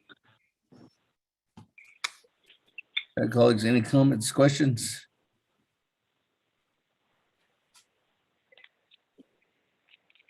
What a privilege to say. Point of privilege? What is your point of privilege? I don't have that legislation. I'm outside. Thank you. 0195-21. There's someone bringing you a copy right now.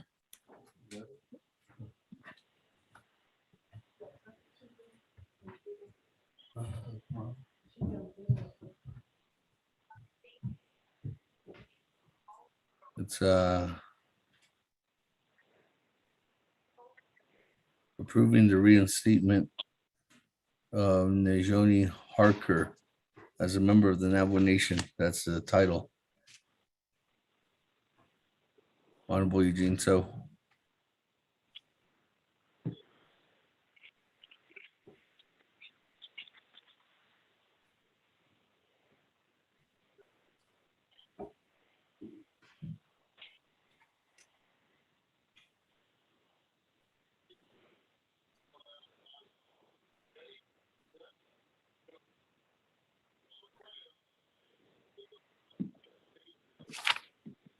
Okay, colleagues, any comments, questions? Going twice.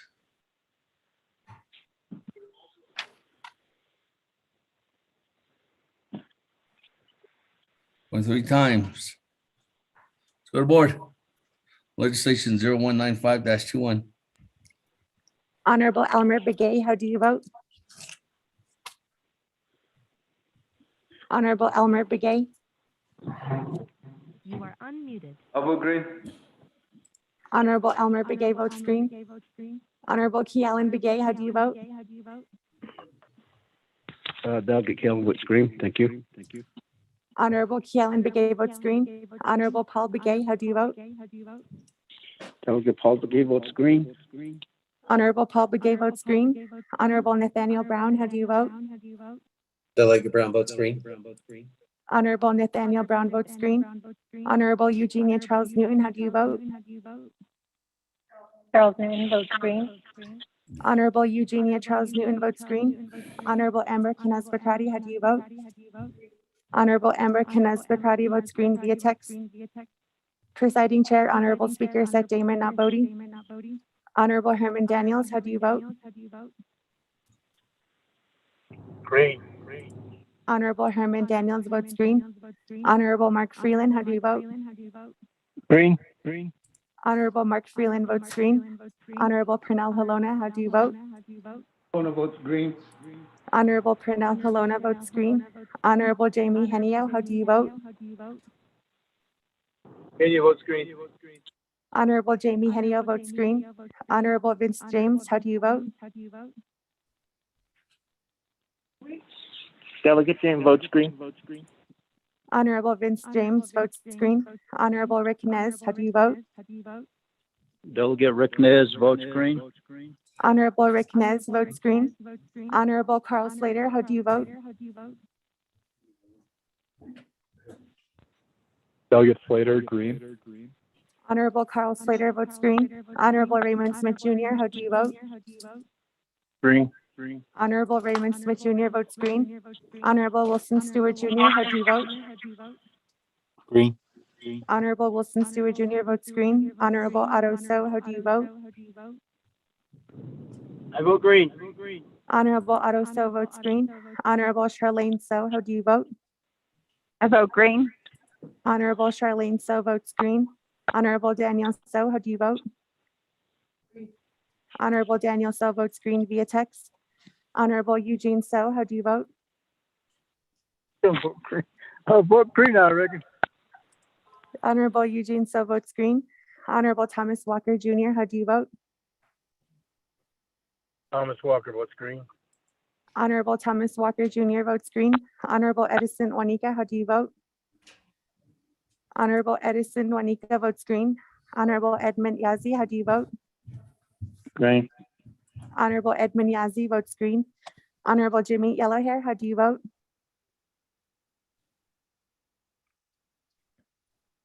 Honorable Jimmy Yellowhair. Delegate Yellowhair votes green. Honorable Jimmy Yellowhair votes green. With that, Speaker Damon, you have 23 delegates in favor, 0 opposed, and presiding chair not voting.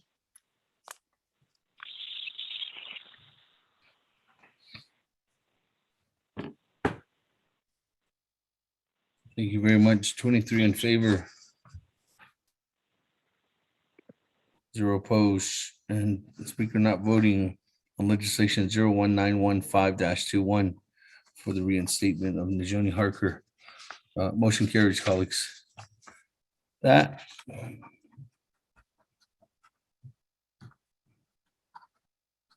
Moving down on our agenda, item number L, legislation 0215-21, sponsored by Honorable Keon Begay. That, Mr. Rico, if you could read in legislation to the record. Thank you, Speaker. Members of the 24th Nomination Council, tracking number 0215-21, an action relating to the Nabaquete Committee and Navajo Nation Council, confirming the appointment of Mr. Marcus Tooley to the Commission of Navajo Government Development for a term of 4 years as the Central Agency Council Representative. Legislation is sponsored by Honorable Kealan Begay Jr. There is a committee report from the Nabaquete Committee that recommended do pass and refer to the Navajo Nation Council. This legislation is a majority vote, and Navajo Nation Council is final authority. Per Navajo Nation Council Rules of Order, Rule 9, legislation has been read into record by electronic voice recording. Mr. Speaker.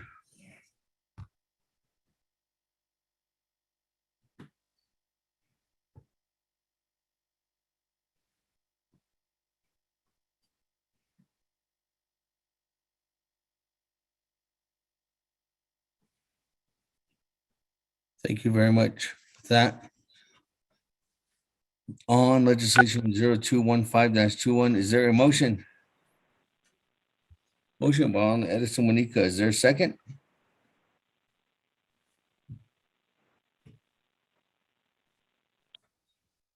There's a second.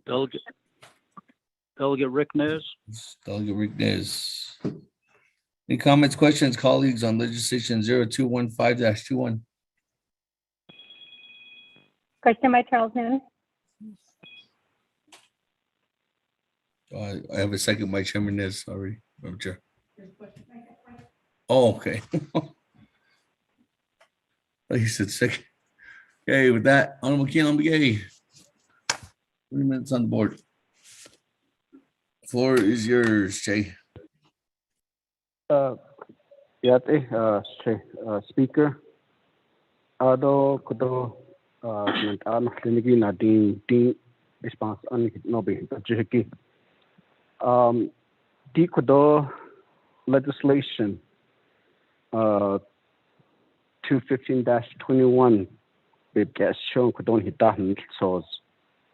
I sent an email to Legislative Council where we're discussing this, the need to attach the Central Agency Supporting Resolution.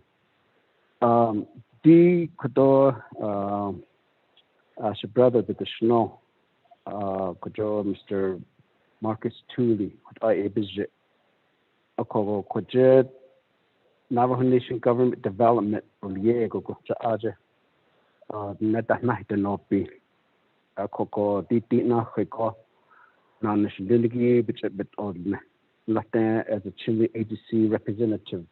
Chile Hahozo, Ki Aj Kayahanata, Jot I Kodo, Nina Sosi, Hita, Soshman, Anoseniki. Ado Ani Aj has Aji, Gito Infinity, Bahos and Do, Ado Night the Dos, Kisto, and Night the Dos, Tishin to E Aj Kojo, and then until he can end long. Okot Ago go A Kodoshin. Bahui di ato bakos ato lesa speaker koko osi sisi do e opana o kahit edo banan hinch ka to les kodo ado hit ashin has ado aj at hot hakito ihat behishi hit aftoda yenda do yendo nesto yen benda amshiki jot ashnan no leniki akoko the aj the Navajo Nation Government Development Office do a project the net Washington leniki on nesto ado hit ada ando listo hit ada aj kodon hit nan leniki paper on story just AECQ hit RGB has a couple when Machiko the Chile agency had supported for him to represent the Chile agency. Ado kodo the letter ki kodo the inot sosiki bitcolia ishin baby Machiko kodo not sos lindiki equadi hatelia or what you have in the package, Speaker, is the the central exhibit A. The Sheila, I apologize, Speaker. Exhibit A is the supporting resolution from the Chile agency. Although you got his interest statement, although his resume is attached to the document. Let me give more time for Kodosh brother with the Shingo by clan wise. But I Kodo ko at any she had been his own hitch that to she up there not the kitty the whole long that she up there then hitch had six to the so with that, Speaker, I'd like to yield the rest of the remaining time to the candidate, Mr. Marcus Tooley, for his introduction and elaborate more on his interest in this particular position for the confirmation by the Navajo Nation Council. So with that, Speaker, I yield the floor to Mr. Tooley. Thank you very much. Mr. Tooley. Yes, sir. You on the line? There you are. Floor's yours. Yes. Thank you, Speaker, Honorable Speaker Seth Damon, and honorable members of the 24th Council. Yad enhi de shnido leshe edi Marcus Tooley and she bestod isndish gijde na shaisa adod nishleni ge edi tratnasan nishle adod hohetlini bashish chin do adod totsoni dashiche do todijini dashinala adod aquat Chinliginas agi kwegi yashiaho adod Jetes adahlenjdo ajdo shiaho ko akwe ultragi wansaya ko ado the Navajo Nation Banashnishok that's in late 20 plus years ado the housing authority the Banashnishok ado jijisto ado at ya dit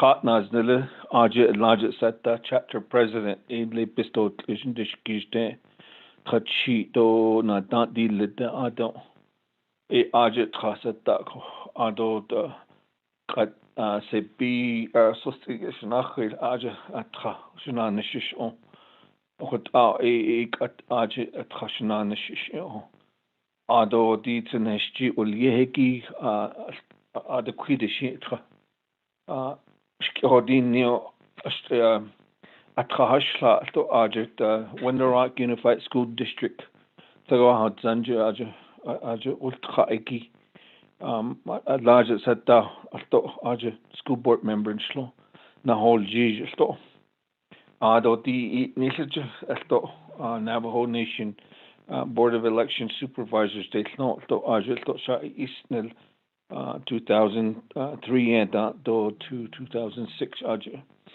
What Aja Shana Nishishla Ado Chindina Rahaki Aja Parent Advisory Committee de Snisel to Aja Atra Adanansta Atahotol Jij to Ado Dit Chencholi and Dan Nesel to Aja Coach and Slot the Quishi Shanach to Alchin Bekit Nasha. John Hodget is a question hello. A business long yours. Kate is on what Shiaho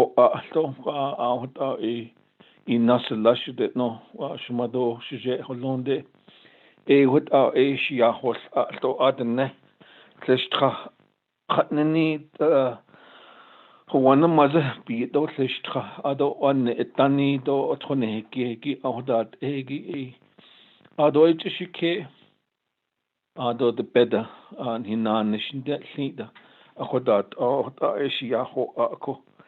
She don't hit spells and all little to. I want to express my sincere gratitude and appreciation to the Chinle Agency membership for having the confidence and trust in my knowledge, skills, and ability for this nomination. It's a great honor for me, and having prior board experience in 20 plus years service to the Navajo Nation, I hope I have demonstrated my commitment not only to the people of my community, Blue Gap Hutchie chapter, and then also the Jitlajin region, but all of the Navajo Nation. With the passage of this legislation, ensuring my appointment to the Government Development Commission, it is my plan and intention to do my due diligence to ensure that reforms are implemented if evidence reveal that government reform is necessary. And it's my understanding from hearing in the past discussion on this particular topic, that there's been 3 plans that are waiting to be presented, I guess. The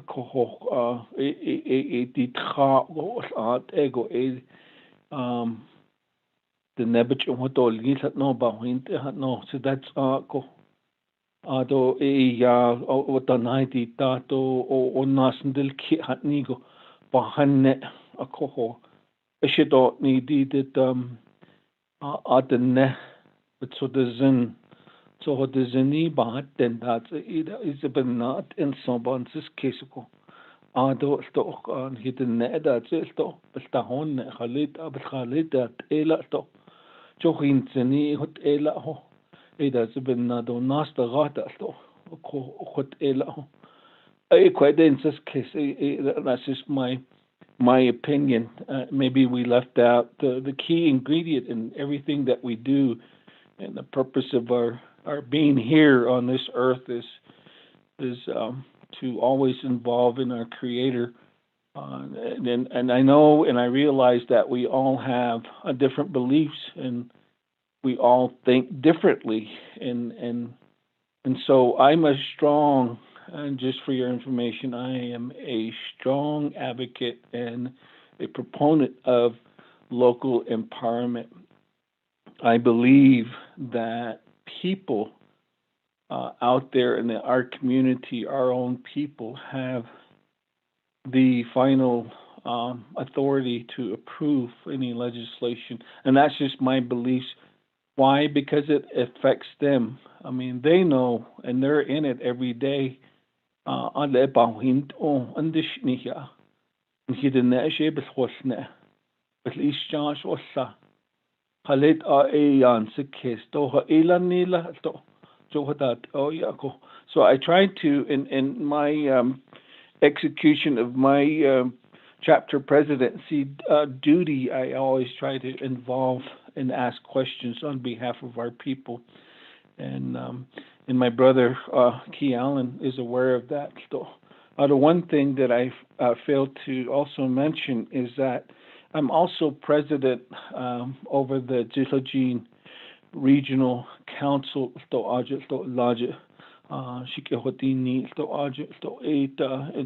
the issues that plagued the Jitlajin Regional Council and that the chapters that are in that is the NPL.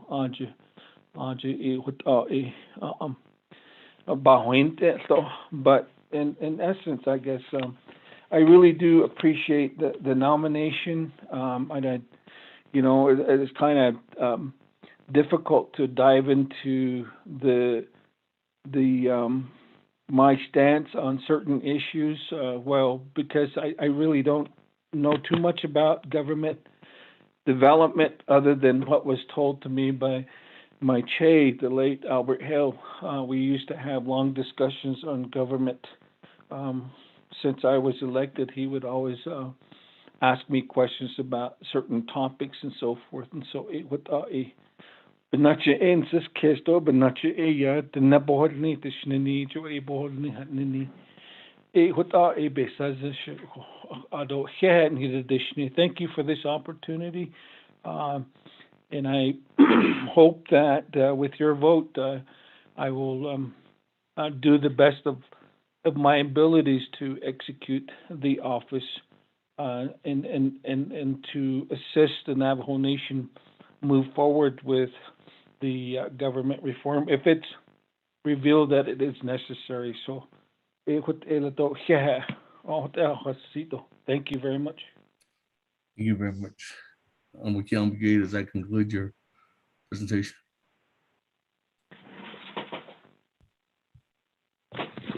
Sir, Speaker, Adjournment, Anothenigi Jokado, the Nab Kihotini Hikito, Kihotini Gid, Appen Hitchahatzi, Okoko, Kodoshit, or Ben Steto, the Higi, 8 on or Kahigit, Shnant Anothenigi. Kodori legislation nigi be kendi kato nan shindigi bitin ado na etiket holong ko shet e ape stop in che ape not on in che hanat to les sto ko what ashin kodon che adaht dos the les kodo Mr. Tooley ado she kodo legislation gi sponsored /ment. So with that, Speaker, that will conclude our presentation to the council. And but we're just asking for support on passing this legislation. And if there's any comment, question, we'll do our best to respond. I'm sure the majority of the question will be directly at the candidate. So with that, Speaker, the floor is back to you. Thank you very much, Honorable Councilman Brigade. Before I go to the floor, colleagues and staff, not only here in the chambers, but also online and everybody listening in, there's a high likely that we're going to get cut off in 13 minutes due to a regular maintenance from IT that we just got notified. So if we do get cut off, they said for about an hour, maybe an hour and a half. I just want to let you know, colleagues, it's a highlight. With that, let me go to the floor. Madam Chair, Charles Newton.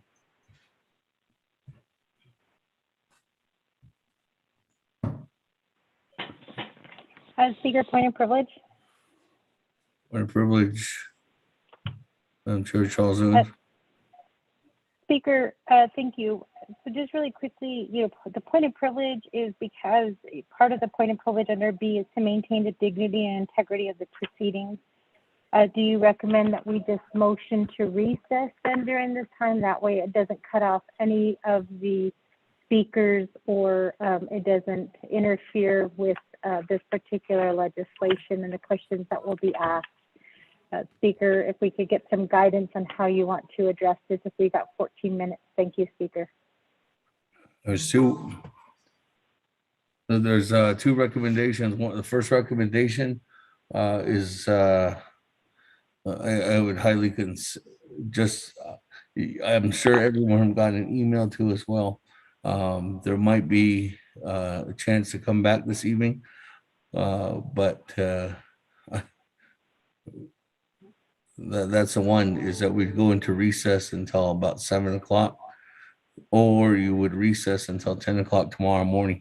Colleagues, there is 1, 2, 3, 4, 5, 6 legislations left on our agenda.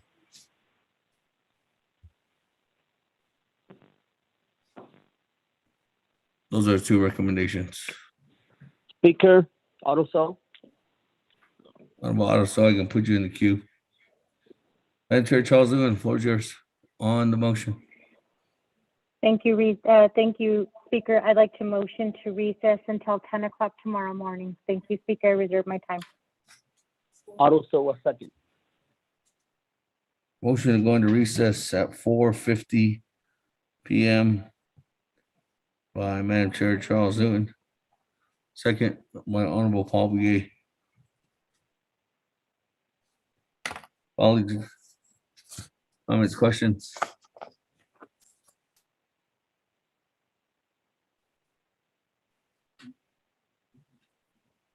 Went twice. Went 3 times. The board. Honorable Elmer Begay, how do you vote? Honorable Elmer Begay.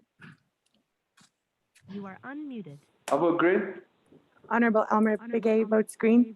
Honorable Key Allen Begay Jr., how do you vote? Kel votes green. Thank you.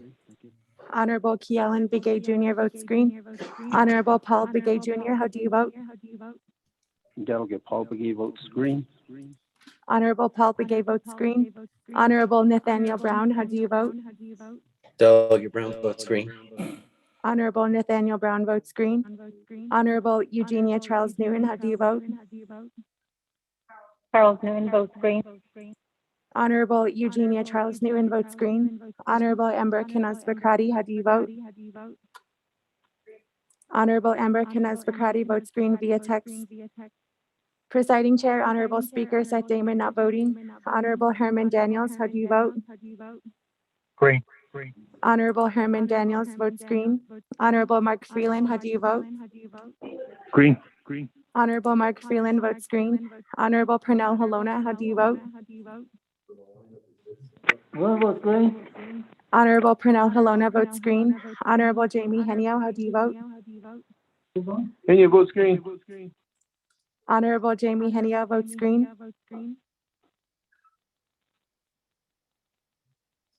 Honorable Vince James, how do you vote? Delegate James votes green. Honorable Vince James votes green. Honorable Rick Nez, how do you vote? Delegate Rick Nez votes green. Honorable Rick Nez votes green. Honorable Carl Slater, how do you vote? Honorable Carl Slater votes green. Honorable Raymond Smith Jr., how do you vote? Green. Honorable Raymond Smith Jr. votes green. Honorable Wilson Stewart Jr., how do you vote? Green. Honorable Wilson Stewart Jr. votes green. Honorable Otto So, how do you vote? Vote green. Honorable Otto So votes green. Honorable Charlene So, how do you vote? I vote green. Honorable Charlene So votes green. Honorable Danielle So, how do you vote? I vote green. Honorable Danielle So votes green. Honorable Eugene So, how do you vote? Honorable Eugene So votes green. Honorable Thomas Walker Jr., how do you vote? Thomas Walker votes green. Honorable Thomas Walker Jr. votes green.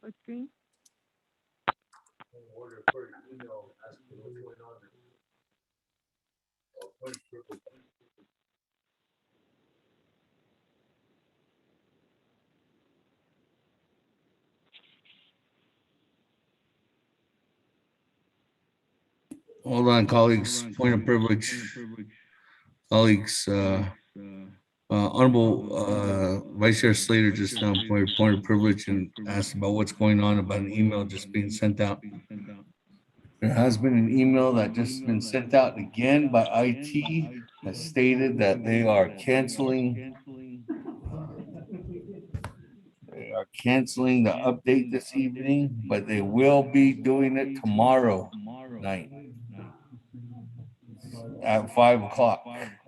So colleagues, there's 2 things that can happen. One of them is we still go by this motion, and or you would vote this down if you want to continue tonight, or if you continue with this vote, you automatically have to recess until tomorrow until 10 a.m. There's no way to come back this evening. FYI. Just to enter your point of privilege. So tomorrow night, no, there we will have to leave out of here at 5 o'clock tomorrow. Back to voting.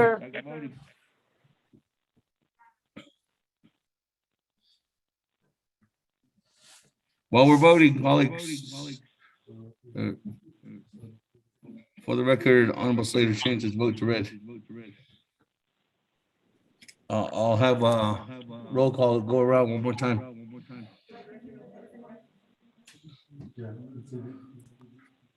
Honorable Edison Juanica, how do you vote? Honorable Edison Juanica votes green. Honorable Edmund Yazi, how do you vote? Green. Honorable Edmund Yazi votes green. Honorable Jimmy Yellowhair, how do you vote? Delegate Yellowhair votes green. Honorable Jimmy Yellowhair votes green.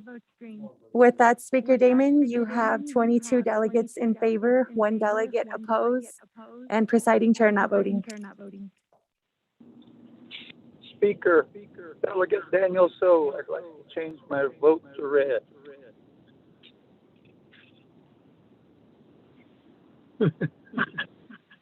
With that, Honorable Speaker, that changes the vote to 21 delegates in favor and 2 delegates who oppose, with presiding chair not voting.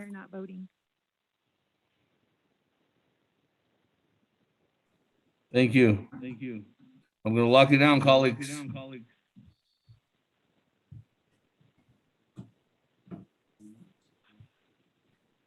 That's right. That, colleagues, 21 in favor, 2 opposed. Speaker not voting, motion carries. Colleagues, we're officially adjourned until 10 a.m. tomorrow morning. Or recess. I'm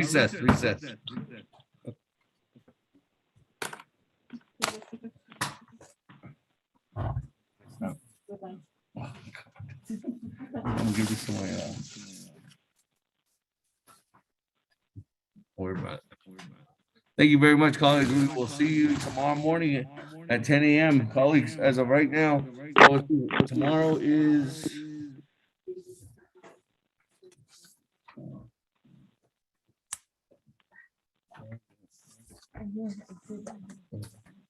colleagues, tomorrow is day 4 of our session, January 27th. Tomorrow we'll be talking starting at 9 a.m. tomorrow morning. Mr. JT Willie will be our presenter, starting on talking about Navajo economy and buy local. Then we will come into session at 10 a.m. Tomorrow's color is green. Colleagues, we will come out of recess and go directly to legislation 0215-21, sponsored by Honorable Keon McGay. From that, colleagues, we have 1, 2, 3, 4, 5, 6 legislations on our agenda.